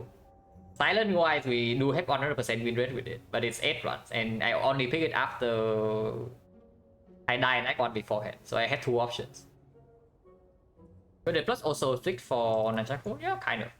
Honestly, I would take Nunchaku before the 3rd FTL. I'm just thinking about this Steam Barrier, and I really want the Steam Barrier. It's the main thing. And the thing about FTL Steam Barrier is that actually no, I cannot afford a remove afterward. I think I want removes actually. Remove is strong. So I give up on 3rd FTL and I just do Steam Barrier Strike remove. That is honestly not bad. It's not quick. Not amazing, not quick. And probably plays slightly better into early act 2 compared to one relic here. No matter what relic we pick. Because all of these are strong in different parts of the run. The stone is probably the weakest. The option that I pick on silent with this option and this map is like Neo's Lemon. First option is what? Upgrade a card and then rare relic and then the snipe. Not a lot of card rewards. 18 damage. I probably take rare relic and start here. Or on silent, probably take rare relic and start here. I mean, not because the snipe is not because I'm scared of failing the snipe. Yeah, like failing this snipe is very unlikely. But I do think that this map is fairly bad against this fight if my silent doesn't see the cards. Yeah, rare relic was lizard tail. So yeah, sure. Like starting here with the lizard tail is like completely fine after taking 18 damage, and we probably just farm O3 Elite Steel into a late shot. At least I hope so. But yeah, nobody knows. Yeah, this is probably just a barrier into strike remove.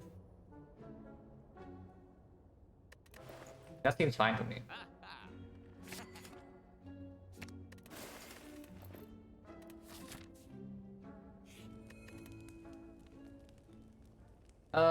One upgrade is 4 damage. Steam Barrier upgrade is 2 block. ST upgrade slightly better with 0 for 1, but not by much. Or dual cast upgrade. For honestly not a lot because we only have the zap and the 200. So like, how important is using dual cast really? Not that much. Maybe it's just 0 for 1 upgrade. Like 4 damage. Red key? No, red key never happens here. Psycho Fast can be good. The thing about dual cast is that we don't really supply enough ops for it to do a lot of stuff. I mean, yeah, sure, we can pull back the Zap with the 0 for 1, but then we evoke immediately. So like, and eventually, yeah, if we had too many 0 costs, I don't even want to pull back dual cast. Dual cast is probably a low priority for pulling back, unless we have a plasma somehow. This is vocab, yeah, no worries. Yeah, 0 for 1 upgrade is like fine. And if not 0 for 1, then it's Steam Barrier. But Steam Barrier upgrade is like 2 block. Doesn't play super well. Yeah, Cell Repair plus a Synergize with Echo Form, it's true. Everything upgrade is quite strong, but we have Eternal Feather already. It's the thing. Like Eternal Feather plus a Singing Bow probably means I don't really care too much about that upgrade. Yeah, probably just upgrade 0 for 1 with plus 4. That way is not too bad, even on a 2 cost.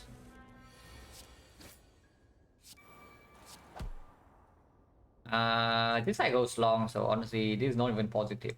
We don't do it. But for Streamline, I mean, I sure hope it does so flexible. Because if it doesn't, we have some like serious problems here. And yeah, Steam Barrier. No need to spend any potion here. If it actually doesn't so flexible, we have some serious problems. So I sure hope it does.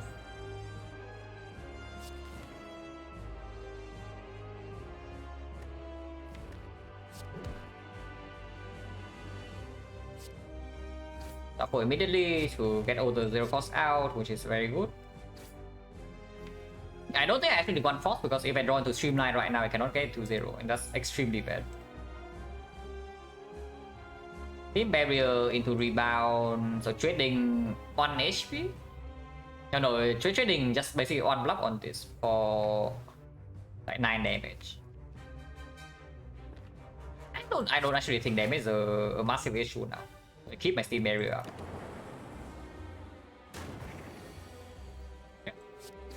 Okay, just now it pulls back and then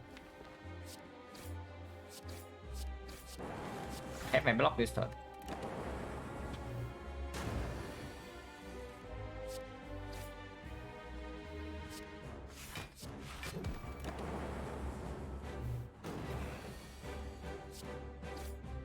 And next turn we have a Streamline 0 for 1. If I quit it right now, we can fail to have that combo. But we know that we draw no block next turn, yeah. So is that actually lethal? Because if it's not lethal, we lose Lizard Tail next turn. If I leave the draw as is. So is it lethal or not? I have 40 damage here. 54. With this lightning right now deals 8 into... This is 17. 17 63. 63 he blocks a tail, he goes to 75. 75, 56, we need 19. 19... We have 18 here, okay. Is that counting 9 damage here already? 63. Yeah, it's just 63, 75. 75, 56, 56, 63. 63, 73, 73 plus zap is 8 damage, so 81. So we do have lethal next turn, if I just do the zap here. Yeah, so this is lethal, we don't need to draw.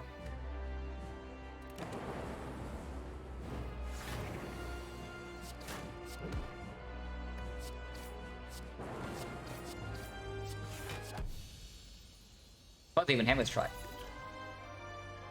This is not Echo Form. But here's a Sick. It's 6 stronger than Electro. We do have a Zap Plus that we can pull back repeatedly.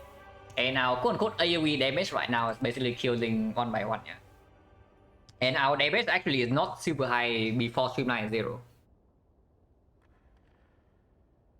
But Sick is very strong after. And with this deck we are probably never snack going, so it doesn't really matter that. Target the lightning ball, yeah. And yeah, true, like the Gremlin leader fight can be a little bit weird. We will be very strong in leader fight in the 3rd deck cycle. Okay, when Streamline 0 we are strong. And Streamline 0 we are strong, but before Streamline 0 we actually have some... I wouldn't say heavy damage problems, and we do have some problems for sure. So I am fairly down to do Electro, with the, especially with the Zap Plus. Yeah, deals with Leader, deals with Retromancer, deals with the Shapers kind of. And we don't need to play the Streamline always if we have the Electro in play. The problem with not having Electro is that if we pick the Sick here, we need to play Streamline every single time we draw into it. On a string, the effect is like 1 or something, so not very big. That's the one I have to play Streamline twice. But no kidding, that is actually our problem right now. This deck is very strong after Streamline 0, but before not so much. Sorry, I probably want more fun mode. Even if this is very costly though, because 6 plus later on is like so freaking insane. And we do have, okay, we have heavy sustain. We have sustain from Cell Repair, we have sustain from the Eternal Fighter, we have freaking sustain from Single, and kind of a little bit from Lizard Tail. So like, are we really that scared? Because if I don't really exactly die with the electro, yeah, I would love to add a sig. So do we actually die with our electro? Yeah, sig better later, electro better immediately. It's not even immediately. Electro is better in the elite fights. That's basically it. Like in hallway fight, sig is better. Unless we see like triple cultist or something, then electro maybe outperforms. But in normal hallway fights, the sig just outperforms. Yeah, it's electro is crit, right? With this much sustain. If we don't have any sustain at all, then maybe it's different. But we have double FPL of one. We just down the burst repeatedly, like no problem there. The electro only deals with the burst after we take maybe 1 or 2 hits. But if we can play of one, we just down the burst immediately. Yeah, like take the good card. Oh well. Okay, not the best energy relic here. And there's a dome, and there's a tiny house. Okay, interesting.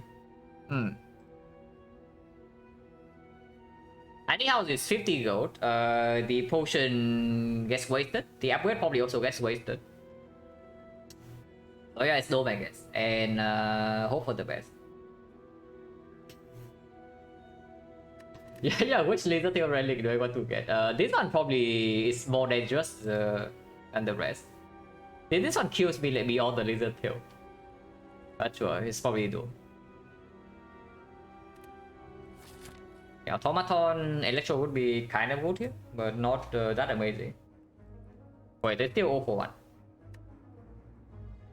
1. That is not the best. Yeah, 0 for 1 being stolen is absolutely not the best thing possible. I can tell you that. Here is most likely this part. 2 fights here into question mark, and then depending on what happens here, maybe we can go here sometimes. And then if not, we go here. Second question mark. Question mark also gets better with Omamori. Yeah. Into fire, Eternal Fighter heal, upgrade, into 1 elite, into 2 elites, into Eternal Fighter heal again, into 3rd elite. Wing boost can also be used if we are feeling very strong, but in this map layout is a little bit weird. Maybe we can wing boost with this shop if we really are desperate.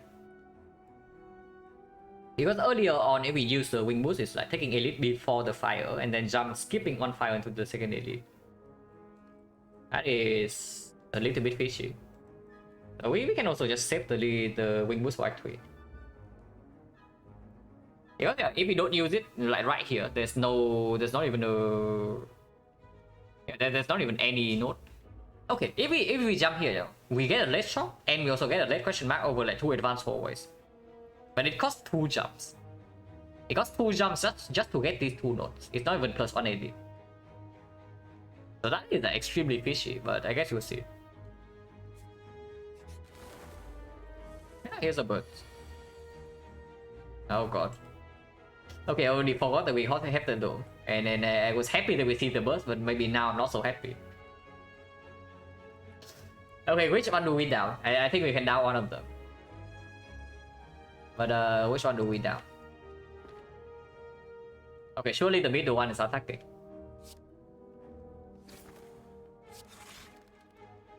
Maybe we cannot down one of them. Actually, we can. Stick for 0 for 1 right now, that's down one of them. Next turn, we cannot though. Okay, the problem with this is that next turn we cannot.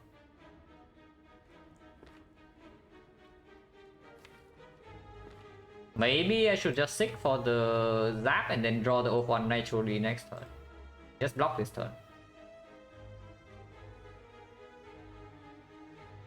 I mean, Electro is still kind of cringe here. It's okay. I mean, we have the self repair, right? So taking a little bit of damage here, like, no problem. 6 plus will be good here.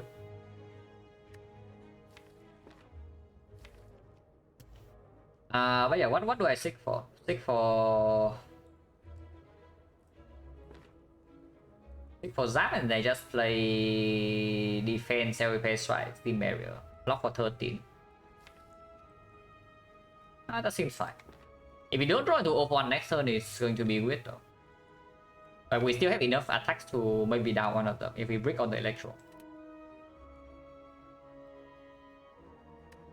I have play 2 cards, so if I seek for FTL right now, it also doesn't draw, yeah. So it's better to draw next turn compared to this turn.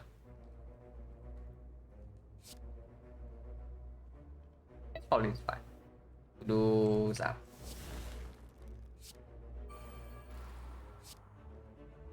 Maybe dual cast better than strike. It probably is.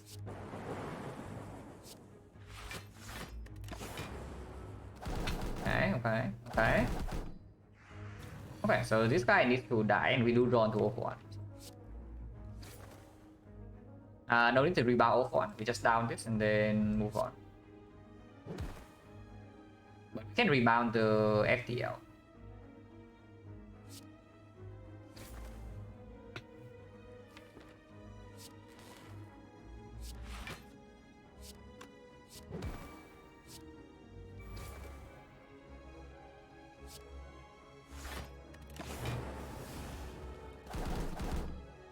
Out.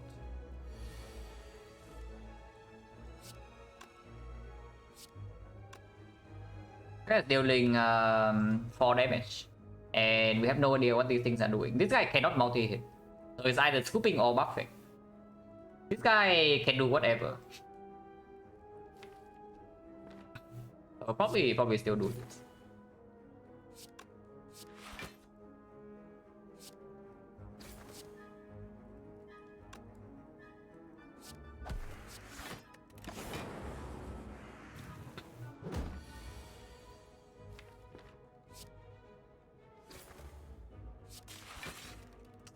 Cringe.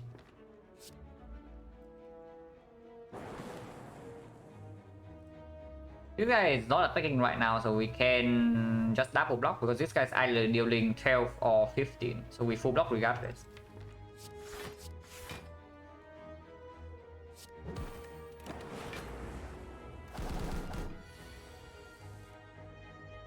Little, was it? Okay, maybe it was, but I just see the line attack 0 damage. But yeah, maybe it's lethal. But it's green. It's kind of green, and we probably appreciate a little bit more fun note block. Okay, now the dual cast upgrade can happen, yeah.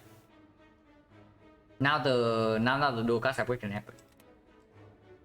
Second upgrade potion probably is like okay now that we know that this is a good upgrade and this is a good upgrade now. And upgrading cell repair also is like +3. Skipping claw, yeah, sure, with the claw. I think the steel definitely gets slightly worse with the dome. Only slightly though. But it does become worse. It's a little bit more flexibility. Maybe I still keep both. I probably still keep both. The dome, yeah, in this fight. The dome in this fight, yeah, very interesting. Okay, at least we can do rebound streamline, so that is an extremely strong combo. And now we have 0 cost streamline on turn 2. And we can pull back right away. We just kill this turn. If we kill this turn, we have to give up on the cell repair. If Chosen attacks this turn, we are taking 10 damage. Wait, actually no. Is it? It's base 12. It's base 12. Yeah, dome is maybe costing 7. But we can, if we 50-50 of the time we lose like 3. And the other 50-50 we win 7. So expect the value is better to play cell repair here. But no, let's not. Let's not use like 30% potion chance right now on the turn where we might not even be taking damage. I mean, of course, they also give 3 HP, yeah. So upgrade potion right now is +3. And also plus another like 1.5. So it's +4.5. Yeah, there's no way that's worth it. Yeah, easy every time. Why throw away potions, guys? Infinite. Another kind of infinite. And another one is infinite.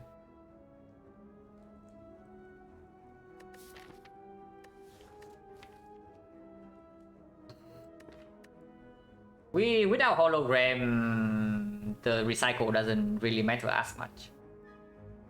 Yeah, exactly. Loop has an infinite symbol, which is why I'm saying it's another type of infinite. Like you get me, guys. But yeah, with no plasma, we don't care about this at the moment, even if it's quite strong. I don't even know, do we actually want any of these cards?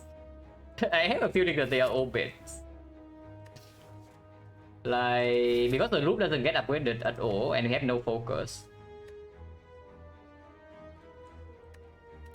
And yeah, recycle, we don't have any actual, we have some card draw from the cool-headed loss. And it's true, we pick up recycle, we see one fusion, we see a second cool-headed, and we are infinite, eventually. But that is very slow, and of course it costs several upgrades. Yeah, this is an egg card reward, it's true. With card draw in the deck, recycle, okay, yeah, exactly. With card draw in the deck, right, which we don't exactly have at the moment. No hologram, only 1/0 for 1, no actual card draw. And even if we recycle down, what are we ending up with? It's still freaking 0/1 streamline. So might as well just do what we are currently doing. This is just plus max HP. If we have Dark Orb, maybe I take Recursion. Ritual Dagger.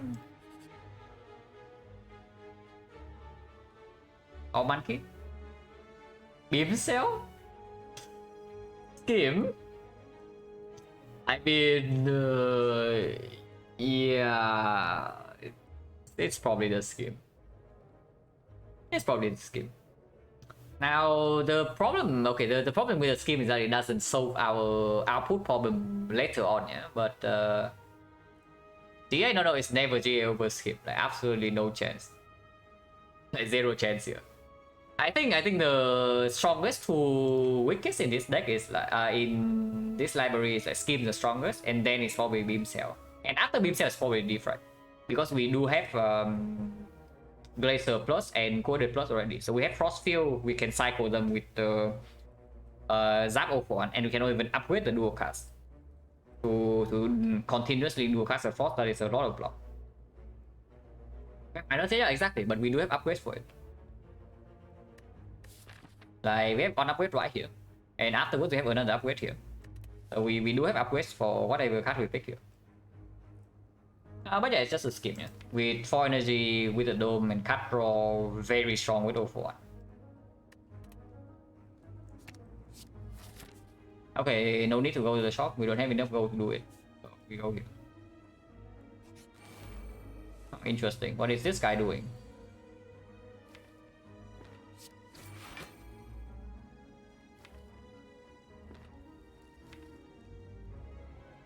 If I'm going to be good here, by the way.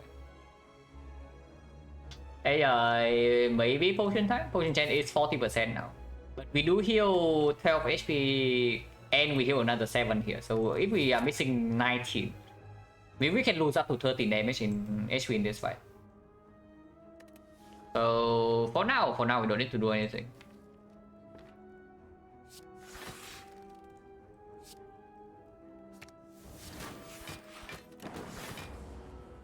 -4, no problem.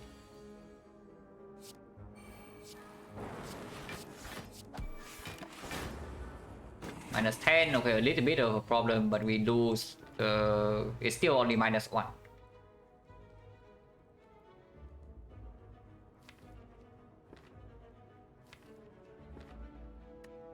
But the streamline is still 1 cost, yeah. Probably should have rebounded the cool-headed, but it's fine.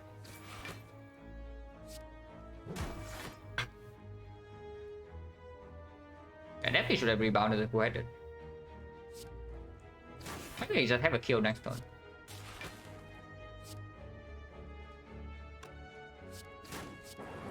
We'll probably just have a kill next turn.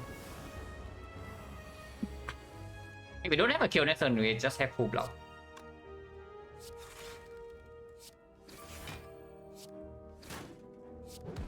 Easy.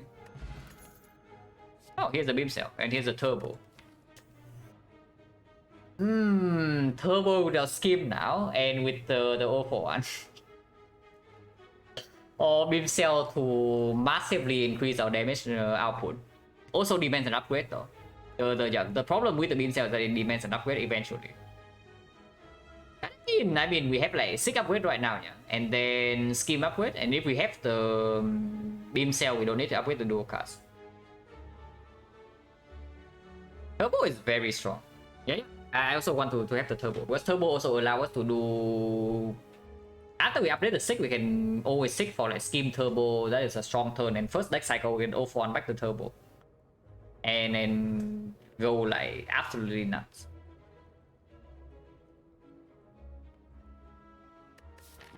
Yeah, turbo is probably stronger because even if I pick up the beam cell here, the upgrade is still on the SIG first.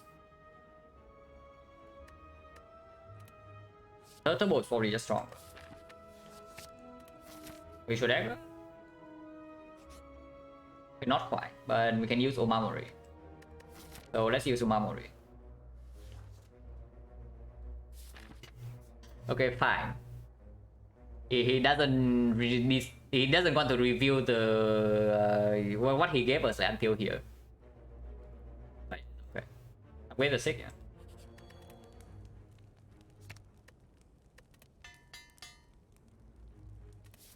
Even if the elite fight goes badly, you can always jump out of the way, and we have that 74, so of course we are taking the elite.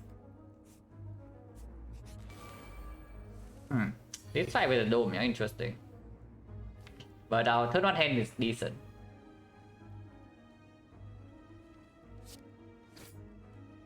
Not amazing, but decent. Okay, amazing. I was thinking the third one hand is like whatever, but apparently it's quite good. Apparently it's quite good. Stick for what? Stick for scheme turbo maybe, or quit the turbo. Yeah, electro would be good here. Like, don't kid it. Potion chance at the moment is 50%, so I am willing to use the upgrade pot if we need to. Like just pulling, yeah, just seeking for turbo scheme, upgrade the hand, scheme forecast, and then we continue. Seems pretty strong.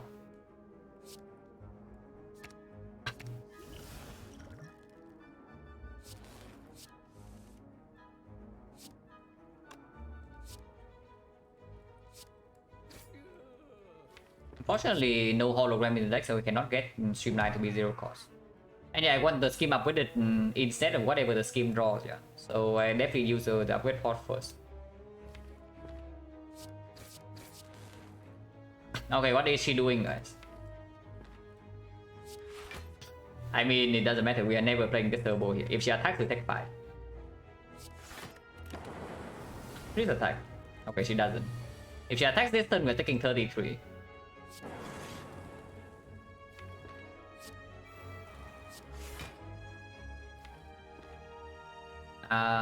But yeah, rebound, yeah.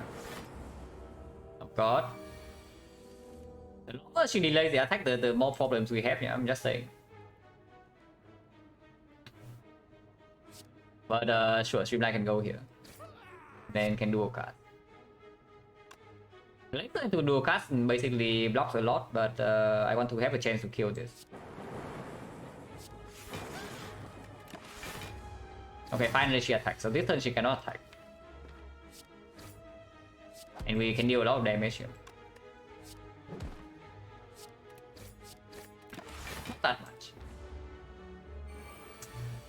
We summon again, yeah.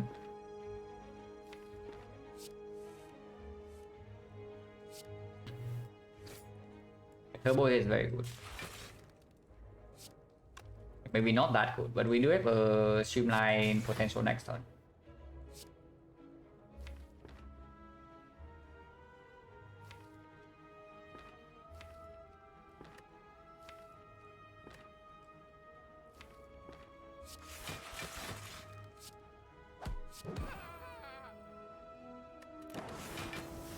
If she attacks, we only take a little bit. Okay, we just have a kill this turn, so it's fine. That was slightly spooky. The fish is a hyper beam. Not amazing. It's still okay. Because we know that we can fight the slavers here. And we have a scheme. We have the 6+ now.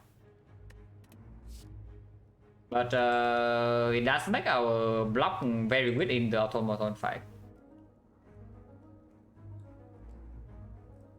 So yeah, probably not. And I don't even think we are that bad in the slavers fight at the moment with the 6+. Fish thinking, bro, yeah. We always get something out of a current reverse screen, it's true. And this is probably just max HP. Because Hyper Beam also doesn't get upgraded until after the second AD. Ah, Omamori. Okay, Omamori fully used is quite nice. Yeah, Marble is quite good. Immortal, oh my god, Immortal. Yeah, Immortal has to be good, right? Unless it messes up with the reshuffle somehow. But this thing draws a lot. And even the letter opener is very good with the 0 for 1, yeah. Because we can pull back Steam Barrier, we can pull back the Turbo, we can pull back the Zap. I still do not upgrade the dual cards. I upgrade my scheme next for sure. And maybe it's the Turbo, depending on what happens. But of course we take the edit. Okay, this hand could be slightly better, I can tell you that. Just slightly. Good bag of marbles, by the way. We are not even using bag of marbles, right? It's Glacier double defense. Yeah, block and let it open the proc. I'm just thinking whether I use this or not. Holding chance at the moment is 60, right? 1, 2, 3, 4. Yeah, 60.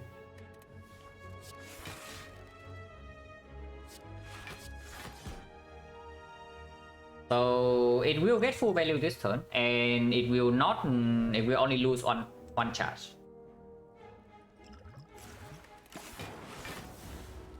Oh god, weakness turn 1 is quite bad. Oh, weakness turn 1 is quite bad, but this is good at least. Like this hand is very strong.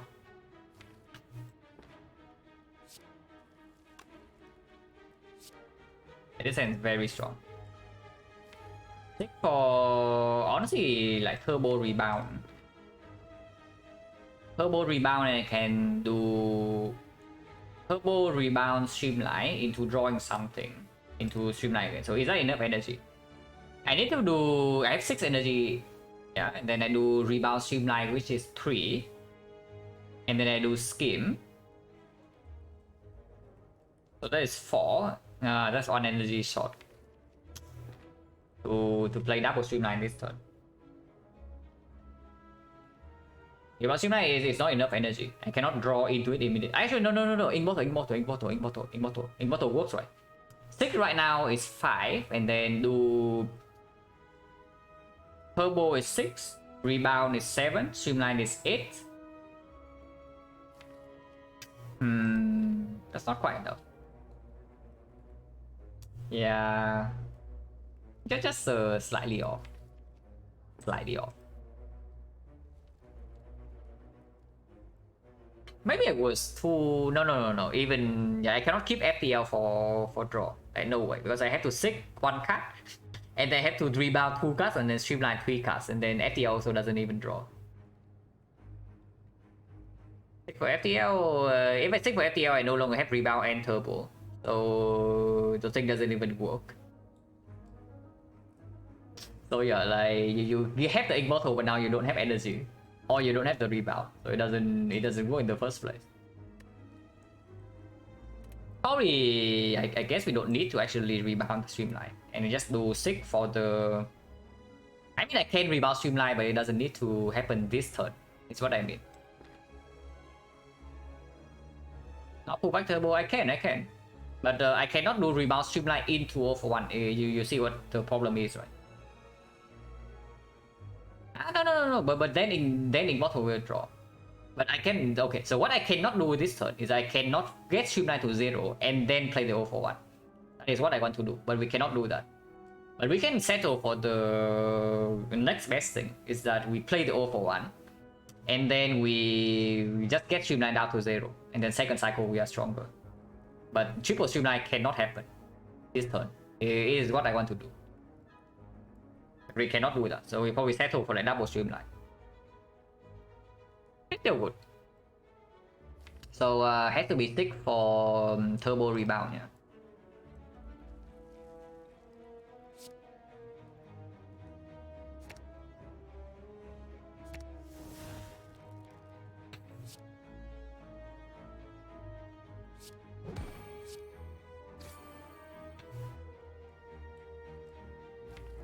Yeah, now you see the problem because but I can do cool-headed maybe or the scheme so that I draw into Zap or FTL to make this one slightly stronger. And I should. I probably want to do cool-headed over scheme maybe. Only one card though. Cool-headed is a card maybe I want to play in the first place. Nah, scheme is better. Scheme's better. Scheme's better.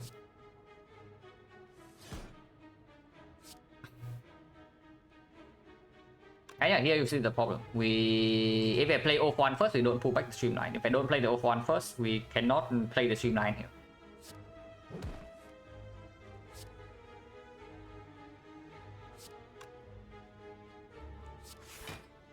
But yeah, let's open going in right now.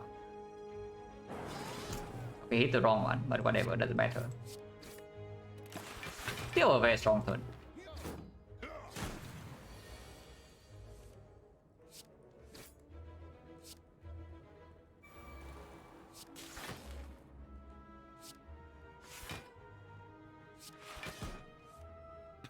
Rebound streamline, the strongest combo in the game.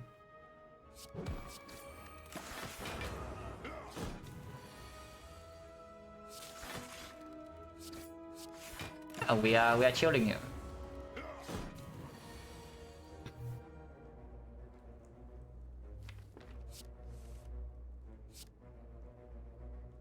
Fortunately, every card kill here now with the letter opener, so we can only get this thing to 8, but 8 is fine. Mummified hand without deck. Could have been off monkey. Buying runic capacitor, picking the defrag, and now we are mega off monkey. But we have only one cell repair here. What did we pick this over? What did we pick this over? Like it was over oh, over what? I actually forgot already. Oh yeah, beam cell. It's fine. It played the slavers fight just now. Also, when dual cast, no, letter opener kills immediately. Like you play the dual cast, it kills with letter opener. So Immortal was stuck on it. But yeah, it's green. What do you want me to do? It's green. It's just good. Okay, now we no longer need to upgrade turbo. But with double turbo right now, I want to upgrade scheme for sure. So that's pick a little bit for this, but also maybe I just want to continue this way. Because late question mark Act 2, yeah? And Forgotten Outer HP right now we can just take.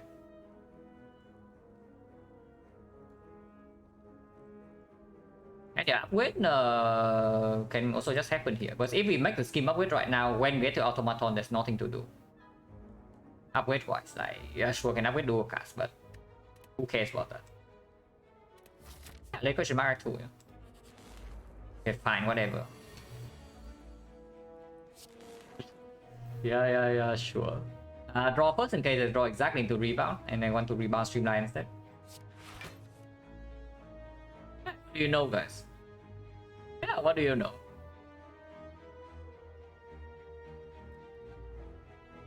So good news, we can rebound streamline. Perfect damage distribution is letter opener here into one streamline here or into a second streamline next turn, so we don't need to put the rebound here.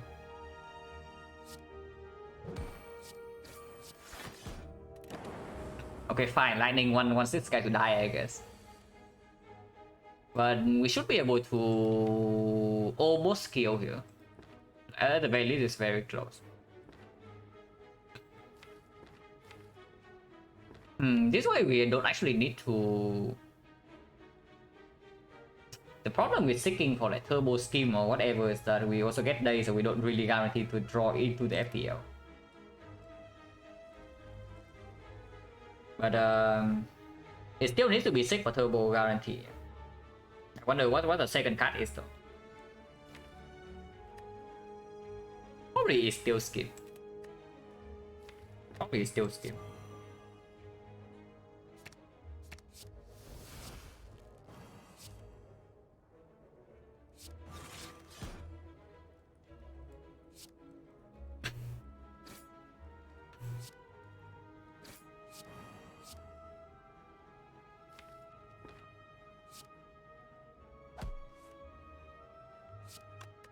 Pull back 1, 2, 3, 4, 5.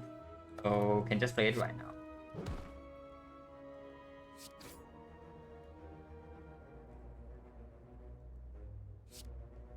We just kill both of them this turn.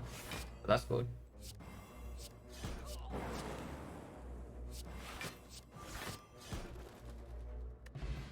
I like this deck.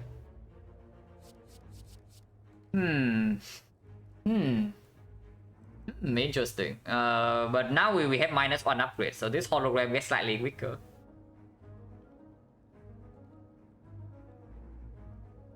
We are definitely picking one of these, but I wonder what. Equilibrium gets a little bit stronger with double turbo, but so would hologram is just stronger, right? Yeah, hologram is just stronger. Hologram 0-1 hologram streamline so that we can get streamline 0 cost first cycle always.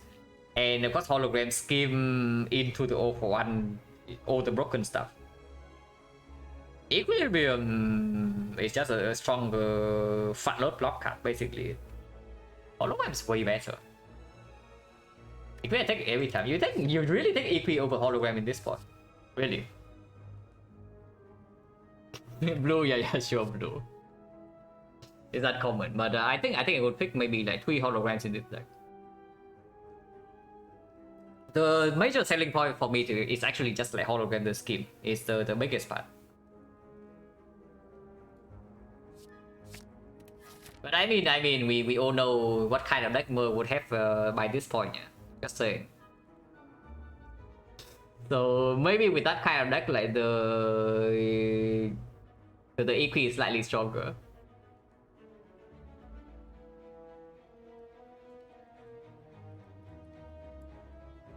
But yeah, this team you commit to Orb Monkey, you're probably also in an extremely good position.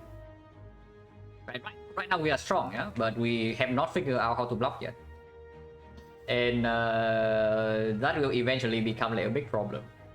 For now, we are still strong. The Orb Monkey would already have Runic Capacitor, Defract Plus, and Mumford Hand. Already 7 defect by account. If you see the same card as me, then you have like 1 defect plus and you have a runic capacitor with good frost field. So like very strong position. Continue this way, or do you want to use wing boots? I don't think we are scared of automaton at all at the moment. So probably just save 2 charges for factory.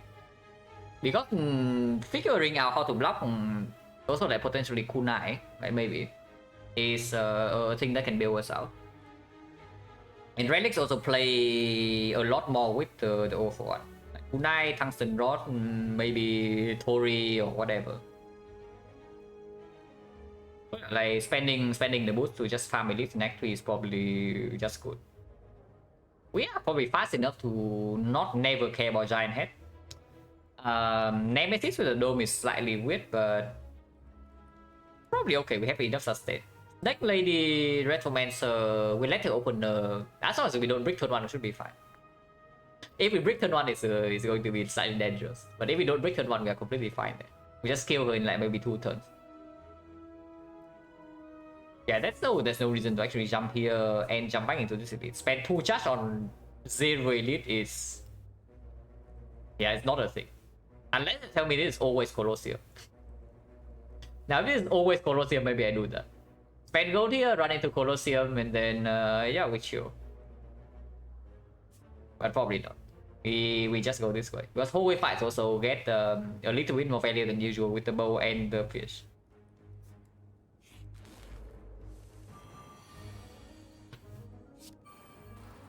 Zero cost streamline immediately.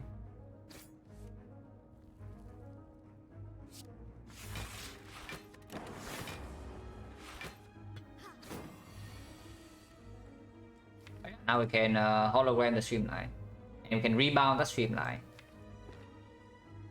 Or we can play hologram on the O1. Streamline is just stronger. Right? We kill this immediately in the fights, no problem.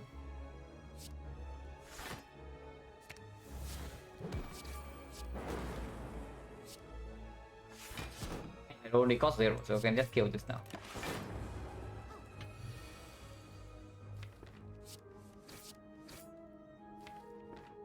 Stop him.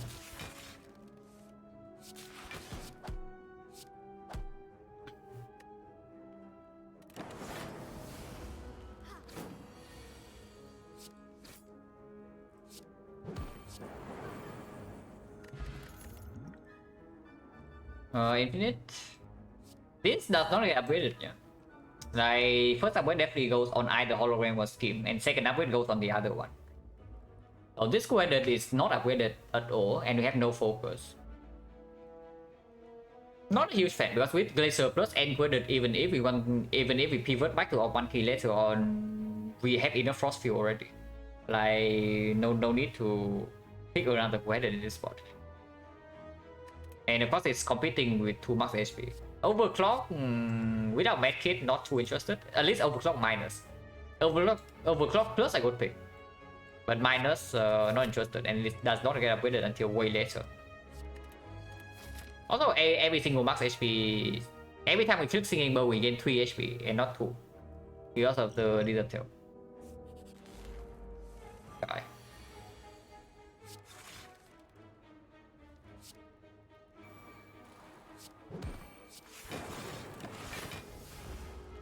I mean, we have 0-1 against this guy, so like, cannot be that bad. Right? Oh god.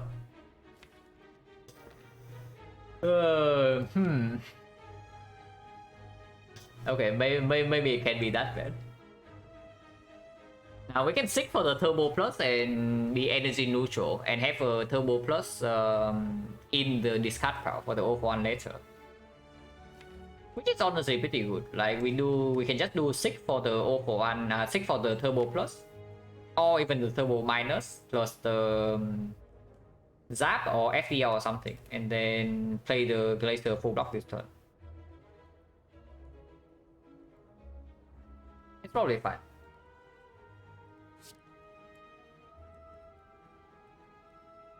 Maybe I want Turbo Plus in case I FTL into like 3 cost 0-1 or 3 cost streamline or something.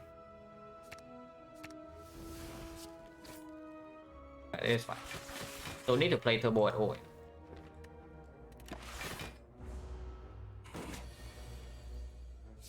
Streamline cost 0. Go back FTL Turbo Streamline, so don't really have block, but we can do this to full block.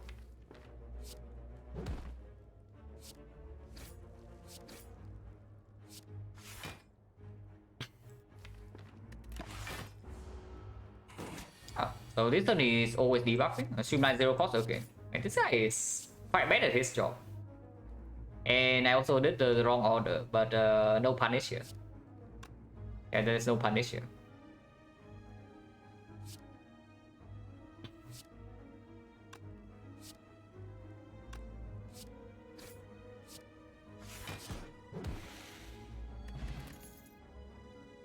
Yeah, Claw. Sack Plus, not interested. Blizzard.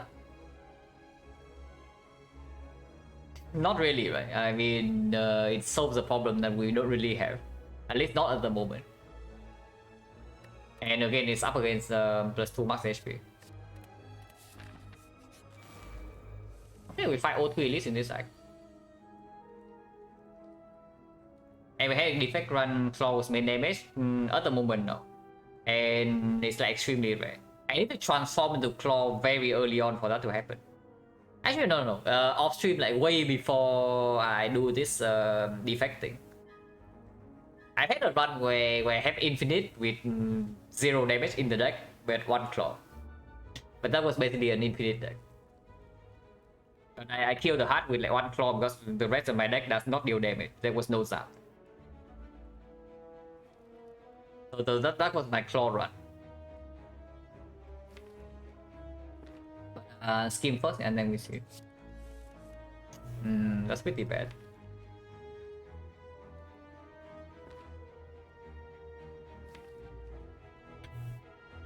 It is indeed pretty bad, but I guess you can seek for just for like laser and play slightly slow this turn. I could rebound streamline and take a little bit, like 14 damage, and then we heal back anyway. That is honestly probably stronger, like rebound streamline.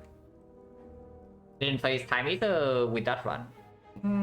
I don't even remember. That one was like super long away.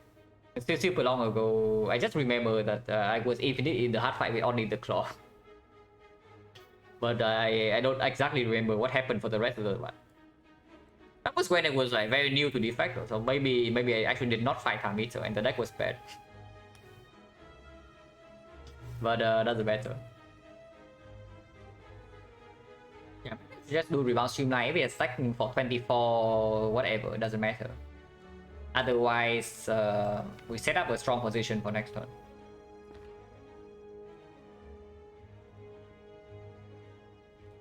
Infinite? Time meter, yeah, time meter beating infinite is effective if your infinite has either an insane amount of block or fast damage.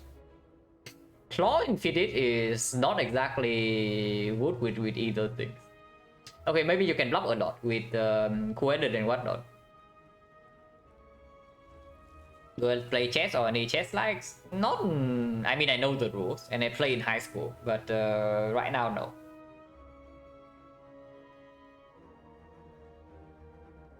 I probably just stick for rebound streamline, potentially take 14.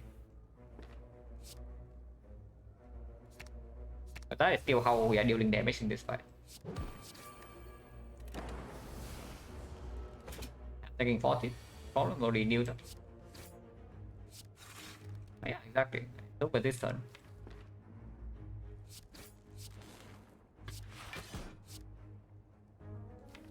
There's one more FTL in there, but whatever.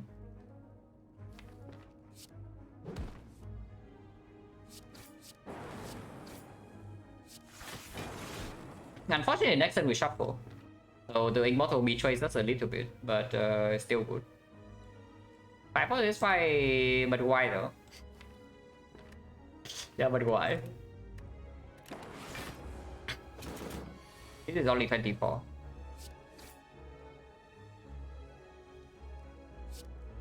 Next cycle never happens, so we can just do this to get the Immortal out.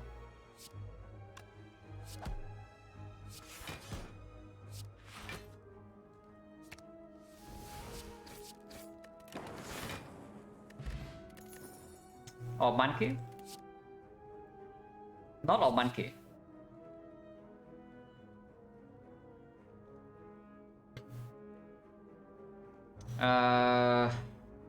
Grape is cute.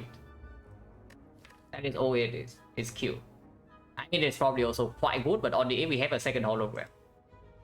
With only one hologram, I don't know like how much I actually like this script. It's probably still quite good. But yeah, it really shines if we have a second hologram. Because right now the script can screw us over first deck cycle. It's a small problem. But yeah, it is good. It's good. Sure, we can do script and then I do upgrade on hologram. Counter potion, if we are really worried about the automaton, we can do that. Are we? Are we worried about automaton? Don't like scrape the 0 for 1. Yeah, that's why I'm saying like I need a second hologram, because like scrape can also just draw into the 0 for 1 and then toss it away. The same goes for the first hologram, which is why having 2 holograms usually means that the scrape actually is very good. Because you draw into your, you draw through your entire deck then. and then you land at the end of your deck. You have the 0 for 1 maybe in this card pile, but you have not drawn it yet. And then you hologram it back, and then you have everything. It just makes it just speeds up the very first time the 0 for 1 is super strong with the script, but only if you can pull it back with the hologram. So it doesn't exactly play immediately, but it's quite good. Auto explosion definitely is taken. I'm just wondering over what. Because maybe are we ever picking Sozu after this? Menace, yeah, with 0-1 Menace also becomes good. It's not even a kappa. Menace is like absolutely good. Okay, maybe not absolutely, but it's usually good. If you're doing 0-1 that is not actually infinite.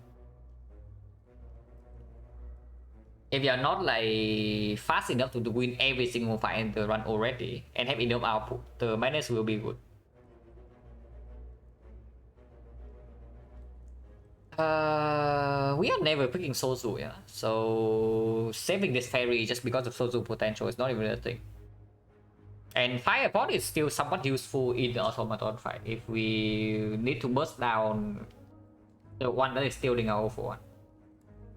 So first fairy tail potions used first.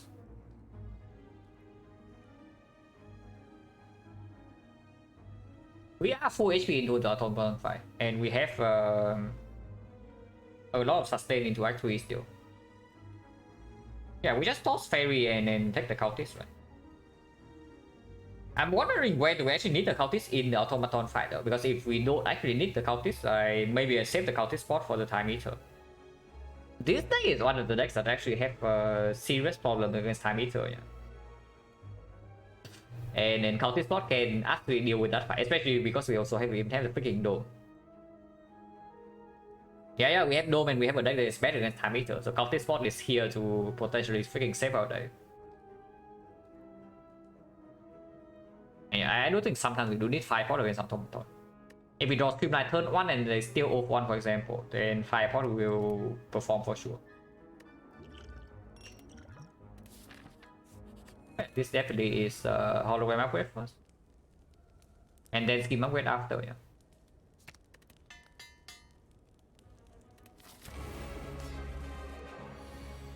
Oh god. I was just saying like hypothetically. I do not want to draw Streamline turn 1 into 0-1 being stolen, but sure. If this is count either Glacier or Streamline, I don't need to play Turbo. I did not. I can also just not play the Glacier and keep the orbs as they are, which is okay too. But Turbo into Glacier, advance Immortal a little bit, and of course have 4 block for next turn, while dealing 5 damage. Okay.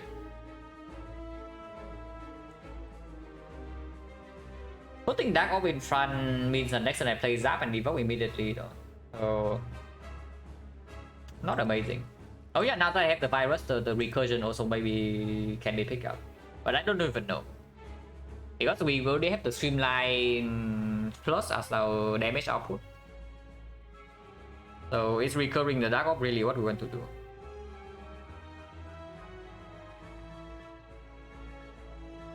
Turbos, the thing, probably okay. Immortal is good. Immortal is very good. Immortal to 9 now. Okay, we don't get the thing stolen. That is like extremely good. I do kill the minions still, yeah. And we can seek for the hologram, get back the Streamline, and then open the Turbo. And we play maybe double, maybe triple Streamline this turn.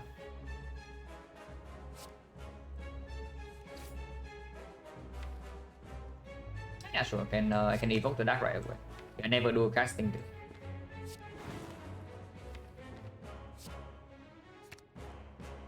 Take for hologram, maybe cool header. Maybe rebound actually. And script. Like look at that. We stick for the non-zero cost and then we script. And now we have a huge over 1 turn.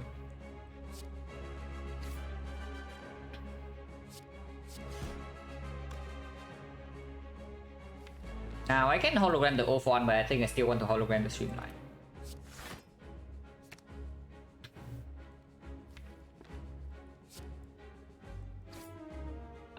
Rebounding the O1 doesn't do anything because next time we shuffle already.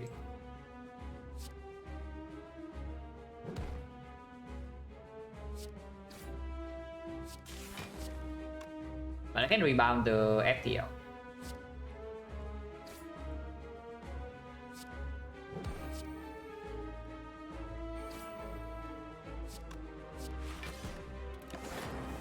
Take 2. No, not take 2, but overblock by 2.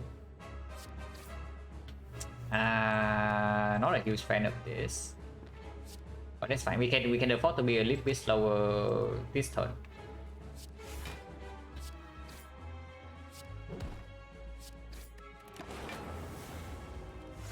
Okay, attacking for 24. Still block.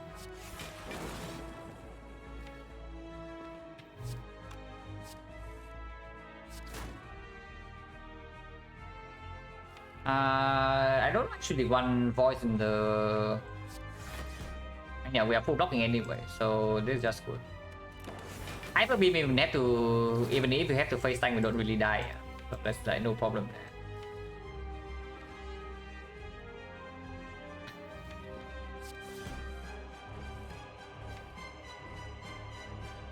Okay, not hitting anything important, it's very good.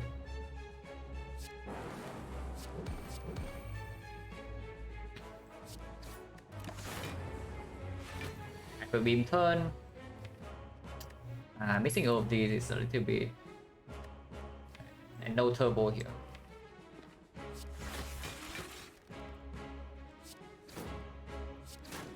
Still a big turn though, still a big turn.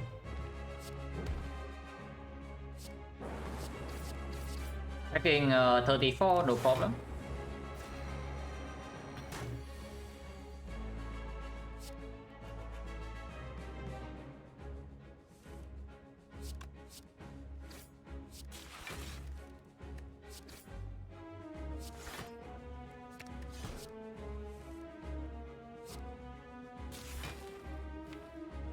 And next turn cannot miss over one, yeah, so we have a huge turn next turn.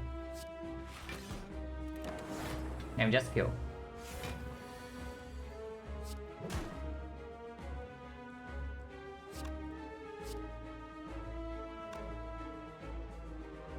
Can I kill in 3 cards?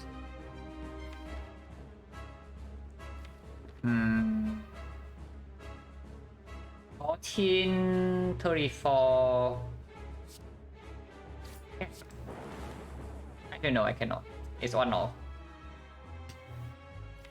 Okay, whatever.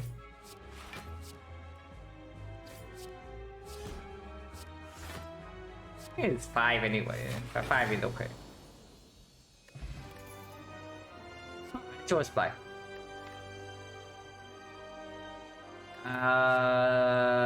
AI with the modified hand, and it does offer some top end scaling. Potential defensive solve. It's not echo form, yeah. I would like to have an echo form here, please. But AI with the hand, how bad is it? We do have frost. It's definitely not electro. It's definitely not the thunder strike. So it's just AI or 2 max HP. AI is echo form. Yeah, one turn later. Turn later is a little bit too slow. But yeah, with the modified hand. Cannot be that bad, right? Cannot be that bad. And we already have the 4 base energy, we have the double turbo, so we can put this thing in play decently fast.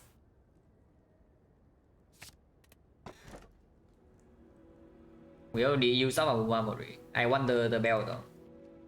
Cage is only actually strong if our output is there already. I don't think we are there yet. Cage does make us like a lot stronger, yeah. But only regarding damage output. It doesn't... yeah, we can still find palace. It doesn't actually solve our main problem. That is, we cannot block the endgame fights. And Yeah, Bell is another role for potential Fan, potential Kunai, potential Shuriken. Maybe a data disk. Maybe an emotion chip. Bell is good. Relics play very well with Overwatch. Relics plenty. Like, yeah, like data disk, the ornamental fan, Kunai Shuriken, incense burner, gambling chip, whatever. And we also like dig a little bit further in the uncommon and common relic pool as well. So this thing has even more value. We know that we get one extra common or uncommon here. Fine. Oh. Oh. Yeah, okay, guys. You know what's happening, yeah. I'm just telling you beforehand that something can happen if we lose a lot of HP in one fight. Something can happen. It doesn't solve our main problems though, because the thing is that we do have sustain and we do have like strong front load attacks, front load damage, but our scaling block is not there. And in Act 4 we don't really freaking Birdface earn the heart, you know. Yeah, we cannot actually Birdface earn the heart with that. Okay, 2 wing boot charges, so where are we going? I want a shot for sure, yeah. How important are upgrades? Skimmer is fine. AI upgrade now with the AI and with the earn, and we have only 4 base energy. It's okay too. Slightly less necessary with double turbo. Outscale, yeah, absolutely. Outscaling some scaling fights, not Act 4 though. Spear and shield, we do need to kill the spear first, and then the shield maybe can full heal.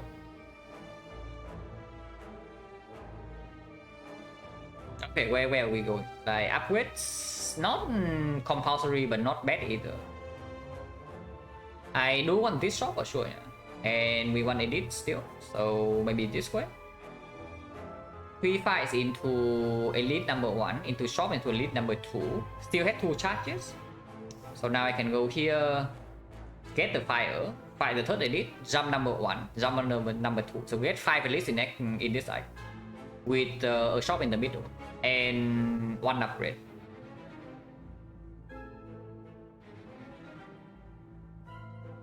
If AI makes more high, funny heal spam with modified hand. No, 1 AI is already enough. Like, you think we are not waiting in the fight for 1 AI to get full heal or what? Because you are wrong.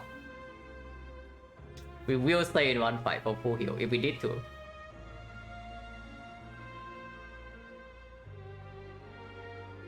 Sure, this one is fine. Potential 5 elites, and we can always decide again somewhere in the middle. If we have too much gold, we can go to second shop. Because maybe we see an old coin somewhere here, like here or here. Then we can go to second shop. Ultimo, I mean, we are going to be full HP.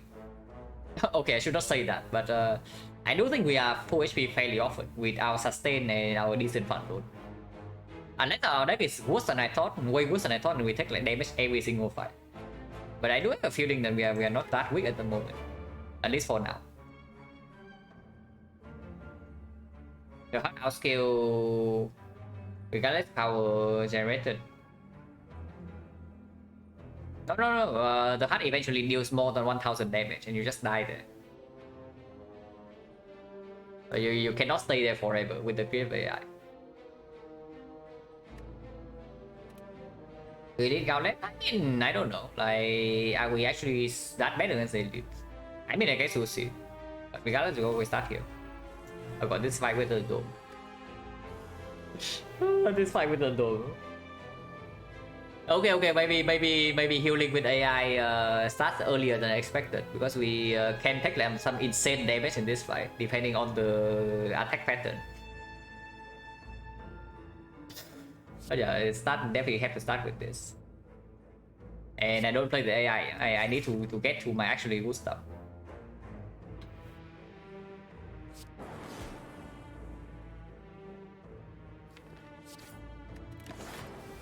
Can take like 30 damage this turn.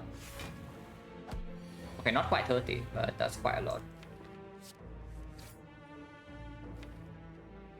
Oh, that's quite bad. it's still quite bad. Now we toss away the O1 and did not draw the Sig. Okay, that is terrible.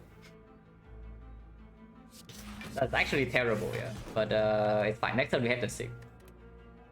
And we did kill this thing already, so we don't take that much damage this turn. At least I hope so.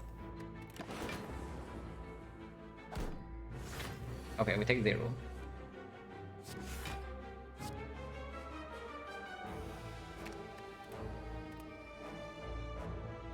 For scheme and maybe sure here.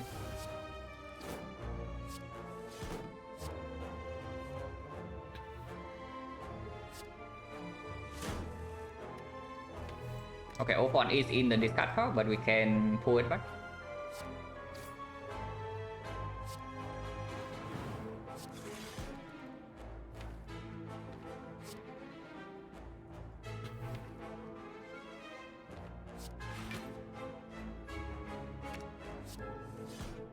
Did not draw into the AI this turn. This turn is when we can actually play the AI.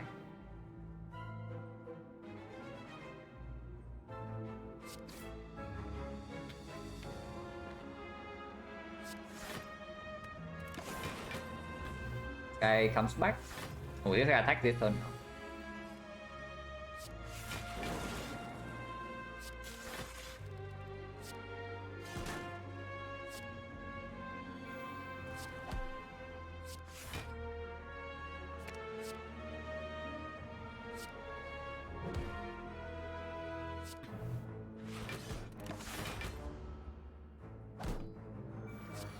Okay, healing happening here. Yeah? Healing is currently happening.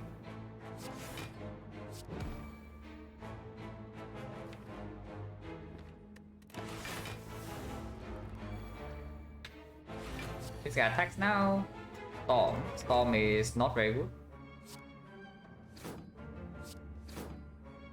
And we cannot kill him, so that's bad. That is very bad. Maybe I should just play the Storm. Faster? Yeah, faster, but it's also not reliable, so we can actually take some heavy damage here. Maybe I should just freaking Firepot. Like, this fight is not easy. This fight is like not easy at all. And this one I can already take like 20.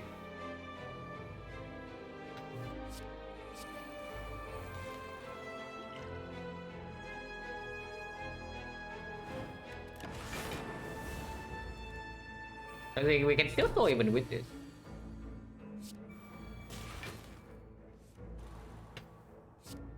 Okay, not for that long with the Storm, but we can stay here for a little bit.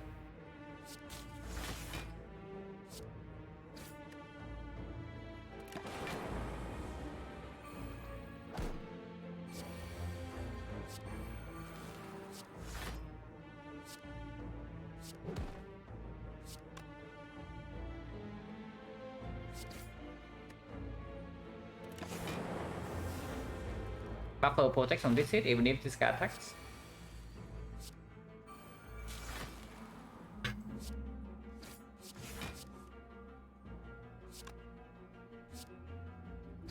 Again, yeah, buffer protects from this guy.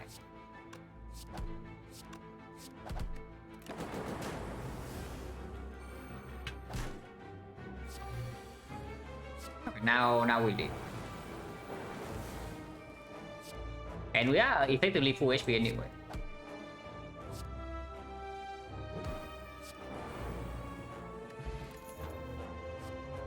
Green. It is green. We have O1. And the script. Yeah, that seems quite good. And also give us a little bit more information with it though. Just a little bit. Yeah, it's sure. It comes up with it, the claw.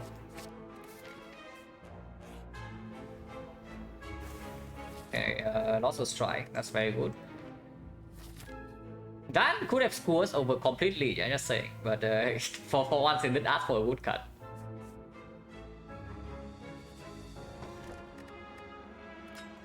Puzzle is very good, so of course we take the puzzle. We do not kill this here.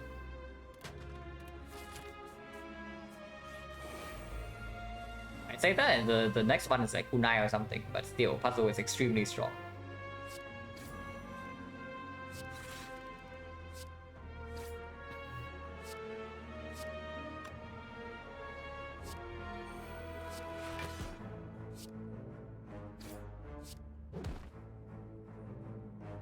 We're not glowing, so also don't really take damage.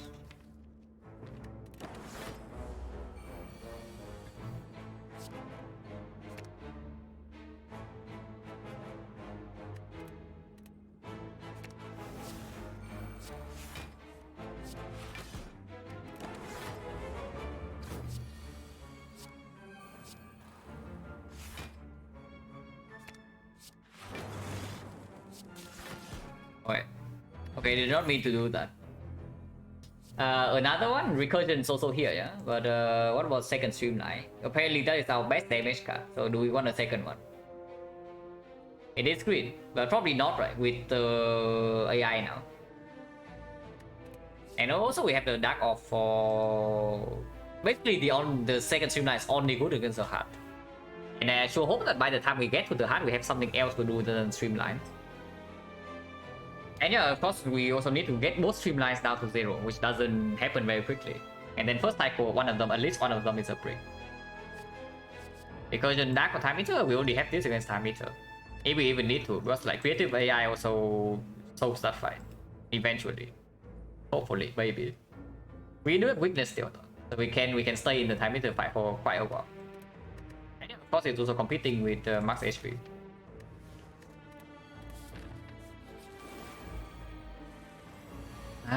We just fought this guy. We literally just fought these guys just now, but they are here again. yeah, Act 2 whole way fights, guys. Like, Act 2 Inspire is like certainly something. These guys are not attacking, so we chose the wrong one. Good to know. Ouch. These are both attacking this turn, yeah. So, and we have not drawn into turbos yet. Still have not drawn into turbos.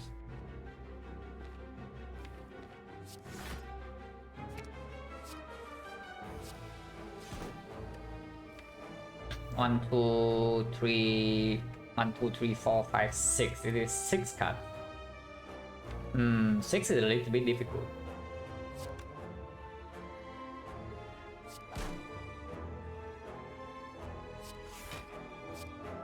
Yeah, we don't really get to do it. Fine, that can also happen.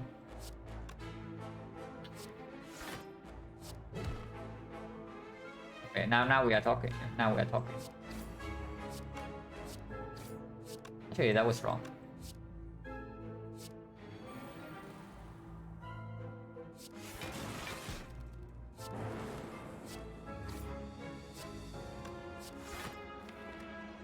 Six plus, and we have 3 voids, but that's completely fine.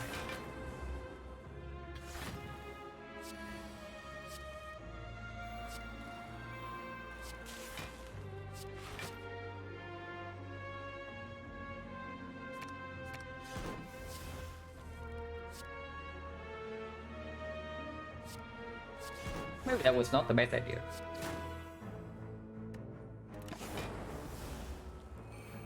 But it's fine, we can stay in this fight. At least I hope so.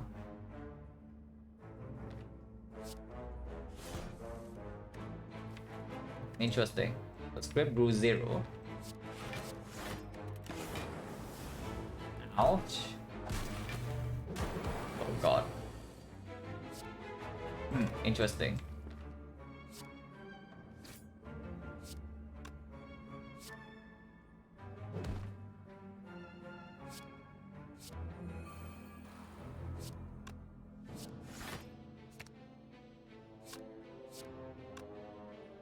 That will kill them though. That will kill them, guarantee. Freaking static discharge, but this is not attacking, so we can wait.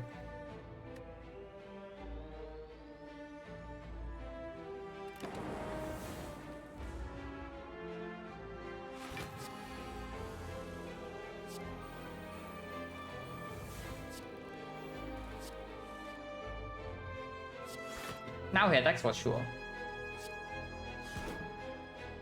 He's also dead for sure if I do anything here. But I guess we cannot... yeah, we can't not kill him. Not sure.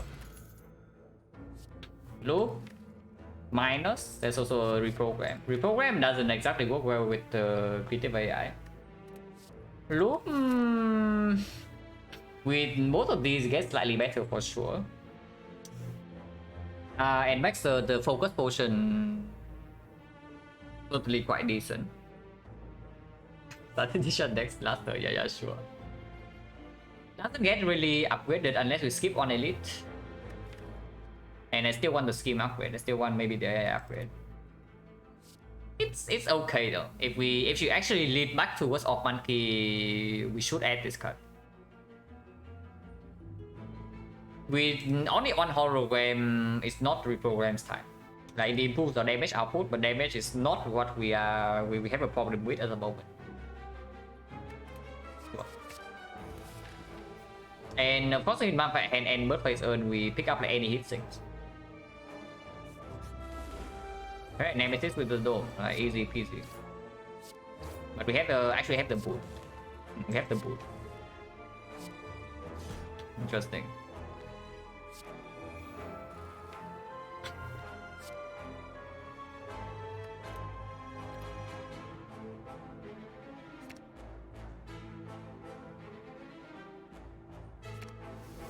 Oh, attacking turn 1.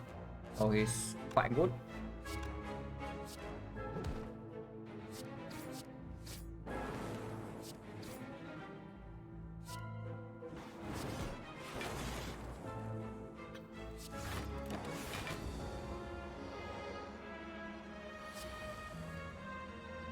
He bet for one true part, yeah, sure, bro.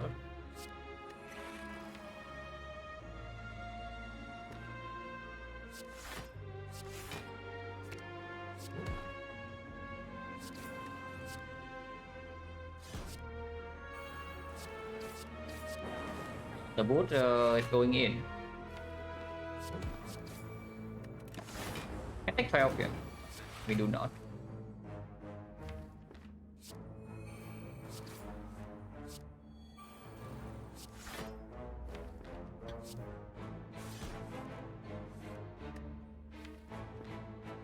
Added nothing, which is good.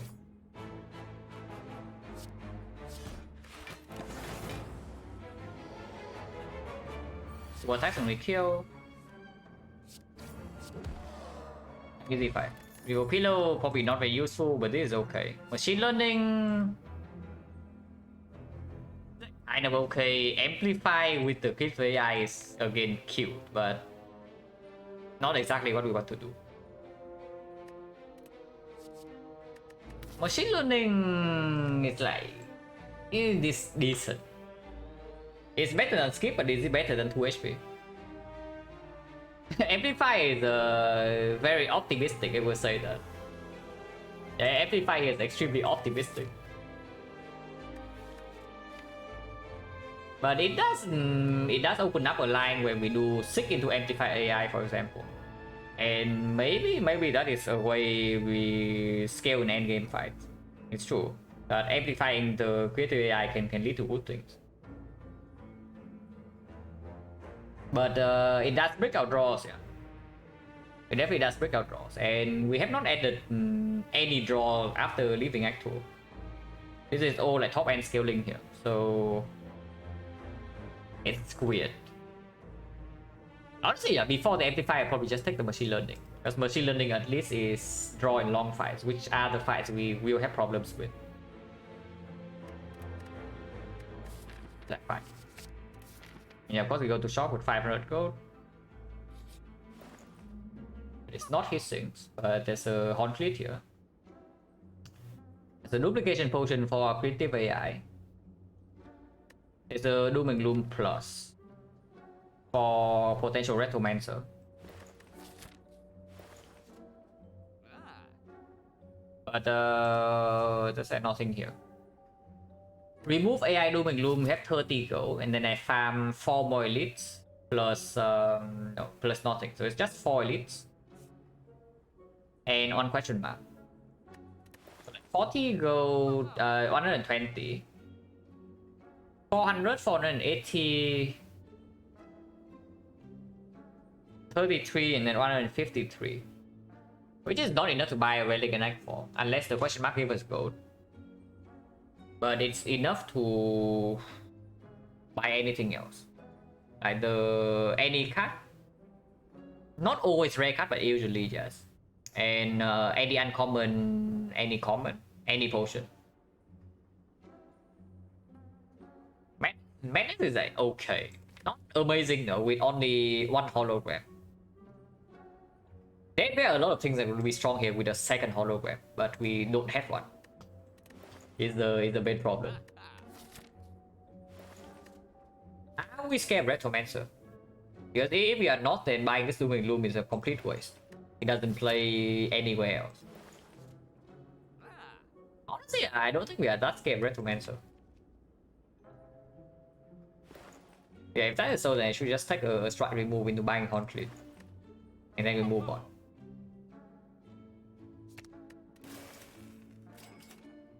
So 13 is fine. Yeah, take the elite. Okay, Retromancer is here, and hopefully we are actually not scared. But okay, we are fine, we are fine. Looking at this, we are completely fine. At least I hope so. Yeah, fine. Looking for 041 rebound, maybe? Like this one? Or I leave off one for next turn. That can also be possible.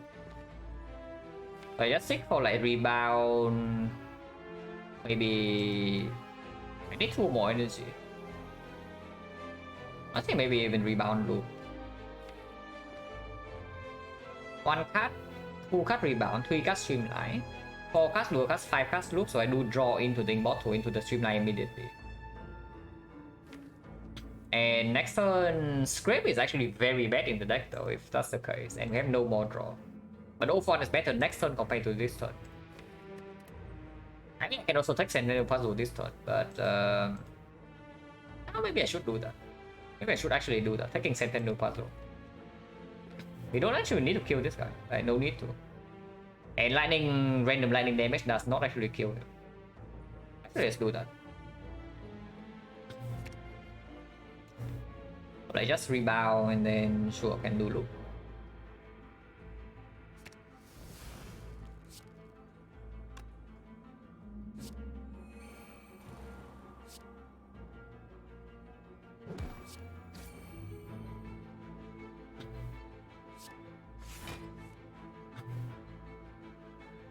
And take 4, yeah.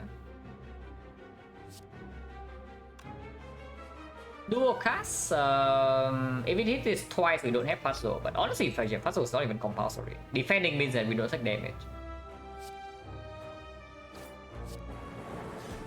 That is fine.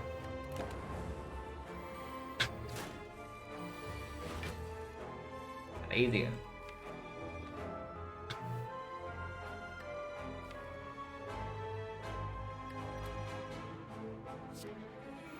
One zero cost is very good.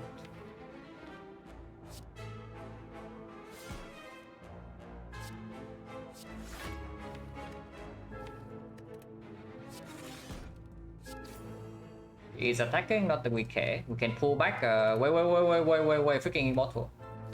1, 2, 3, 4, 5, 6, 7, 8 cards. Oh god, the freaking immortal. Hello, Tashi? Doing silent, yeah, I do crown silent. No, do not spread fake news in the chat, yeah. You can troll me, but do not spread like blatant fake news. If somebody is asking a real question, do not. But yeah, I am playing Master Crown Swap on silent. I don't know whether I would do that in the first half of the stream moving forward though, but I will still do like on silent on defect run. At least for a while. Oh, Immortal is bad. Immortal is freaking bad. So pull back 4 cards only. So it's like 1, 2, 3, 4. No streamline. That's pretty annoying. But I mean, we still kill both daggers, so it doesn't matter too much. And shuffling immediately is fine too.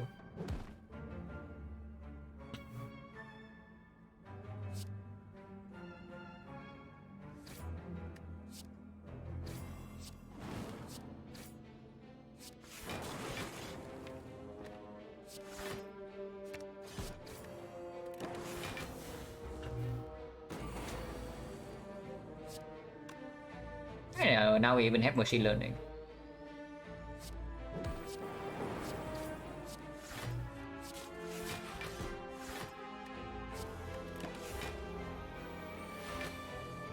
Now we just kill. Pull back 1, 2, 3, 4, 5, 6 cards.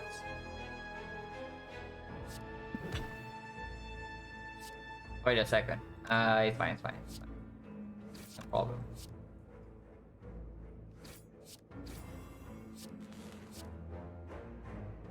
Wait. Okay, I did not count that correctly. Nobody saw that.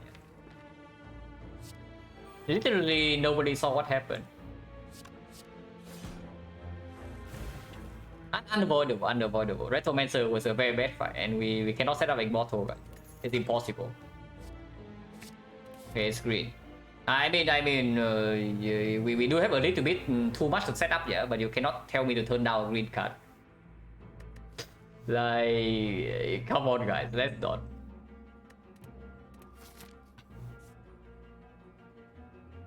Okay, go here and jump 1, jump 2. I really want to hit things. The dream catcher.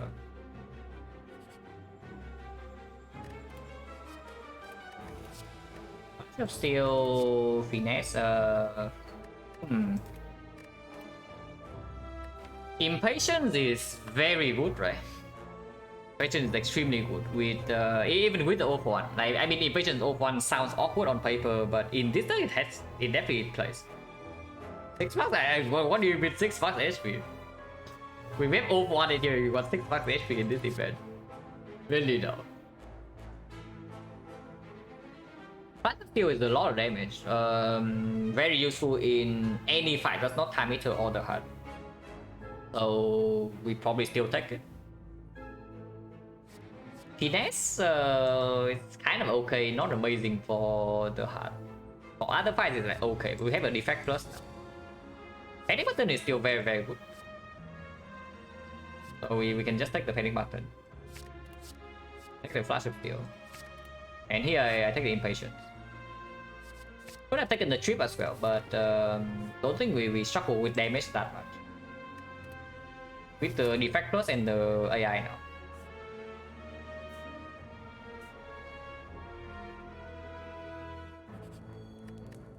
And recall first in case we see something else to upgrade, but I can also see upgrading the loop immediately or upgrading the AI.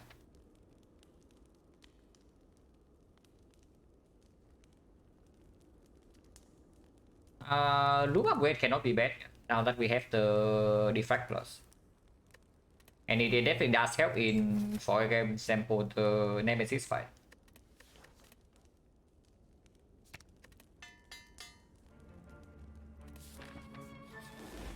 Like right here.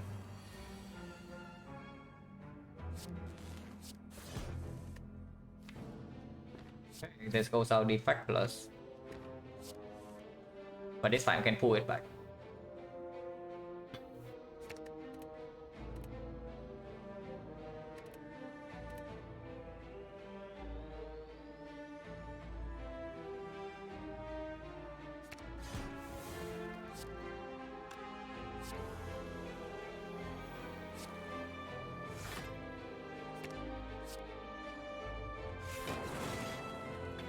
I lose a little bit of damage, I don't care about that. I want to discount whatever card I draw here. If it happens to be something good.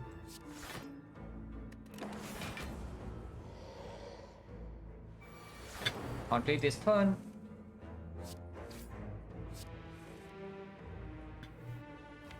Potentially taking some damage. Don't care. I probably don't.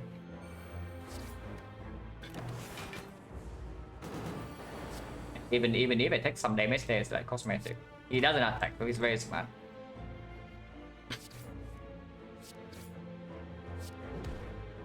Very, very intelligent guy. But we are also chilling. So. Turbo in the discard is very good. We don't play this. Don't play this.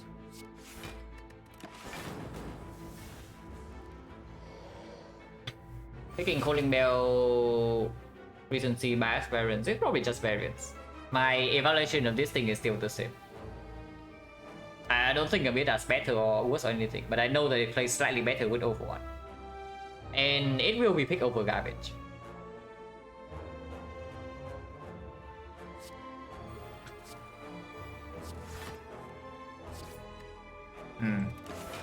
It will be used here, no matter what hit it is. Okay, make it is good. He burns us again. This guy. This freaking guy. He just dodges like the go with the eyes like every single turn, but he should die this turn.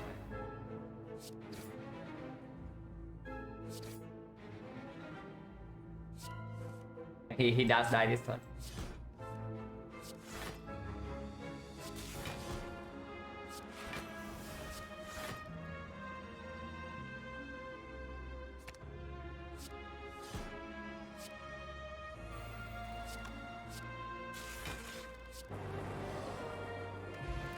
Not bad. Actually, not too bad.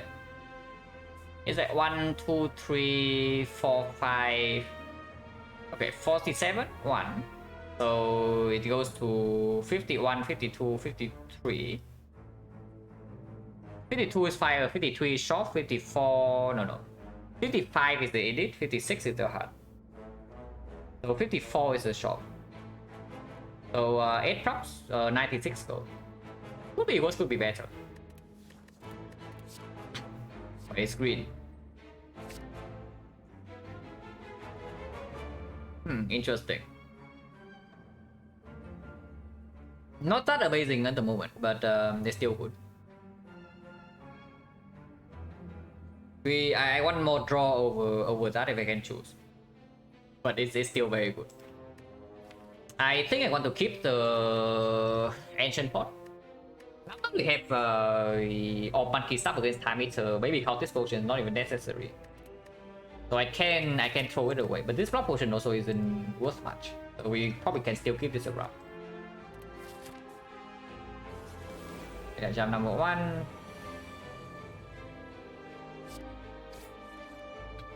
Go for on turn 1 is not extremely good.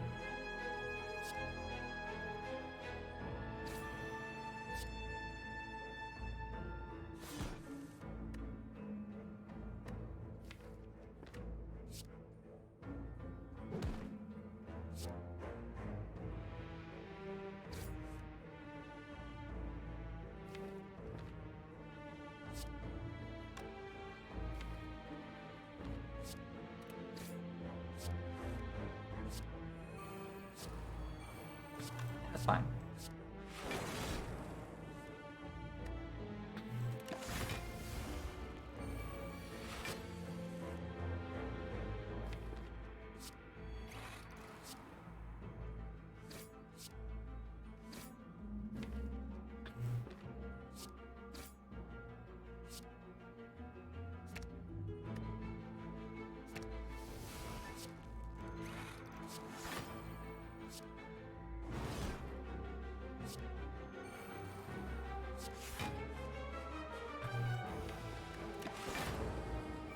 Resummoning again, yeah, that is slightly spooky.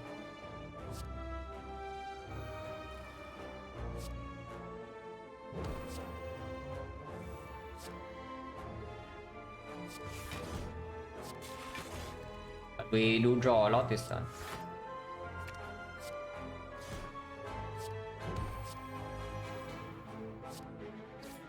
Yeah, we just keep skimming.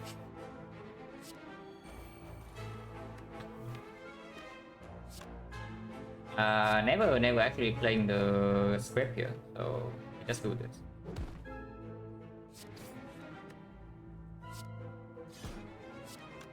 Actually, I say never, maybe I do it right now. If I costing 1, not so good.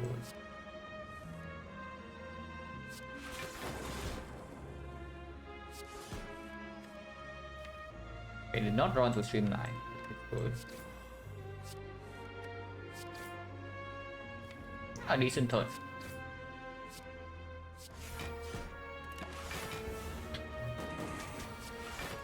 Not too bad. Like the turn just now. Got the relics, yeah, like more coming. We fighting this elite and then we have onboard elite coming up. But the scary thing is that our relic bar is extremely long, but I am still not.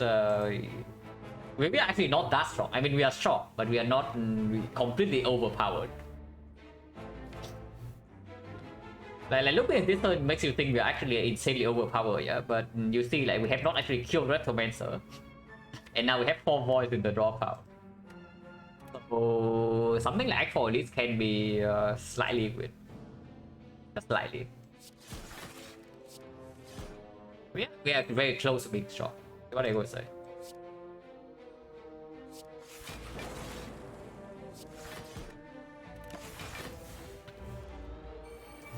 Summoning, and now we have a bunch of voids. But still fine.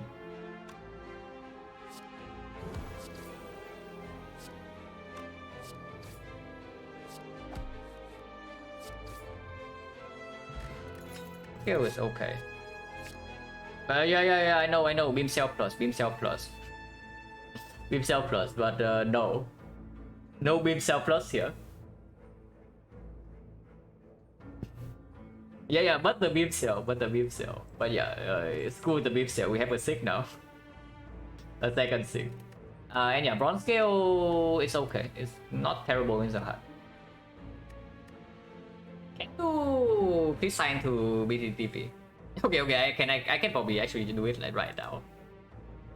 Because multiple people have said and they just keep forgetting. Oh, BTTV. I just need to sign in and then what? What do I need to actually do?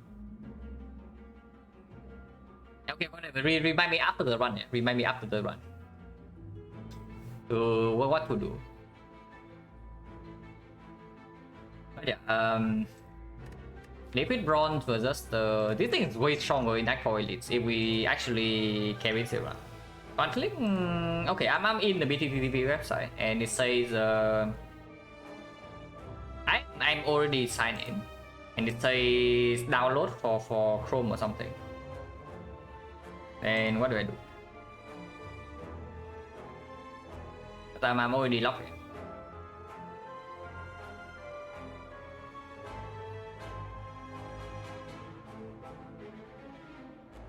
Oh, okay. Add a new editor. I can add an editor.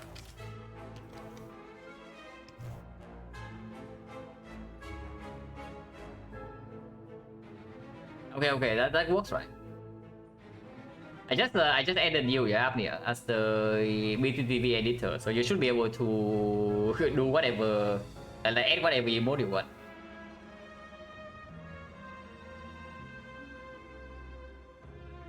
That should work. So if it doesn't work, tell me, and I just do it again at some point. And then yeah, sure.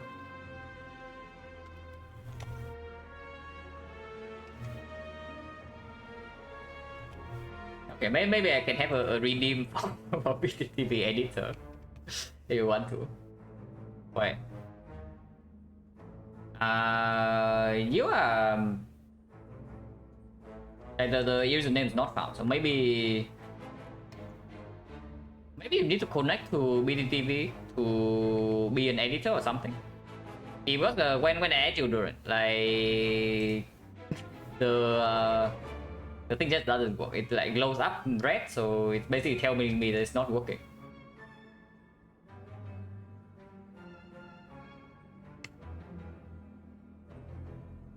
Duran 597. It doesn't work. Unless you can only have one editor, but no way, right? Because I know that multiple editors is definitely a thing. On disrupt, yeah, okay. And yeah, this thing gets way better against Spear and Shield, so we keep this. We don't need more damage in the heart. We jump against the elite here. It should be pretty chill.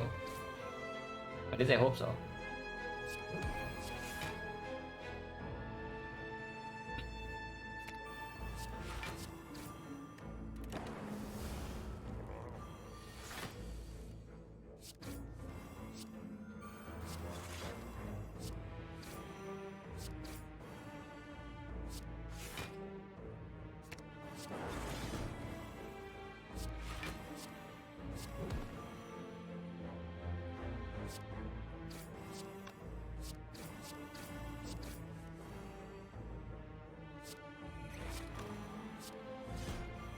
A decent turn.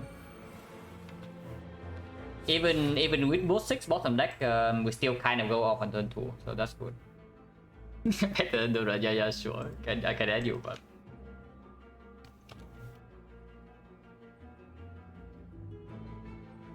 yeah, you probably need to connect your account to like BTTP because when I add FDI and money, it just works instantly.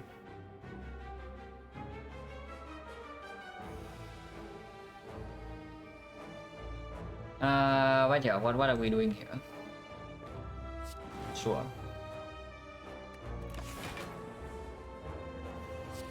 Yeah, one more turn and everything's already kind of set up. Bottom decking both 6, yeah.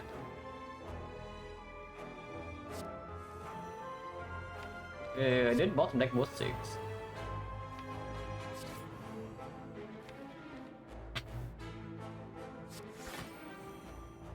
But now we can 6-second cycle.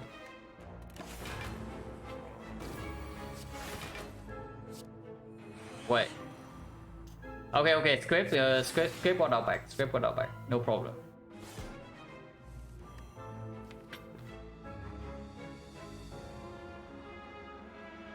I'm connected now. I think I can add you again. Like, it takes like 2 seconds.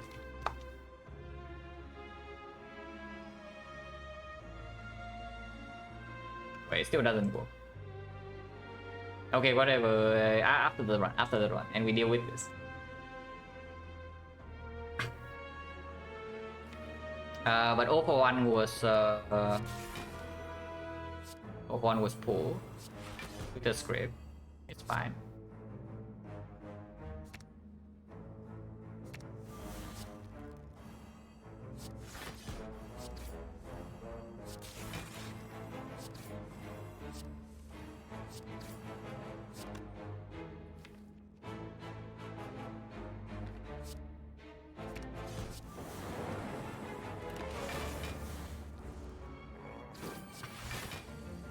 Perform, not like we need it, but sure.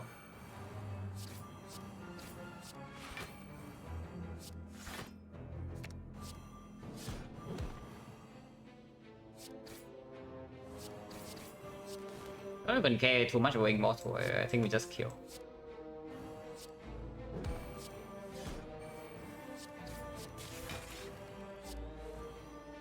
Oh. Yeah, whatever, doesn't matter. I have AQ still anyway.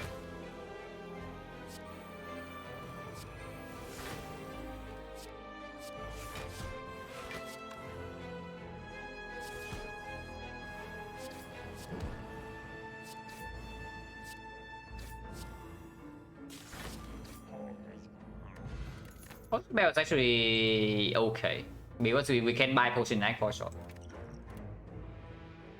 Don't need this. Cold Snap is maybe okay. I mean, we have Frost, we do have Frost Field, and we have only 3 base slots. But with the AI and the loop, we do want to feel like fairly fast. Or we can also just take Max HP. Max HP is quite strong. I would love a second hologram. But hologram is common, but it's it's the common kind of defect, basically like the Echo of Silent. You can pick hologram and icon more often, but still, yeah, it doesn't exactly show up. And the more interesting thing is also we have like 0 compound driver in this run. So we went to like, I don't even know how many fights. But we have one hologram, a scheme form library. It's not even scheme form from a normal card reward. And no compound rivals. So yeah, good thing we pick up the scheme from library at least. But yeah, okay, sure. Cut draw defect, not exactly super easy to get apparently. It's funny though because if we have like one heat sink, we also like can solve a lot of problems. But again, this one also doesn't really have heat sink. I mean, if heat sink shows up early, I also don't really pick it though. So it's like whatever.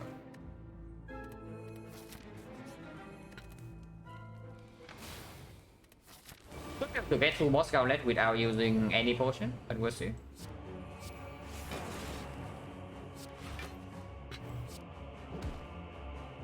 I want to take damage. I actually want to take damage and draw with the puzzle.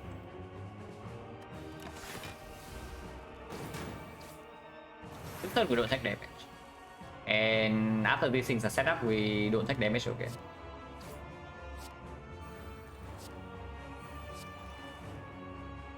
Apple stick is very good.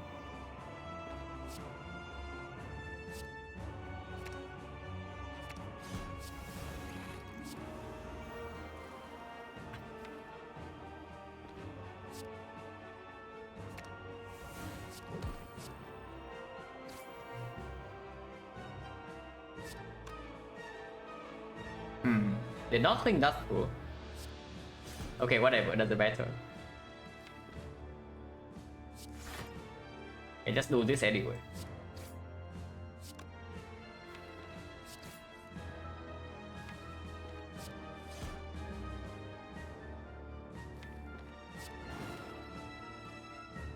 I'm actually taking 3 damage still, but whatever, everything's in play.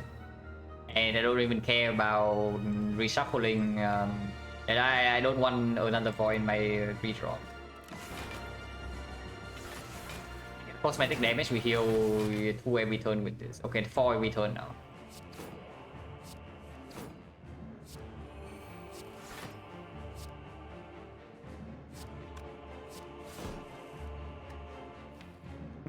Draw into the void again and discard the void. Now that's nasty. Okay, whatever. We outscale this guy like pretty quickly. Take another 4, yeah. But we heal again. We heal 4 per turn. So like, who cares? Okay, maybe not 4 per turn if these are the powers. But sure.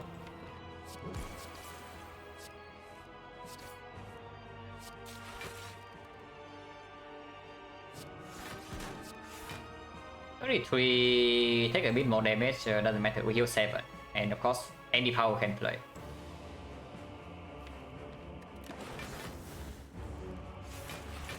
Yeah, 3 damage, like cosmetic.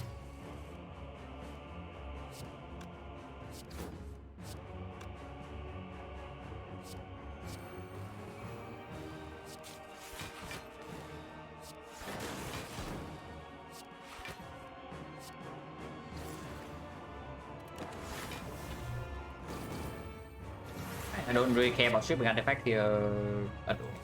Now we have his things. These guys are taking for like 42, yeah, but we have 2 buffer stacks. One more void here, no more voids here.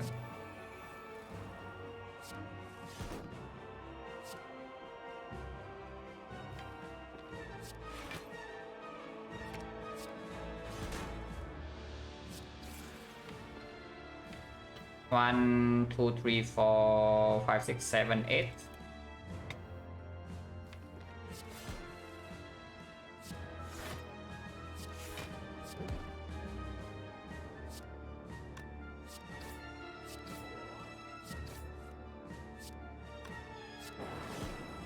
Now the fight is like really over. And we have full HP.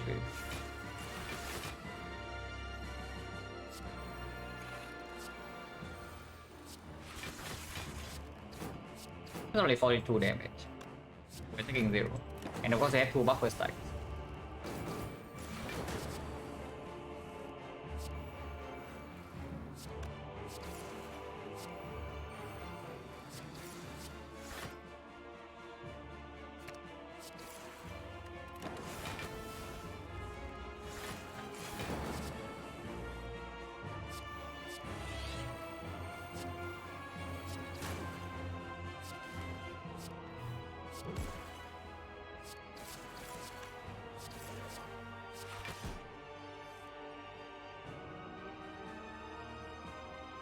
Ah, fine, this can be played.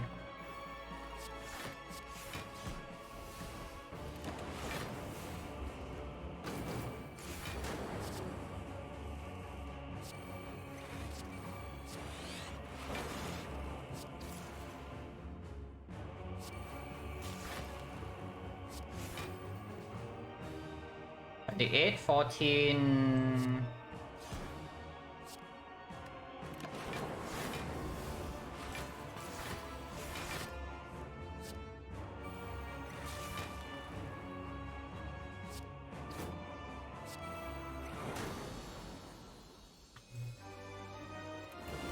Meter. I don't know whether this fight is more or less annoying than the other one. Because we can just play our AI here and turn our brains off as long as we don't die instantly. But we'll see.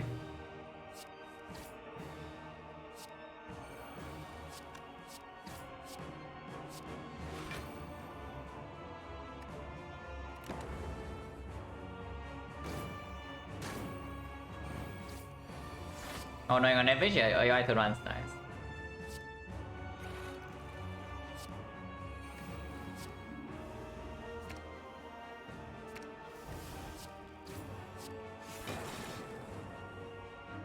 Okay, did not think that through. Surely we'll never take damage, right? Surely not.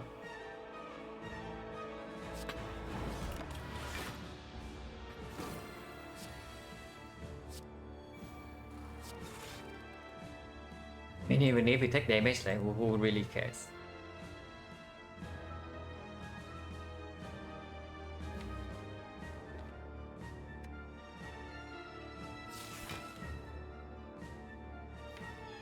$15 currently, I think what 10 is 7, so multi-hit we only kill one frost.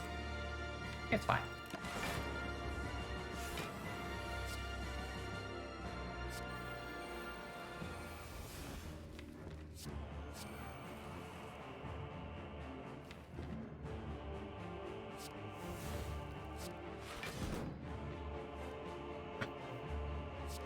Can take a massive hit here, by the way. Yeah.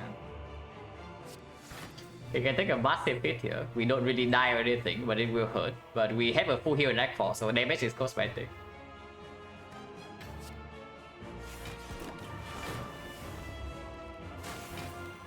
$37, yeah, okay, sure.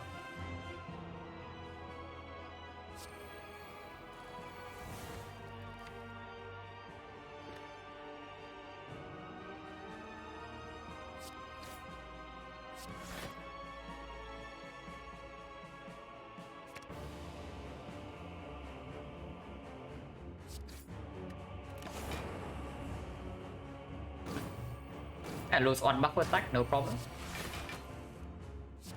It will be a problem if we don't actually get more scaling here, but for now it's fine.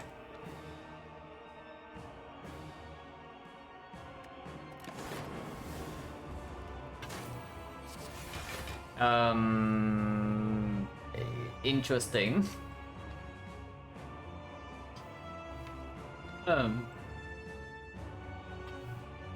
This AI is totally making things a little bit weird, yeah, I can tell you that. And he's not even attacking this one, so we know we are being debuffed. I don't need whatever, I can just play this. He attacks us once and then, yeah, you attack us once and see what happens, yeah. Freaking snail.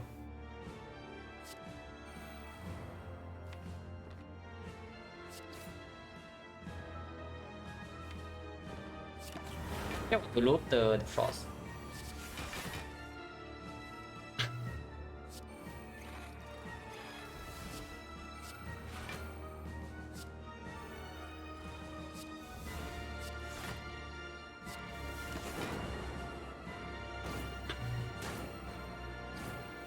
Okay, nothing happens yet because we do have buffers.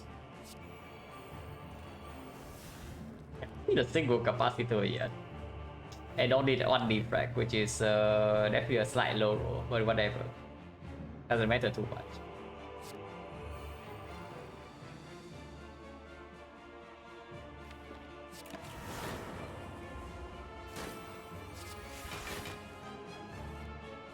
Okay, at some point, need to stop giving me buffers and give me. They need to give me real powers here. At some point. And here, yeah, we can absolutely heal. He's also like scaling fairly fast though.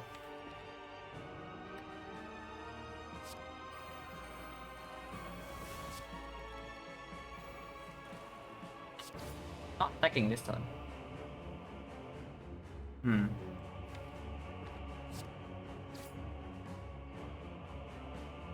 That is fine. Okay, just need to complain is enough, guys. Just need to complain a little bit.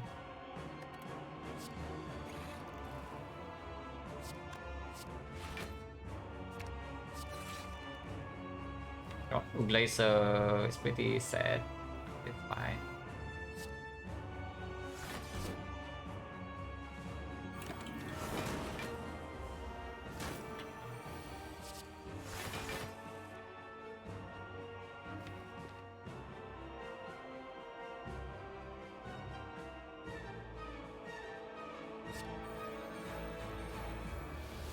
Learning is worthless, yeah.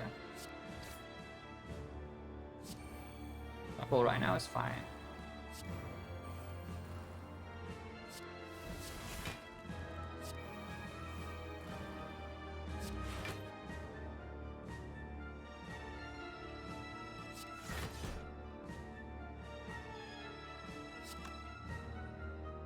See, whatever, we can just play this.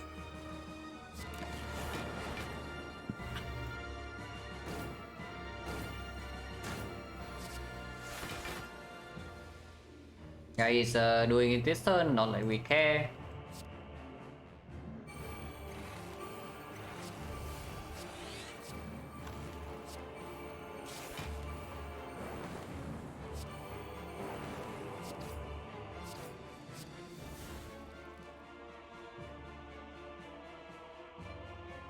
One, two, three, four, five, six, seven, eight.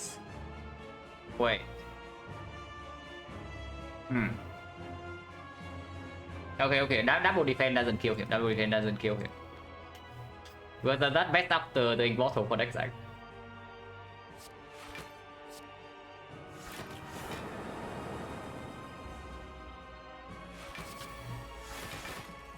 Okay, now we are shielding. Now we can just kill.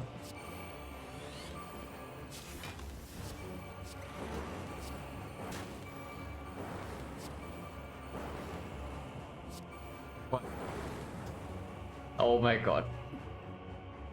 Okay, being drunk with power is bad, guys. Yeah, being drunk with power is very bad.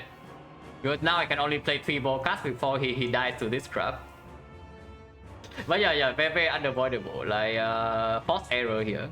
Time meter is simply too strong with the dome. yeah, time meter, that's way too strong, guys. It cannot be avoided. Okay, whatever, doesn't matter too much. What Act 4 Elite going to do anyway? Like, kill me or what?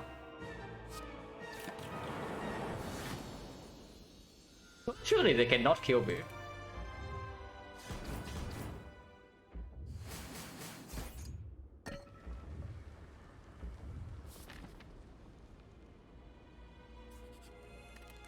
AI upgrade now or sick upgrade? I do think I do think AI upgrade actually wants to happen. I can already sick for the second sick, but in the hard fight I think I want to play AI super very quickly. Even honestly, even the same for the spear and shield. Yeah, scheme upgrade is strong. Yeah, sick upgrade is strong, scheme upgrade is strong, AI upgrade is strong. Honestly, even equations upgrade is okay. But I think I do this.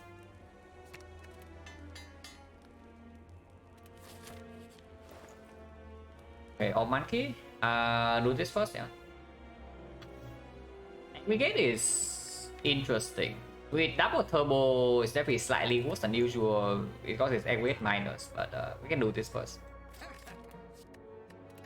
It's of course we do that because it's laser we pick. Algorithm's way too late. Chill is fine. Reboot is honestly whatever. Still is 2 HP unless you tell me force field is good, which it is. It's good, but I have a feeling that when the force field actually becomes good, we have already done something else. And it's not exactly a good turn 1 draw, which is the only thing we care about at the moment. So this is also like, it's up against 2 HP. Later absolutely we pick. This one is 2 HP. Shield is probably okay. Good in the spear and shield is not terrible against the heart. But also not amazing either. We double glacier now.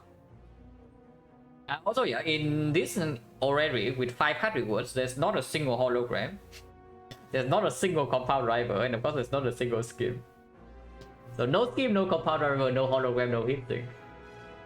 Interesting. Okay. Good talk. But yeah, max HP is fine. And here is probably another max HP. Reboot minus with no frozen eye, not interested. Capacitor epic. I definitely want capacitor in my deck right now with these things, and we have enough frost field. And this is probably just card remove, unless you tell me Omnisorter is stronger. Omnisorter with 1 potion is 20 HP. But maybe removes worth more. Okay, I know I picked this card to my deck, but I have a feeling that right now maybe I want to remove the script. Because our deck has pivoted into a direction that was not there before when we actually picked the script up.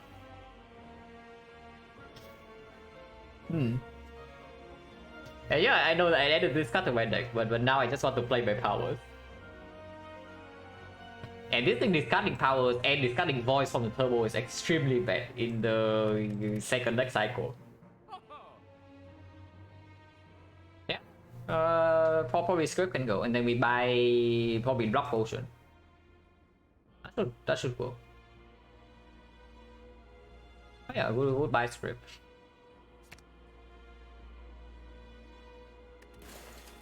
And yeah, we can buy buff potion, it's stronger than thoughts. We don't need extra damage against the heart.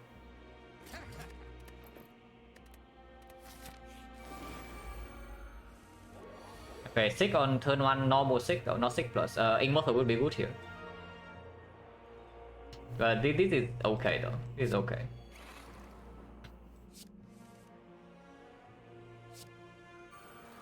Absolutely okay. And then 6 for the... One doesn't pull back much. 6 for like maybe even panic button.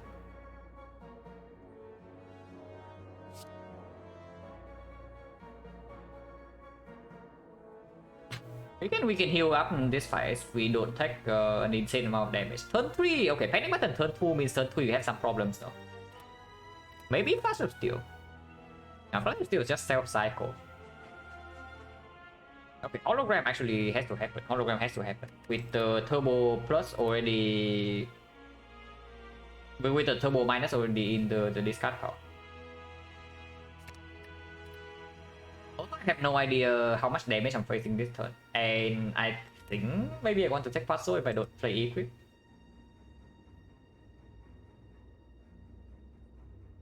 If that's the case, I don't actually want to overblock. But if I don't overblock, it means I don't play Glacier in case it's the bad attack pattern. That seems like complete nonsense. Not playing the Glacier. Yeah, that seems like complete nonsense. Honestly, I probably should actually just get the AI. Yeah, I probably should actually just get the AI.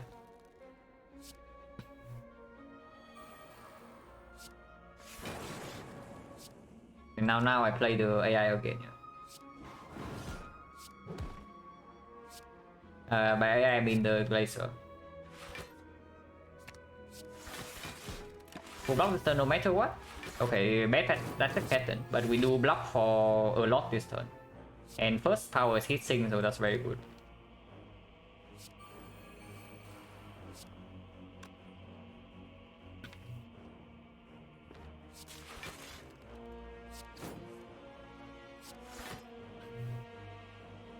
If I panic button right now, loop is not in play yet.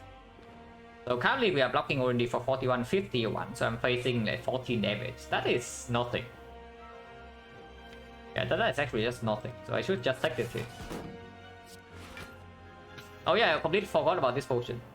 Do I still use it? Yeah, I know that we can do all that for all the energy, but I kind of want to. I don't know because Turbo Plus is still in here, yeah. But if I draw to Streamline, I want to play it. If I draw to the power, I also want to play them. And this time we are not even taking that much damage. Okay, do I still ritual potion? Because now this point I don't think I should. With the hit sinks already in play. Yeah, I probably should not. Just take some damage. Next turn we draw 8 cards. Yeah, I mean we have white piece. So will this potion be extremely good in the hard fight? And I can also just use my block potion immediately. But if we can still heal to full, I don't want to use it. Because it will be useful in the hard fight.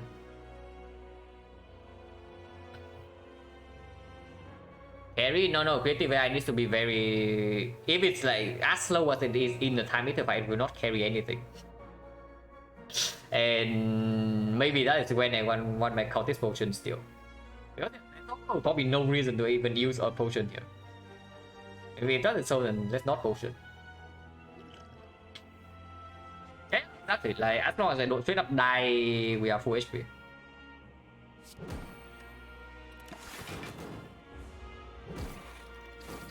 Minus focus. It's slightly nasty, but whatever.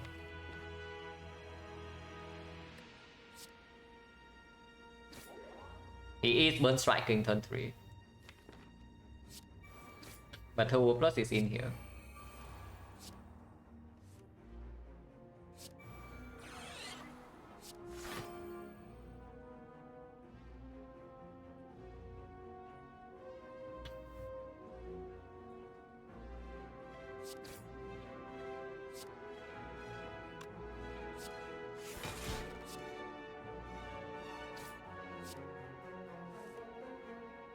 Oh, that's bad. But we are facing like 57, yeah? So currently only blocking for... We are only taking 6. And I am retaining, yeah? Fine.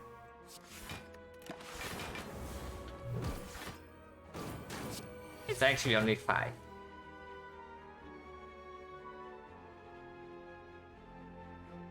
Into Turbo, yeah, I can do that. I can also just block for 5 instead. There's no need to rush because I can also skim into voice or something. This turn this guy is not attacking, he's buffing. This guy unknown, but we block regardless.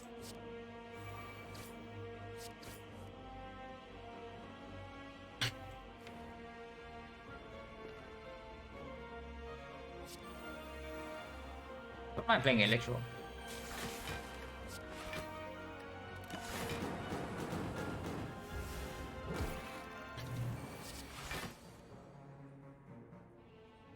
And we are still healing by 7 with the thing, yeah. So if I can kill this, then I would. Because now we are facing 48 from this guy. Oh, I can play Storm.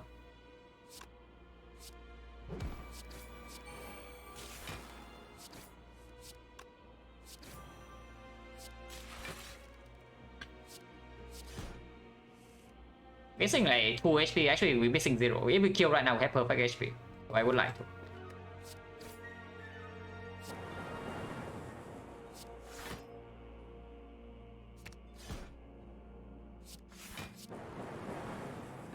We're exactly full HP into the hut.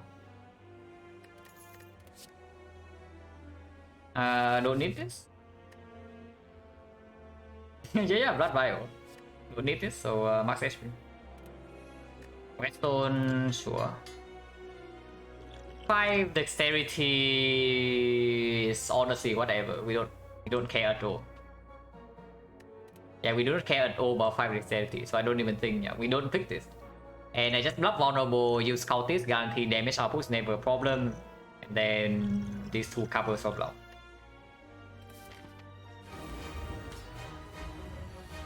Loop turn 1 is good. How do because the bit? No, we have a loop slot like right now hand right here. Back with loop and prop the puzzle, right? Because next turn, even if we want to intentionally prop puzzle, we cannot. I can always start with this. 5 next? No, I block vulnerable. I block vulnerable right away. Like the only thing I care about is not dying immediately in here. So of course I block vulnerable. We are not waiting for the bias cock here. And of course we also don't use it on the speed.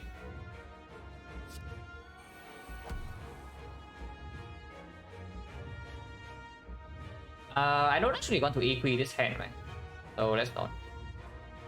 Skill potion. When does the skill potion come down?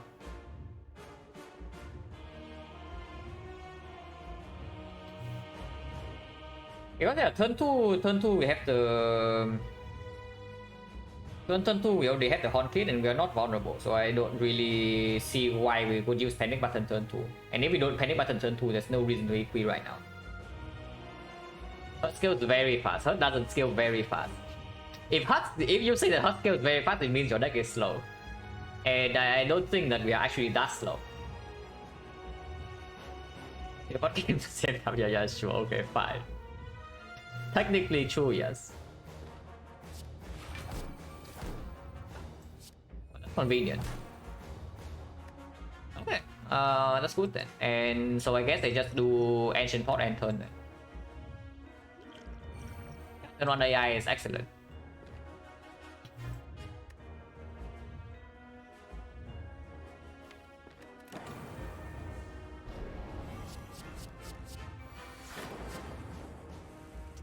Okay, fine. If that's not how you want to do it, then sure, fine. But yeah, first tower is indeed the storm, which is also why we use the cultist spot here. We save the cultist spot here. This is either 30 or 45. We might glaze the. Actually, we have a big dark orb, but we have no block from the frost. With the cultist spot already, I think I just want to remove my frost. So most likely the line this turn just doing rebound on Glacier into dual cast, immediately kill this dark orb. And next turn we loop the frost. No need to potion yet.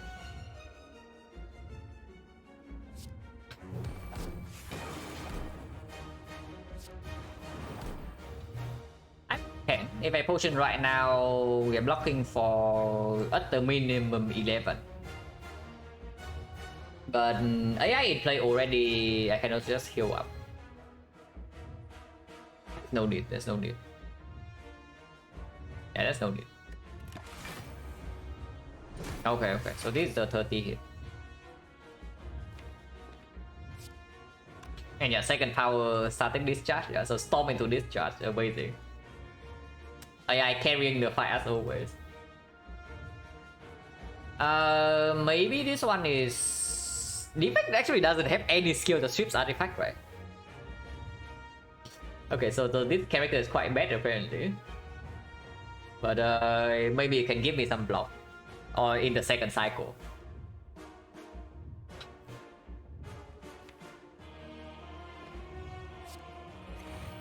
Okay, that's good. Take for like go for the ice and maybe even hologram to guarantee weakness second cycle.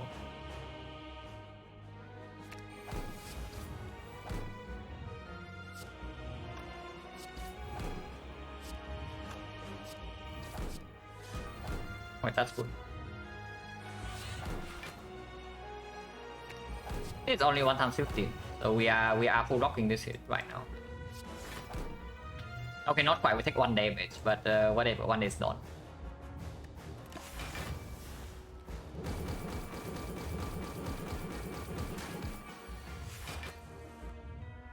Okay, we should be decently in shape. He's still weakened for the entire second cycle. And now we draw 7 cards per turn.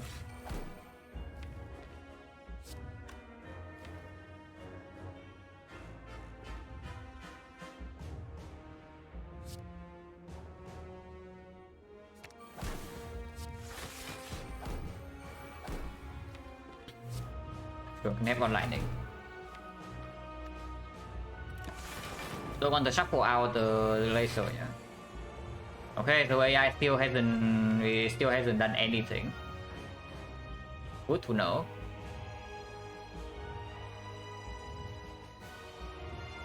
And tell me to play this Electro.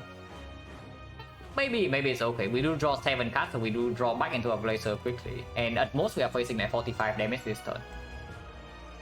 Machine learning, yeah, okay, fine. Then give me 1 machine learning in 4 turns. Maybe now skill 4 can come down. I want to see what it is. An amplify or Electro. The boost sequence, yeah, just a little bit of block. Or unless you tell me stack is good. Sure, just a little bit of block.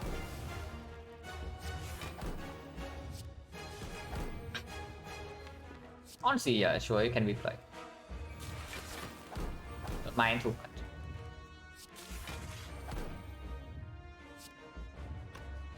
But this zap I don't play.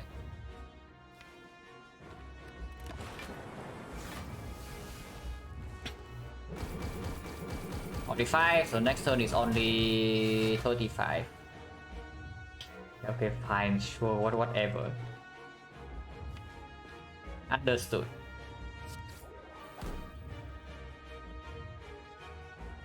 Honestly, suddenly just can also be played. Doesn't matter as much.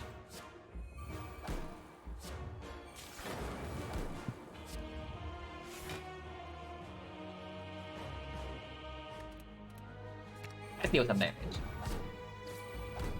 Now I can use block potion, yeah. Taking a little bit, but it's fine.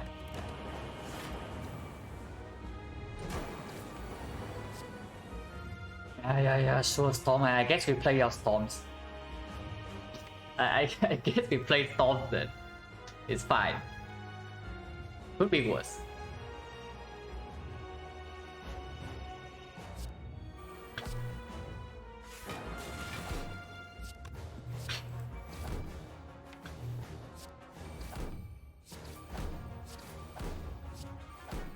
Yeah, like second Storm stronger than the first. And now we can even do Turbo into Glacier Loop Frost again still. Dealing a bunch of damage. With the Blizzard Tail, he's not weakened, but whatever. Okay, fine, more Storms. You got me.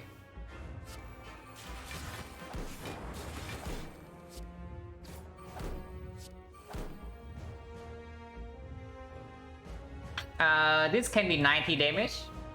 Or it can be 49. Now, even if I panic button right now and next turn is 90, I don't really die, yeah. So, sure. I can do that.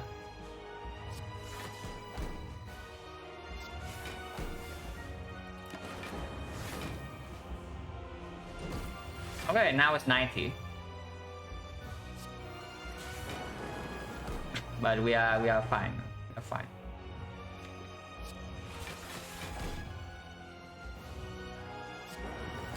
And suddenly chat is going to have a field day. Yeah.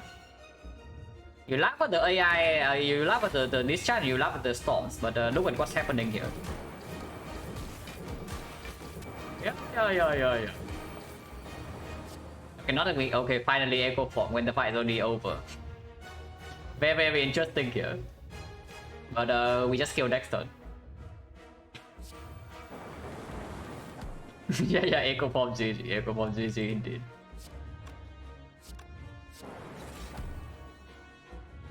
Is the off turn or whatever, just kill.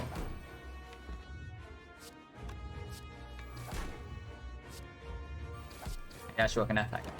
We don't need to do that, but whatever. It doesn't matter. We still have Lizard Tail, he dies this turn guaranteed. Play any power and he dies, but we keep the Streamline the honor.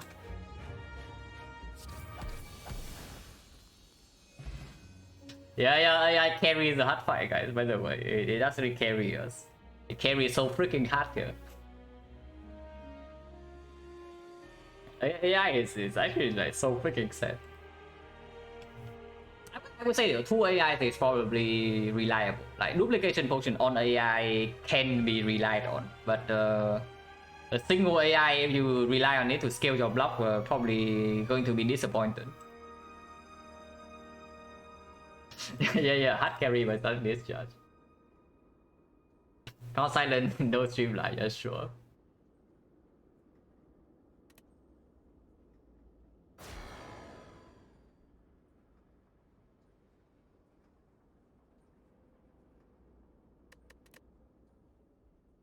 Yeah, this one is true. This one was one from floor 0, even if the snipe completely failed. It's actually unbelievable that we failed this snipe. Yeah. Like triple question mark into one shot and we actually do not get a snipe. That's... I don't even know the percentage, but that's like very unlikely. Wireless Wizard, thank you very much for the 5 sub and the 4 months.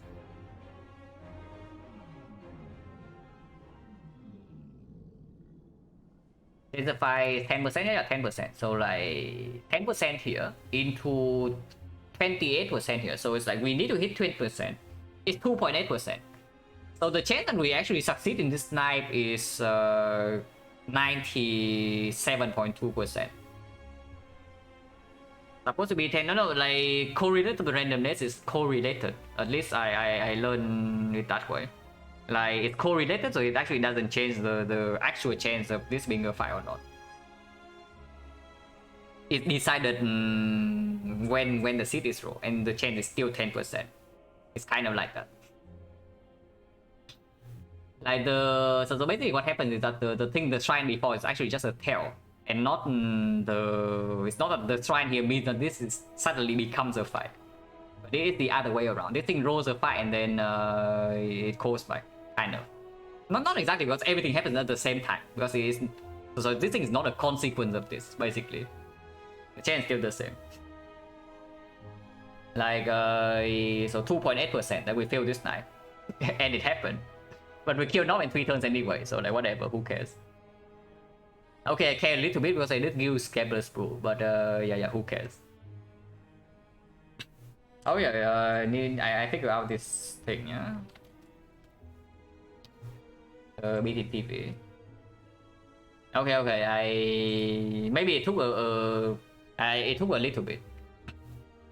Yeah, it took a while to register, but I just added it. I logged in already, and I added you as an editor, so you can manage my BTTV emotes. Like right now, there's 3 editors, yeah. Abdi as an editor, Bernhara is the editor, Doran's an editor. Yeah, BTTV, you guys can do whatever you want. BTTV emotes editor. What you can add, basically you can manage my emotes. I don't know how it works, but it does tell me that any user added to this list can manage my emotes on BTTV, and I'm already logged in. I mean, I can add emotes myself, but yeah, you can apparently also add other people. But yeah, good run today. This one is just kind of chill. It is strong. Like off 1 in Act 1 with a deck that works it, and then we basically lose no HP in Act 2. So it's only like defensive scaling, a little bit fishy, but yeah, all punky. Like whatever. All monkey with insane sustain, mummified hand, it just wins. yeah, 4 AM with, indeed. This was nice, this was nice. This run. I don't know whether I would I should change like defect to be the first run or not. Maybe I should.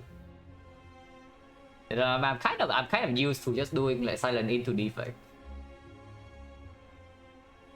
I'll probably just do silent into defect until I throw another defect run. If I throw one more defect run, I probably can change the order. For now, sure, defect can still go second.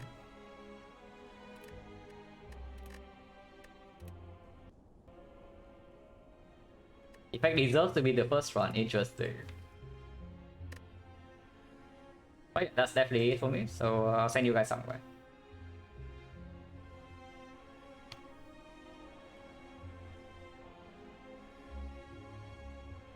But I think I did the heart again. So popping off.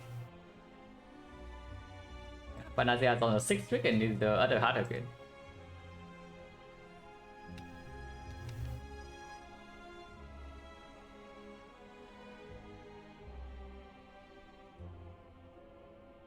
Deliver pizza boy. Okay, interesting. Yeah, thanks for watching, guys, and yeah, see you later.